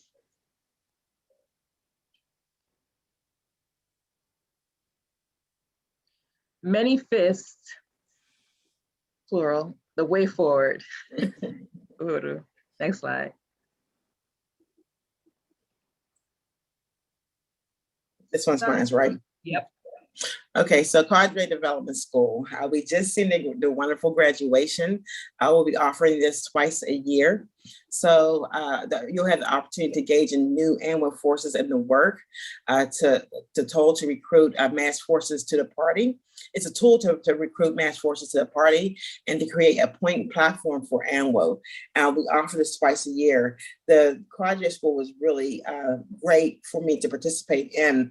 It allowed me to not only just work as an individual and building out, you know, we were given different scenarios around things that can occur in the community on an international level and on a local level.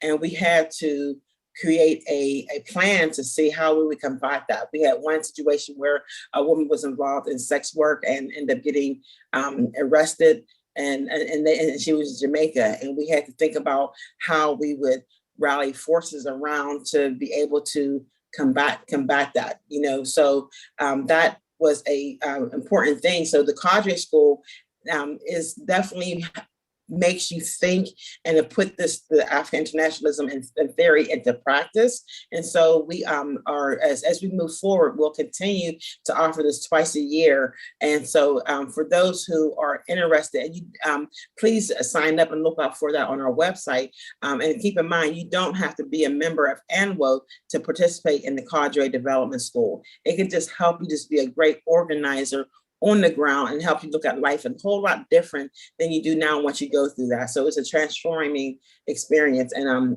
much appreciated. So I invite you to continue to look out for that and to let other people, you know, somebody's on fire and they're sick of the bullshit that's out here, say, hey, you probably want to go to Cadre Development School, and get them signed up, and so that they can move, helps them to move forward and do concrete things around this system that we all live in. Next slide. We want to increase members and influence them. Our goal is in North America, is to be in San Diego, Orlando, Philadelphia, Delaware, District of Columbia, and St. Louis. We want to really put a strong concentration in these areas in North America to help build forces to come visit, to find out the regional, to visit the regional representatives, to see how we can put this work into the hands of the masses. And then we also have a plan working very strong and closely with Occupied Tanzania, South Africa. Had you see this, heard a wonderful presentation from the comrades there, that we are working with them to see how we can build these processes moving forward in these areas. And then after that, you know, hey, wherever we need to go is where we're going to go, but that's what the plan is. And it is going to be a plan of practice. Next slide. So we've been talking about our national headquarters for some time now, so we want to make this a reality.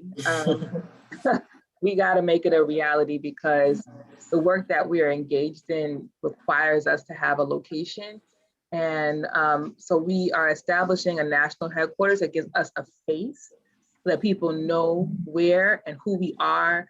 Our headquarters will establish an operational base where we will engage with our community through political campaigns and become a political and economic hub for African women and the African community at large. This will be a liberated territory, a place where African women have a space to organize and address special oppression that we face as a part of the colonized African masses. And our headquarters will serve as a production and distribution facility for the Colonized Hair and Body in the United States, and most primary economic development project that you all should be well acquainted with by now. Our moving Decolonizes operations to a public location permits the community to have more of a relationship with us, and to engage and encourage and socialize production, leading to socialized profit through the advancement of the sales agent plan. So our national headquarters for us is a really key project that we are coming out of this convention with practical, which is different from before, having practical applications of how we're saving money, how we're getting money, how we're fundraising money to make this a reality in 2022. Next slide. It's me, activate membership. You want to jump in, comrade? You are welcome to do so. Yeah, I can jump in. So activate membership. We want to create multiple opportunities for membership engagement going forward. You know, we have to be active members. We don't want to be members in name and only. We want to be members in practice. And so we want to begin to engage our members going forward. So continuing the Harriet's Daughter Study Group and Book Club, because of COVID, it went online. But we can definitely, in your branch, as you build your branches, and even as a member, you know, you can just have, create a circle for comrades to come together to discuss books and important topics around that. Also, we're going to start having political education series quarterly. So as we talked about earlier in the last workshop, it was that, you know, we have to have political education. And so we have to bring that to individuals and bring those so people can have discussion and also opportunities to learn. Our folks cannot do anything unless we learn. And so the political education series we offer quarterly. Also by having regularly scheduled info sessions to help people say, hey, where's ANWO? You can point them and say, hey, you know, they're having an information session about ANWO on Thursday at such o'clock. And we can have those. And as branches begin to build, that they could begin having info sessions in their local communities and sharing information. We can never share too much information, but it's nothing unless we do something about it. And so you have to activate the membership by constantly providing this information and getting people a thorough understanding of what is being conveyed. And many times you only know what their understanding is by putting them into work. And so that's what our intent to do is like, let's work together, let's build together. Also tabling and having tabling and outreach opportunities, just to go say, hey, every Saturday between 10 and 12, we're going to be on the corner of X, Y, and Z. And the community begins to know, oh, that's where I got my burning spear. Oh, those sisters are about something, because they're the same ones who had that political action last week down by City Hall. They get to know who you are. So tabling and outreach is an opportunity to win more people. And sometimes you only get one person, sometimes you get no person, and sometimes you get 10 people, but it's you never give up. And consistency is key. That you can't just be out there one day and then they'll never see you again. You have to be consistent in whatever you plan to do to make sure people see you and they recognize you. And after a while, you begin to win folks over to that. And then it's not all about work. Sometimes we just want to socialize with one another. So we can have movie nights, fundraising socials. We can visit the different regions and build masses with them. We can have bowling night. Or another thing is that potluck and politics night. Hey, everybody bring a dish and let's talk about political education. Let's talk about how things are affecting us while we eat is good food. So this is different ways that we're going to be looking at activating our membership moving forward. Next slide. I think also for that is, so also like our membership has to have a deep and profound love for the African National Women's Organization. Because if you don't, then any little hiccup that comes in your way, then you will be like, it's too hard, I'm gonna get out of here. But if you recognize the significant and you can unite with the objectives and the mission and the vision of the organization, then you ready to go out there the next day to try to solve the problem and be like, listen, this is how I did it yesterday, I'm gonna do it today, and we're gonna get 2 people on this contact list, or we're gonna get 50 people on this contact list, and I'm gonna call them until they tell me I have to call them no more. Because sometimes that can be the case. And through the consistency and practice, then we will win more and more people to our ranks. And I think that people should not be afraid to engage with Africans, because if you are won by the politics, you can't be selfish with it. You have to expect that there are other people that can also be won by the politics. So the Into Volunteer Brigade with us is how we bring in new members and new volunteers. And we look at this, we have used this process primarily for the economic work, but we want to introduce African women to ANWO through completing the practical work, which can be also how to set up a table, come table with us so that you can help us pass out this particular propaganda through our work. And so our volunteer brigade will be something that we'll be initiating on a broad base throughout our entire organization, looking at open positions that we may not have a member who might have the skill set to fill, even though we do train our members. And we want people to have an opportunity to look at the organization, find out more about the organization through volunteership, and eventually become a member once you just unite with the work. Next slide.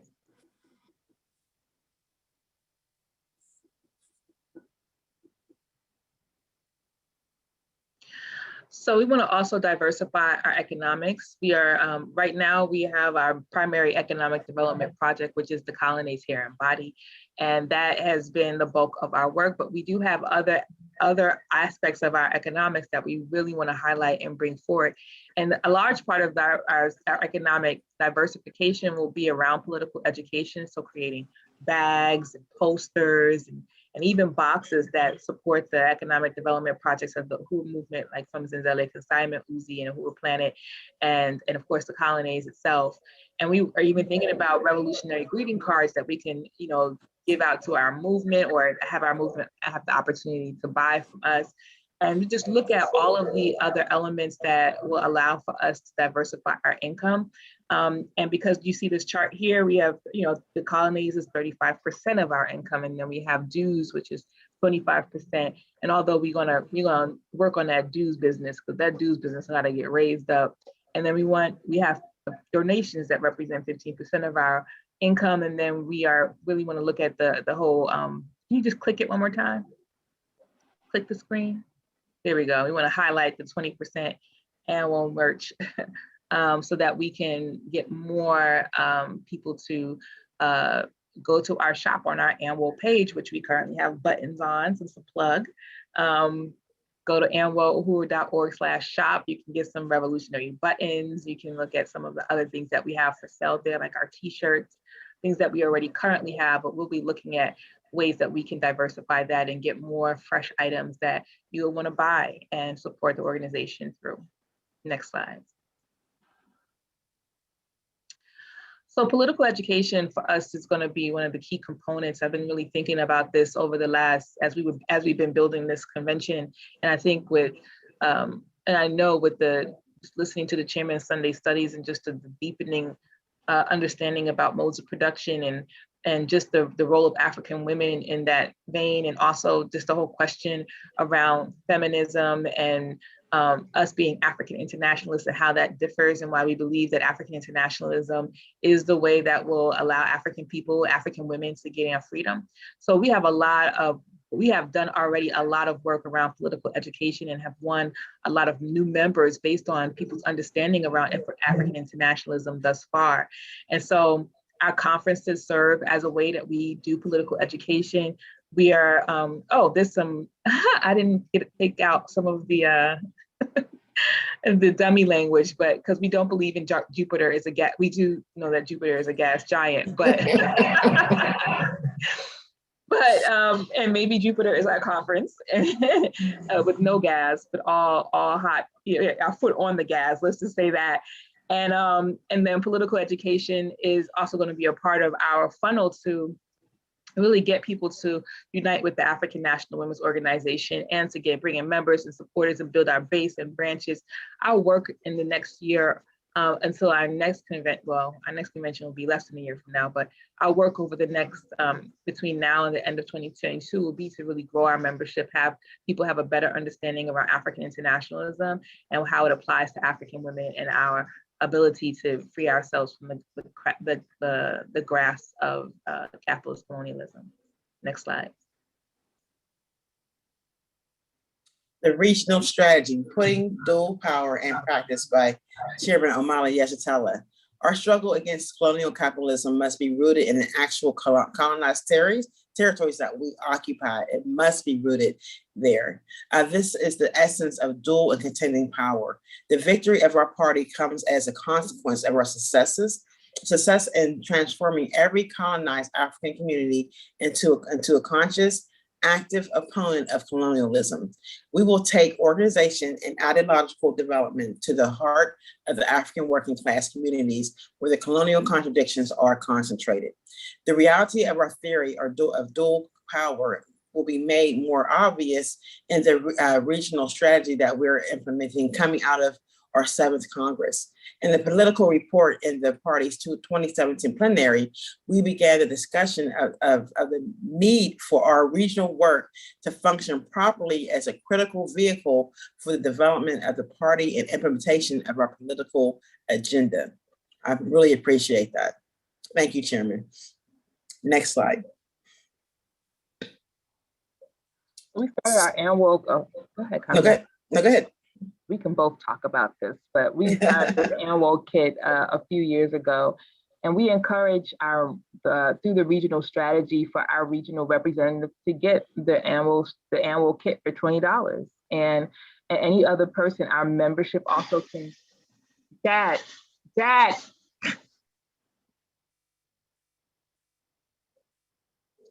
Okay. Yeah. We encourage African women in our organization to also get the annual kit. We can get 20 pamphlets, 9 buttons, 10 campaign pamphlets, and 10 annual brochures. And that's just an example of what we have done in the past. And of course, the pamphlets will be representative of the things that we are working on currently.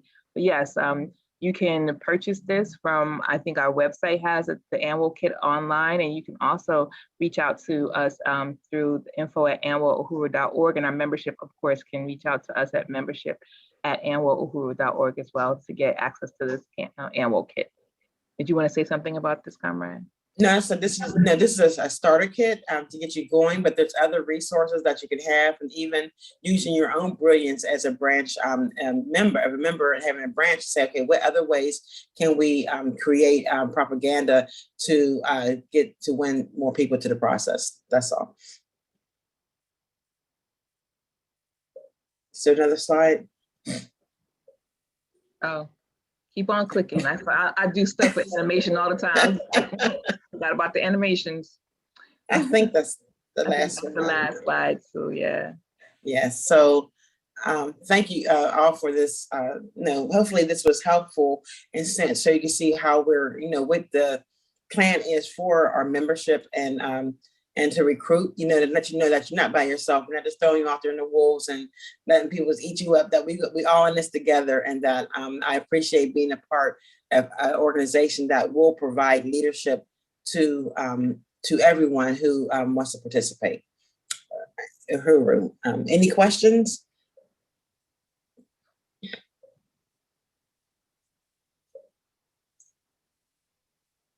We're sitting, Deputy Chair Olin Zane or Yeshitela has asked, what city do we want to have our national headquarters? And I believe in Washington, D.C. Is that correct? Yep. We have most of our members in the northern region of the United States, and we can change that at the drop of a dime based on this conference and other work that we plan to do to build branches. But we believe that that would be the strongest place for us to have the national headquarters.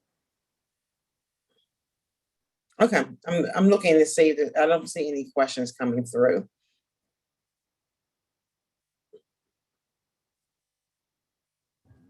I'm checking the Q&A here. While you checking, I'm just gonna keep talking and be like, okay, y'all, the time is now. I don't see Build any branches. Get the kit. just yet. Join the African National Women's Organization. Go to anwouhuru.org/join to become a member if you're an African woman. And then if you are not an African woman and you want to support financially, just go to anwouhuru.org/donate, as we are still fundraising throughout this convention. Yes, and that is actually our next segment. Peaches, if you want to come up, I think, is it Robin who's going to, yeah, we are going to do our call to membership. So go ahead, Robin. So thank you, comrades, for your for that in-depth presentation. And as I said, we encourage African women around the world to join ANWO.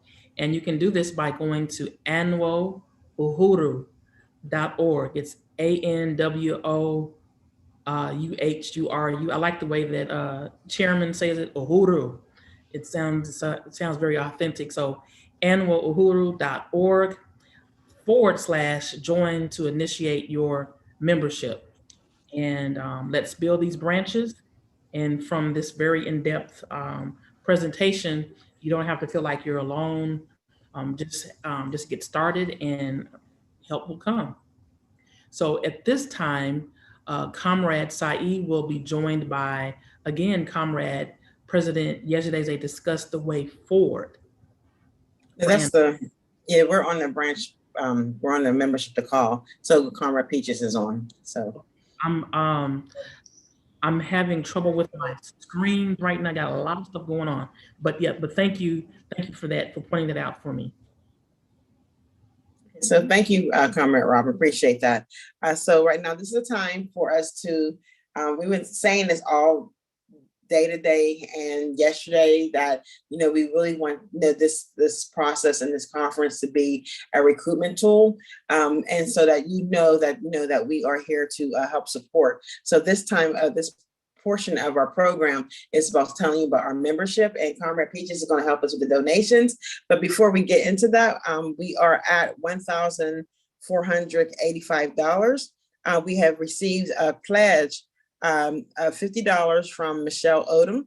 Thank you, Michelle, Comrade Michelle. And then Comrade Kingozi has donated $50. And Lisa Davis has donated $40. Desiree Gayton has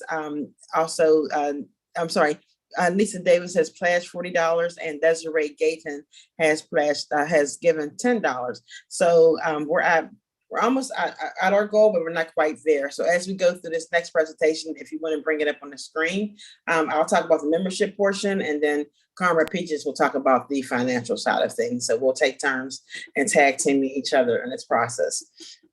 So as you see, African women must lead and charge to fund and build our movement. Not only is it important to have a branch, and it's not only is it important to be a member, but every branch and every aspect of what we do at ANWO has to have a financial component to it, that we need to raise funds in order to continue to exist and to help win more people to this process. So, and to do that, African women must lead and the charge to fund and build our movement. And as you see in this slide, we have t-shirts, we got shirts with the bars on it. Like, we like to be identified. So we ain't just out here looking like any old thing. We're looking like the comrades that we are. Next slide. ANWO members are powerful, and we're on our way to build the most powerful African women's organization in the world. So again, come join us. Next slide. 2 ways to support. One is to be a member, and one is to donate. Membership has membership dues. We're a due-driven organization. That's grassroots organizing and grassroots organization where, our membership dues help keep us afloat and help us to exist. But the other way, again, if you can't be a member, if you're not an African woman, or you're you know, and you're a white person or a male, and you still want to contribute to this process, then you want to donate. Next slide. You just.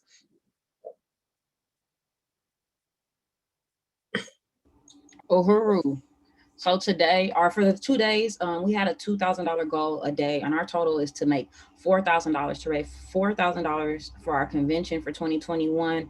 We need you guys to donate.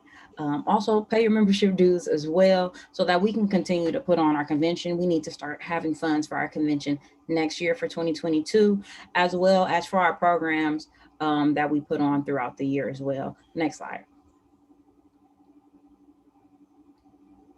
And Woe Force the Revolution. So why do we need these donations? The African National Women's Organization is a membership-based mass organization created by the African People's Socialist Party and is part of the overall Uhuru movement, which was created to address the special oppression of African women. We exist to build the revolutionary capacity of African women with the focus on the poor working class.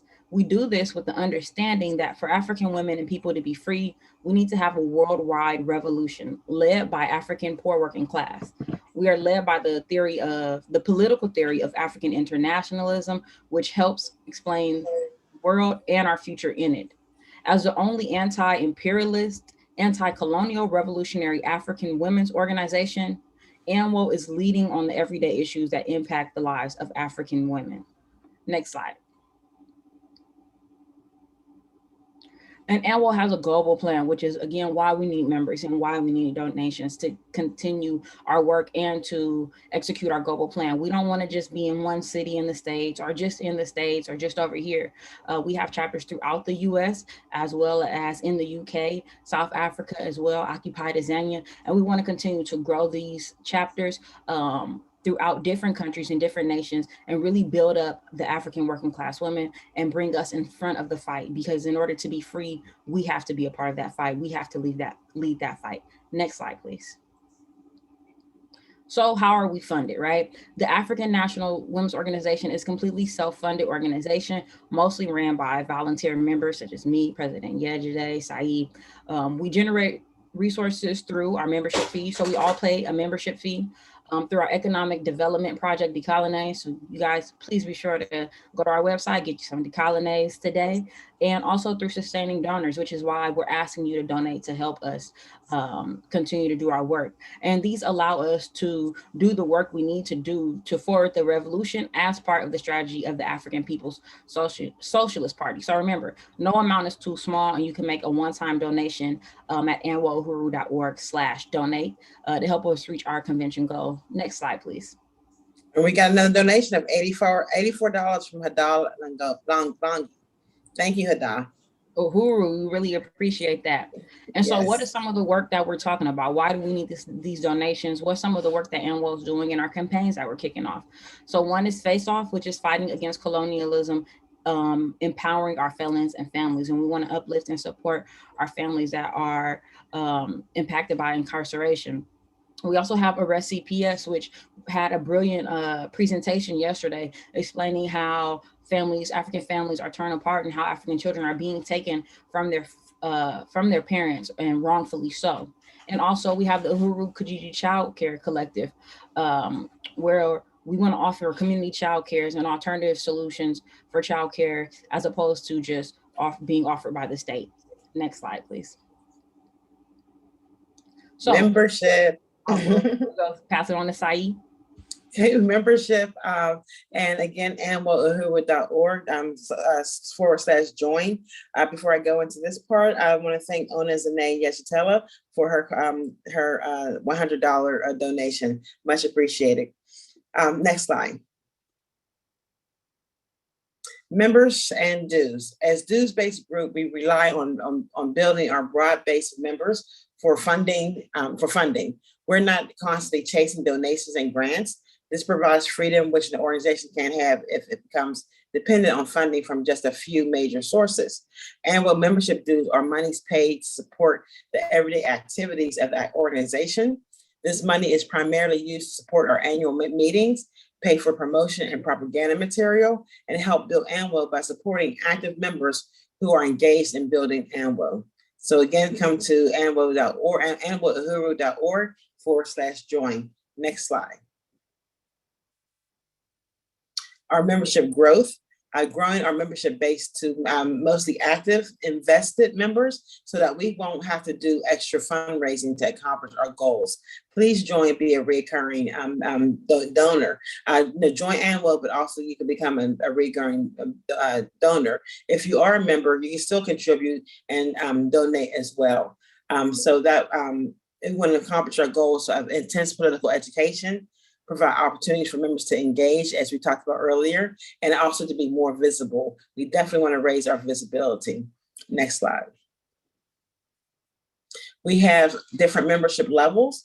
Josina Macau is at $25 a year. I think that breaks down about $3 a month. Muthani Karuma is $5 a month, or $60 a year. And we actually highlighted a lot of these comrades when we first came on to tribute that you can be a part of the process. And the next one is the Sata Shakur, which is $10 a month or $120 a year. And Ella Baker, $25 a month or $300 a year. Harriet Tubman, $50 a month or $600 a year. And then Desi Woods, which is $84 a month or $1,000 for a one-time lifetime. If you do the $1,000, we don't ask you to, you're a lifetime member. You can continue to donate if you would like, but you're a lifetime member. And that's what we want to get, as many Desi Woods as we can, contributions. Next slide. Why become a member? African women who join ANWO do so for the following reasons: that we understand that the conditions of African women will not improve if we're not in the struggle helping to overturn these conditions. We have to do this for ourselves. We lead on the question of freedom for African women and African people worldwide. We represent the local, national, and international concerns of African women. We organize, empower, and advocate for African women. We are part of the global transformation of African women. We build and share knowledge, skills, and expertise, and we increase African women's ability to reach and serve our community, and we collectivize our issues and remove feelings of isolation. And we have another donation by Bonnie Richardson, who joined at the Mathoni level of $60 a year. Thank you, Bonnie, for that. I appreciate it. And next slide, please.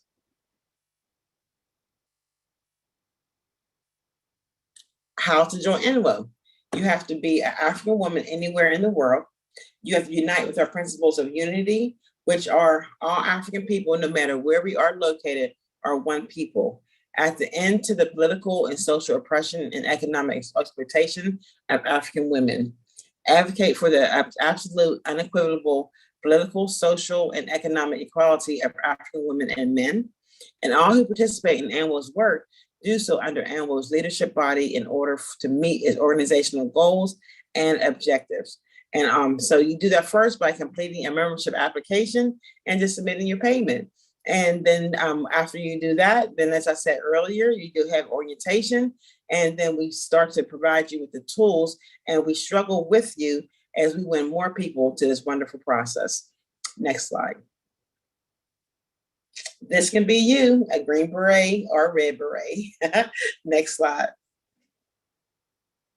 Your turn, Peaches. All right, thank you, Comrade Sae. So again, this is a call for donations. We need your donations to help us continue our work. Again, if you want to donate right now, you can go to anwohuru.org/donate. That's anwohuru.org/donate, so that you can help us reach our goal for this weekend, which is $4,000. I also want to acknowledge a $50 donation by Demetria Hester, which looks like it's Demetria's second time donating. So Uhuru, and thank you. And also $15 from Chimaranga. Uhuru, thank you for that donation. Next slide, please.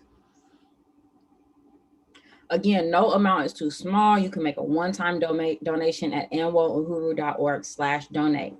You can also take this opportunity to become one of our sustaining donors. You might ask, what is that? A sustaining donor provides an opportunity for anyone to materially support this organization. That includes African women, African men, African women who are not members, white people, and other colonized people.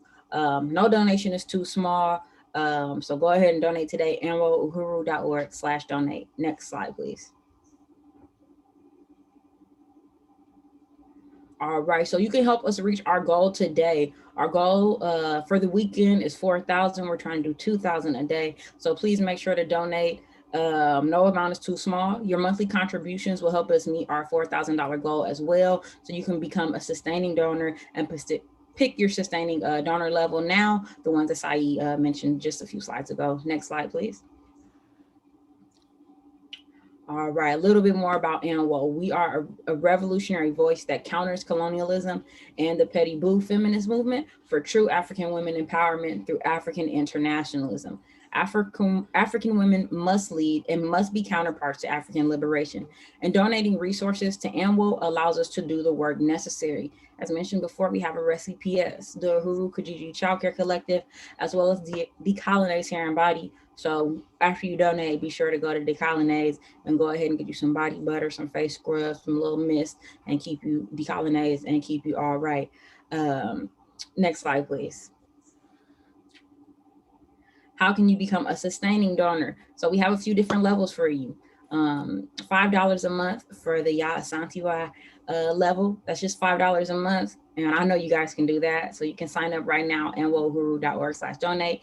$10 a month for the Asada Shakur level. You can do $25 a month at the Ella Baker level, $50 a month at the Harriet Tubman letter, or $84 a month, which is $1,000 a year for the Nzinga Mbande level. And Uhuru, again, you can go to anwohuru.org/donate to help us meet our 2-day goal of raising $4,000 during our 2021 convention. This money is going to help us continue our ReciPS campaigns, our Uhuru Kijiji Child Care Collective, our political education, and also just put us on the way to organizing our 2022 annual convention, which is hopefully going to be in person after we, get out of this here pandemic stage. Next slide, please. And I just want to thank, we got another donation of $25 from our president yesterday. And I'm also going to donate another $50. Uhuru, comrades, Saeed and President Yesterday. So if you want to make a one-time donation, the time is now, so you can help us reach our goal at anwohuru.org/donate. No amount is too small to help us reach our goal. You can do anywhere from $25, $50, $100, $250, $500, or $1,000 for one-time donations at various levels. You can also become a sustaining donor as well. anwohuru.org/donate. Uhuru, next slide.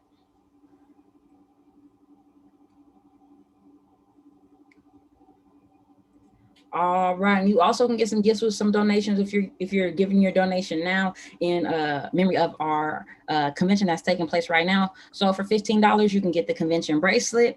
$25 gets you the bracelet and the magnet. $50 gets you the annual boat bag. $75, the magnet, the bracelet, and the bag, and $100 gets you the magnet, the bracelet, the boat bag, and the annual tee. So I'm gonna go ahead and get the $100 one. I want the black annual tee. Let's write that down in the books, everybody. I already have the white one on. You can get one of these as well. So go ahead and donate if you need to and get your gifts. anwohuru.org/donate. No amount is too small to help us reach our goals today. Next slide, please. All right, raise your fist, donate today. You can click the links below if you're live streaming, anwohuru.org/donate. Again, no amount is too small.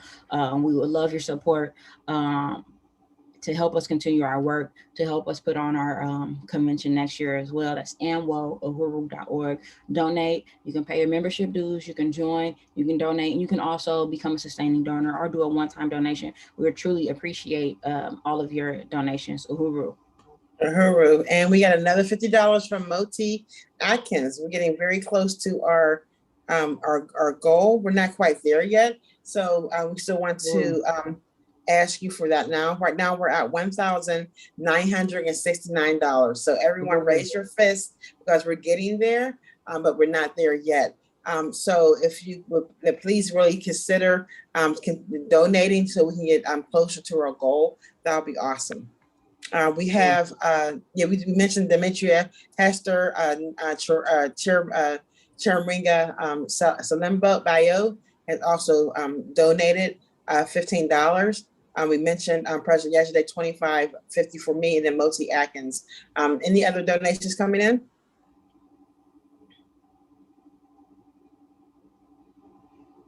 Also just want to just talk about the national headquarters and how much we realize that right now that we need it, because right now there's the decolonize is being manufactured in President yesterday's home, and to move that out so she can have space in her home to do what she intended for her home to do, but it would be a place of economic development. It would be a place to train people to build power, to be able to have our conventions, so we don't have to put money into these parasitic capitalists, that we put the money into our own there. So that is a very important goal of ours, that we really are going to be very laser focused on building a financial financial plan in order to make this happen. That we do believe it could be a reality, but it can only be a reality if you donate today.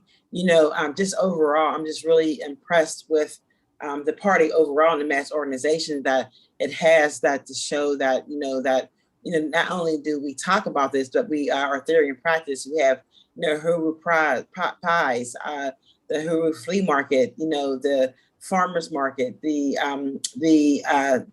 community gardens. All these different things come together and collectively, and it helps to play a role in our overall regional strategy. And all these things takes resources. And so as we stay, or on this part of membership and donation, we want you to be a member. We just don't want your dollars, but we also want you to be a member. But all that helps to grow Anwo. And as you see all the important work that we are doing, that is not just, you're not donating in vain. Call someone up now and say, hey, do you want to donate $10 or $5? And also keep in mind that if you do some of these pledges, that you don't have to pay it right now today, that you can do a payment plan, and though you can do a monthly plan as well. Also, Uhuru, we had a question. DC owner Zane is wondering how to get a red or a green beret. You can go to anwouhuru.org/shop. You can get your Anwo t-shirts, you can get your berets, you can get your Anwo buttons, as well as our other products. Visit anwouhuru.org/shop to go ahead and get those berets. anwouhuru.org to donate and help us reach our goal, and anwouhuru.org/join to join. Or you could just visit anwouhuru.org if you're just generally interested as well. Again, make sure you visit anwouhuru.org/donate to help us reach our fundraising goals. Uhuru. And we just got another donation, and it looks like it's from, oh no, this one came in already. Let me see. Oh, this is donations. Oh, Sandra Forrest. So we appreciate that. Also, you can, Uhuru. Oh, Uhuru, I was just going to say, you can also donate on someone's behalf. If you already donated and you say you want to donate $20 to Anwo on behalf of someone else, or donate someone's membership dues, perhaps a comrade might be struggling to make those dues due to financial reasons. You can also donate on their behalf and pay their membership for them. Again, no donation is too small. You can go to anwouhuru.org/donate to do that as well. Uhuru. Uhuru. You can take the slide down, so make sure that we are moving forward. Also, just letting you know where we are right now with our donations. We are now at $1,969, actually $1,994, thanks to Sandra Forrest's $25. We are shy at $6 shy of 2,000. Can someone donate to get us to at least a $2,000 mark? That would be great. We have a little bit more of a program left, but just want to just continue to leave this opportunity open. Again, as Peaches just said, that you can donate on behalf of someone else. You can be a recurring donor on behalf of another person. And if another, just put money aside, put money in, so someone else, you can sponsor someone's membership. And we do want to appreciate everyone who has donated thus far. We want to appreciate our sponsors to help us to create this program. So we're just $6 shy. Does anyone want to give, just get us over the hump so we can at least get to that? Who will donate to get us $6 to get to our $2,000 mark? Oh, we got something. And Penny Hess has just put in $25. Thank you so much, Chairwoman Penny Hess. I appreciate that. So we have gotten over the $2,000 mark, which is awesome. Waiting for the calculation to come up to put that in. And that takes it to 2019. Let's give ourselves many fists. Yes. Uhuru. Thank you so much for that, that to get us to that goal. So the donations don't have to stop just because the program is moving forward. We have chat moderators on Facebook and on YouTube. If you want to make a pledge, we'll definitely follow up with you.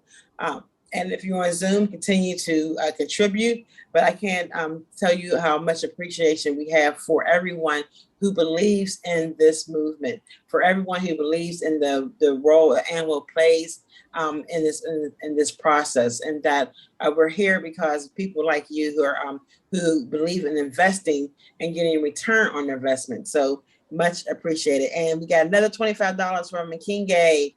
Thank you, comrades. So that's taking us to $2,044. We're getting there. So I thank you, Comrade Kenge and Penny Hess, for getting us over that hump. We still have our goal of $4,000, but everything that has been given is much appreciated.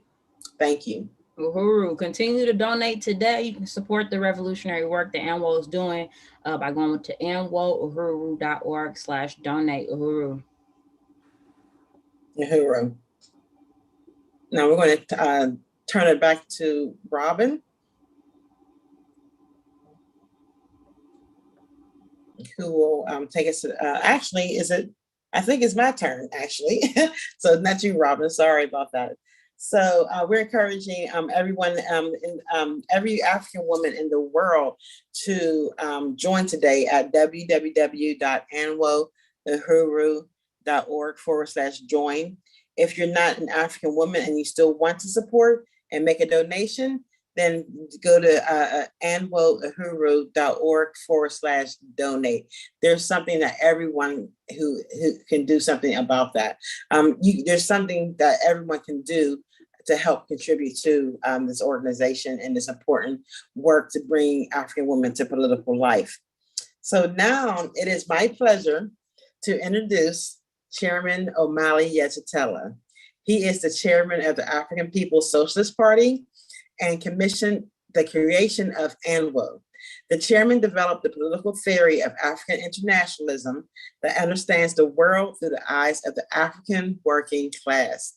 He formed the African People's Socialist Party in 1972 and built the worldwide Uhuru movement and the African Socialist International, with branches now active in US, Europe, the Caribbean, and on the continent of Africa.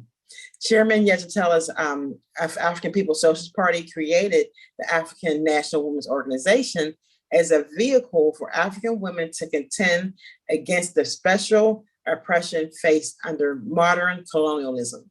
Chairman Omali Yeshitela will now discuss the appointment of the ANWO president. Chairman, thank you. Uhuru, thank you so much, Comrade Saeed.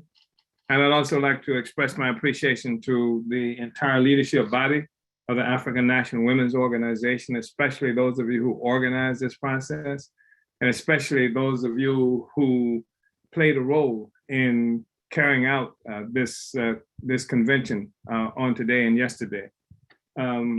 So I thank you so much. And I just wanted to say that the thing that I'm about to participate in today is something that is called for by the Constitution of the African People's Socialist Party. To be more specific, under Article 6.0, we talk about the structure of the African People's Socialist Party. Section 6.2.5, we have appointed Central Committee members from constituent organizations. And it says officers may be appointed to the Central Committee by the national chairperson from constituent organizations as the situation may require, with a 2/3 affirmative vote from the sitting NCC meeting. So there is a constitutional provision for this. And for, first of all, even for the creation of the constituent organization and bringing them onto the Central Committee of the party. And here we talk about 0.6.3.5. It talks about the responsibility of the national president of the African National Women's Organization, and develops and implements a recruitment and mobilization strategy and policy on African women in the US.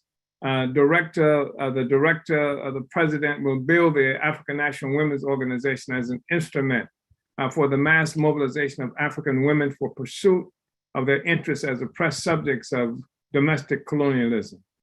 The organization will train African women to fight for the cause of African internationalism and for the full development of women as political leaders and makers and shapers of human history. The organization will educate African women and men to an awareness of the difference between non-antagonistic contradictions between colonized African men and women that must be resolved through education and persuasion, and antagonistic contradictions between African people and imperialism that can only be resolved through the defeat of imperialism and the liberation and unification of Africa and African people worldwide.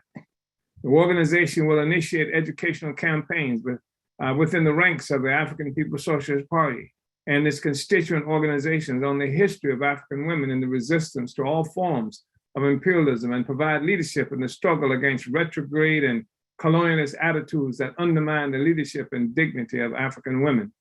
The organization will initiate forums and symposiums that are designed to raise the level of African community awareness of and struggles against all forms of political, social, and economic exploitation and oppression of African women. The organization will recruit the most steadfast, class-conscious, anti-colonialist African women into the ranks of the African People's Socialist Party, the advanced detachment of all the oppressed and colonized African people. The organization will focus on the mobilization of African women and the advancement of their interests, interacts with and mobilizes organizations promoting the advancement of the interests of African women, develops and implements programs and projects to advance the interests of African women, sits on the Central Committee of the African People's Socialist Party, makes a report to the party Congress when called upon, build this office to capacity, which includes staffing procedures and office hours. So this is what the organization is called for, and this is what the president of the African National Women's Organization is also called to take on. That's its responsibility. I want to really express my appreciation for this remarkable convention that's happened over the last 2 days. I think it was extraordinarily significant. I think that what we're seeing with this convention, perhaps more than any that I've participated in, is a real kind of leadership that has contributed to a consolidated organization that's quite capable of carrying out the mission that it was established for. And this has been a long kind of difficult process that Comrade Yejide has led. And this is, in so many ways, it's a new thing that is being done in terms of bringing this African National Women's Organization, creating a capacity to bring African women into the revolution ranks of the revolution as a part of the leadership of the revolutionary organization itself. We've seen like the development of cadre, this ongoing process of cadre development among African working class women that's happened here under this leadership. We've seen that extended through the Harriet's Daughter Book Club. We've seen how with this development of the African National Women's Organization, African women can be confident that they don't have to leave the African revolutionary movement in order to speak to their interests, that it's not necessarily to join some colonialist, capitalist women's organization. And African women under this organization and the leadership of Comrade Yejide Orunmila are being armed to lead not only African women, but to lead African people. And that's remarkable. Because even though we have this concentration of interest within ANWO that speaks specifically and directly to the African women, the women who are parts of the African National Women Organization are learning really how to be leaders and getting experience in leaders and taking on struggles in the real world, creating not only the political machinery necessary, but also along with that, the economic base for real intervention in the colonial economic domination of our people and negating the colonial economy in the African community. So what we have seen under the leadership of Comrade Yejide Orunmila, a real development of African internationalist, active African internationalist practice with the work, with her work and her leadership of the African National Women's Organization. And I mean, all of that and this splendid convention that has just occurred makes it extraordinarily easy to conclude that Comrade Yejide Orunmila should continue as the president of the African National Women's Organization. So vanguard up, comrades, and thank you so much for the incredible leadership you provided up to now, Comrade Yejide, and I know tomorrow is going to be even better. So I want to thank you again and just make the point that Comrade Yejide has been reappointed as the president of the African National Women's Organization per the requirements of the Constitution of the African People's Socialist Party. Uhuru. Uhuru, Chairman, thank you so much for the reappointment to this very important position. And I appreciate you reading all the responsibilities that come along with being the president, because I have to, just to hear it all said like that, you just have to recognize all that has to be done and yet to be done and all that is being done. So I appreciate this, and I'm honored to be to continue to be the president of the African National Women's Organization. Uhuru. Uhuru. Uhuru. Yes. So now I think I take it over, Chairman, and we are closing out for today. And let me just double check that I'm not off. Yes, that's exactly what we're doing. So I think that over the last 2 days, since yesterday, we've had phenomenal presentations. I know one is, I say I think a lot, but I know that, African internationalism has become the thing that has encompassed and taken over the lives of many African women in our movement and beyond. It helps to define not only for membership, but for the world, what it is, clearly what we have to do and what it is we have to do to get freedom from capitalist colonialism and, the work that it has to entail. And one of the, many of the struggles that we have to overcome in the work to build the African National Women's Organization or any of our revolutionary organizations is to get the real deep and profound love for the African freedom from our members, from our supporters, et cetera, because that is the thing that drives us to continue to work on this beyond anything else, is that we expect that we will be free one day. And we expect that we will be free one day because we spend every waking hour of our days focused on planning on it, making sure that we can build our capacity for it, having these annual conventions every single year, organizing our people, having trainings, cadre schools, book studies, outreaches and protests and tabling. We do all of this not because we think that it's cute or it's cool. We do all of this because we are planning to take it down. And so to have more African women understand that African internationalism is the course that we can take to bring this system down and to achieve the actual freedom, the real lasting freedom that we will need in order to see, you know, African workers owning the means of production and having one united socialist Africa that can free up the whole world from the grips of capitalism is everything. And I don't know what you're doing out here in the world, but if you ain't doing this, then, you know, I think you might need to reconsider it. So I appreciate being the leadership of the African National Women's Organization. I also just, again, want to hold up the African People's Socialist Party, without which I would not be in this movement today. Without the chairman's leadership and African internationalism, I would not know anything, really. I would not be here being able to reach out and educate and organize other African women. And I also just want to give a deeper, profound appreciation to the entire 2021 annual Black Women's Convention Steering Committee for all of the work that you have done to make this happen. And I mean, I really want to also appreciate the AV team who was working with us from the Department of Agitation and Propaganda under the leadership of Director Akile and Naive for all of the work and your leadership in bringing this convention to the masses through this Zoom, Facebook, and YouTube. So, and again, I want to appreciate the entire membership of the African People's Socialist Party and the entire membership of the African National Women's Organization. We appreciate you.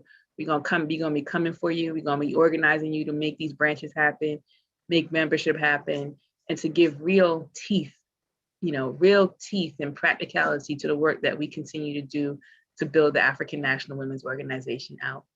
And with that, I say Uhuru. We will continue to build, vanguard up.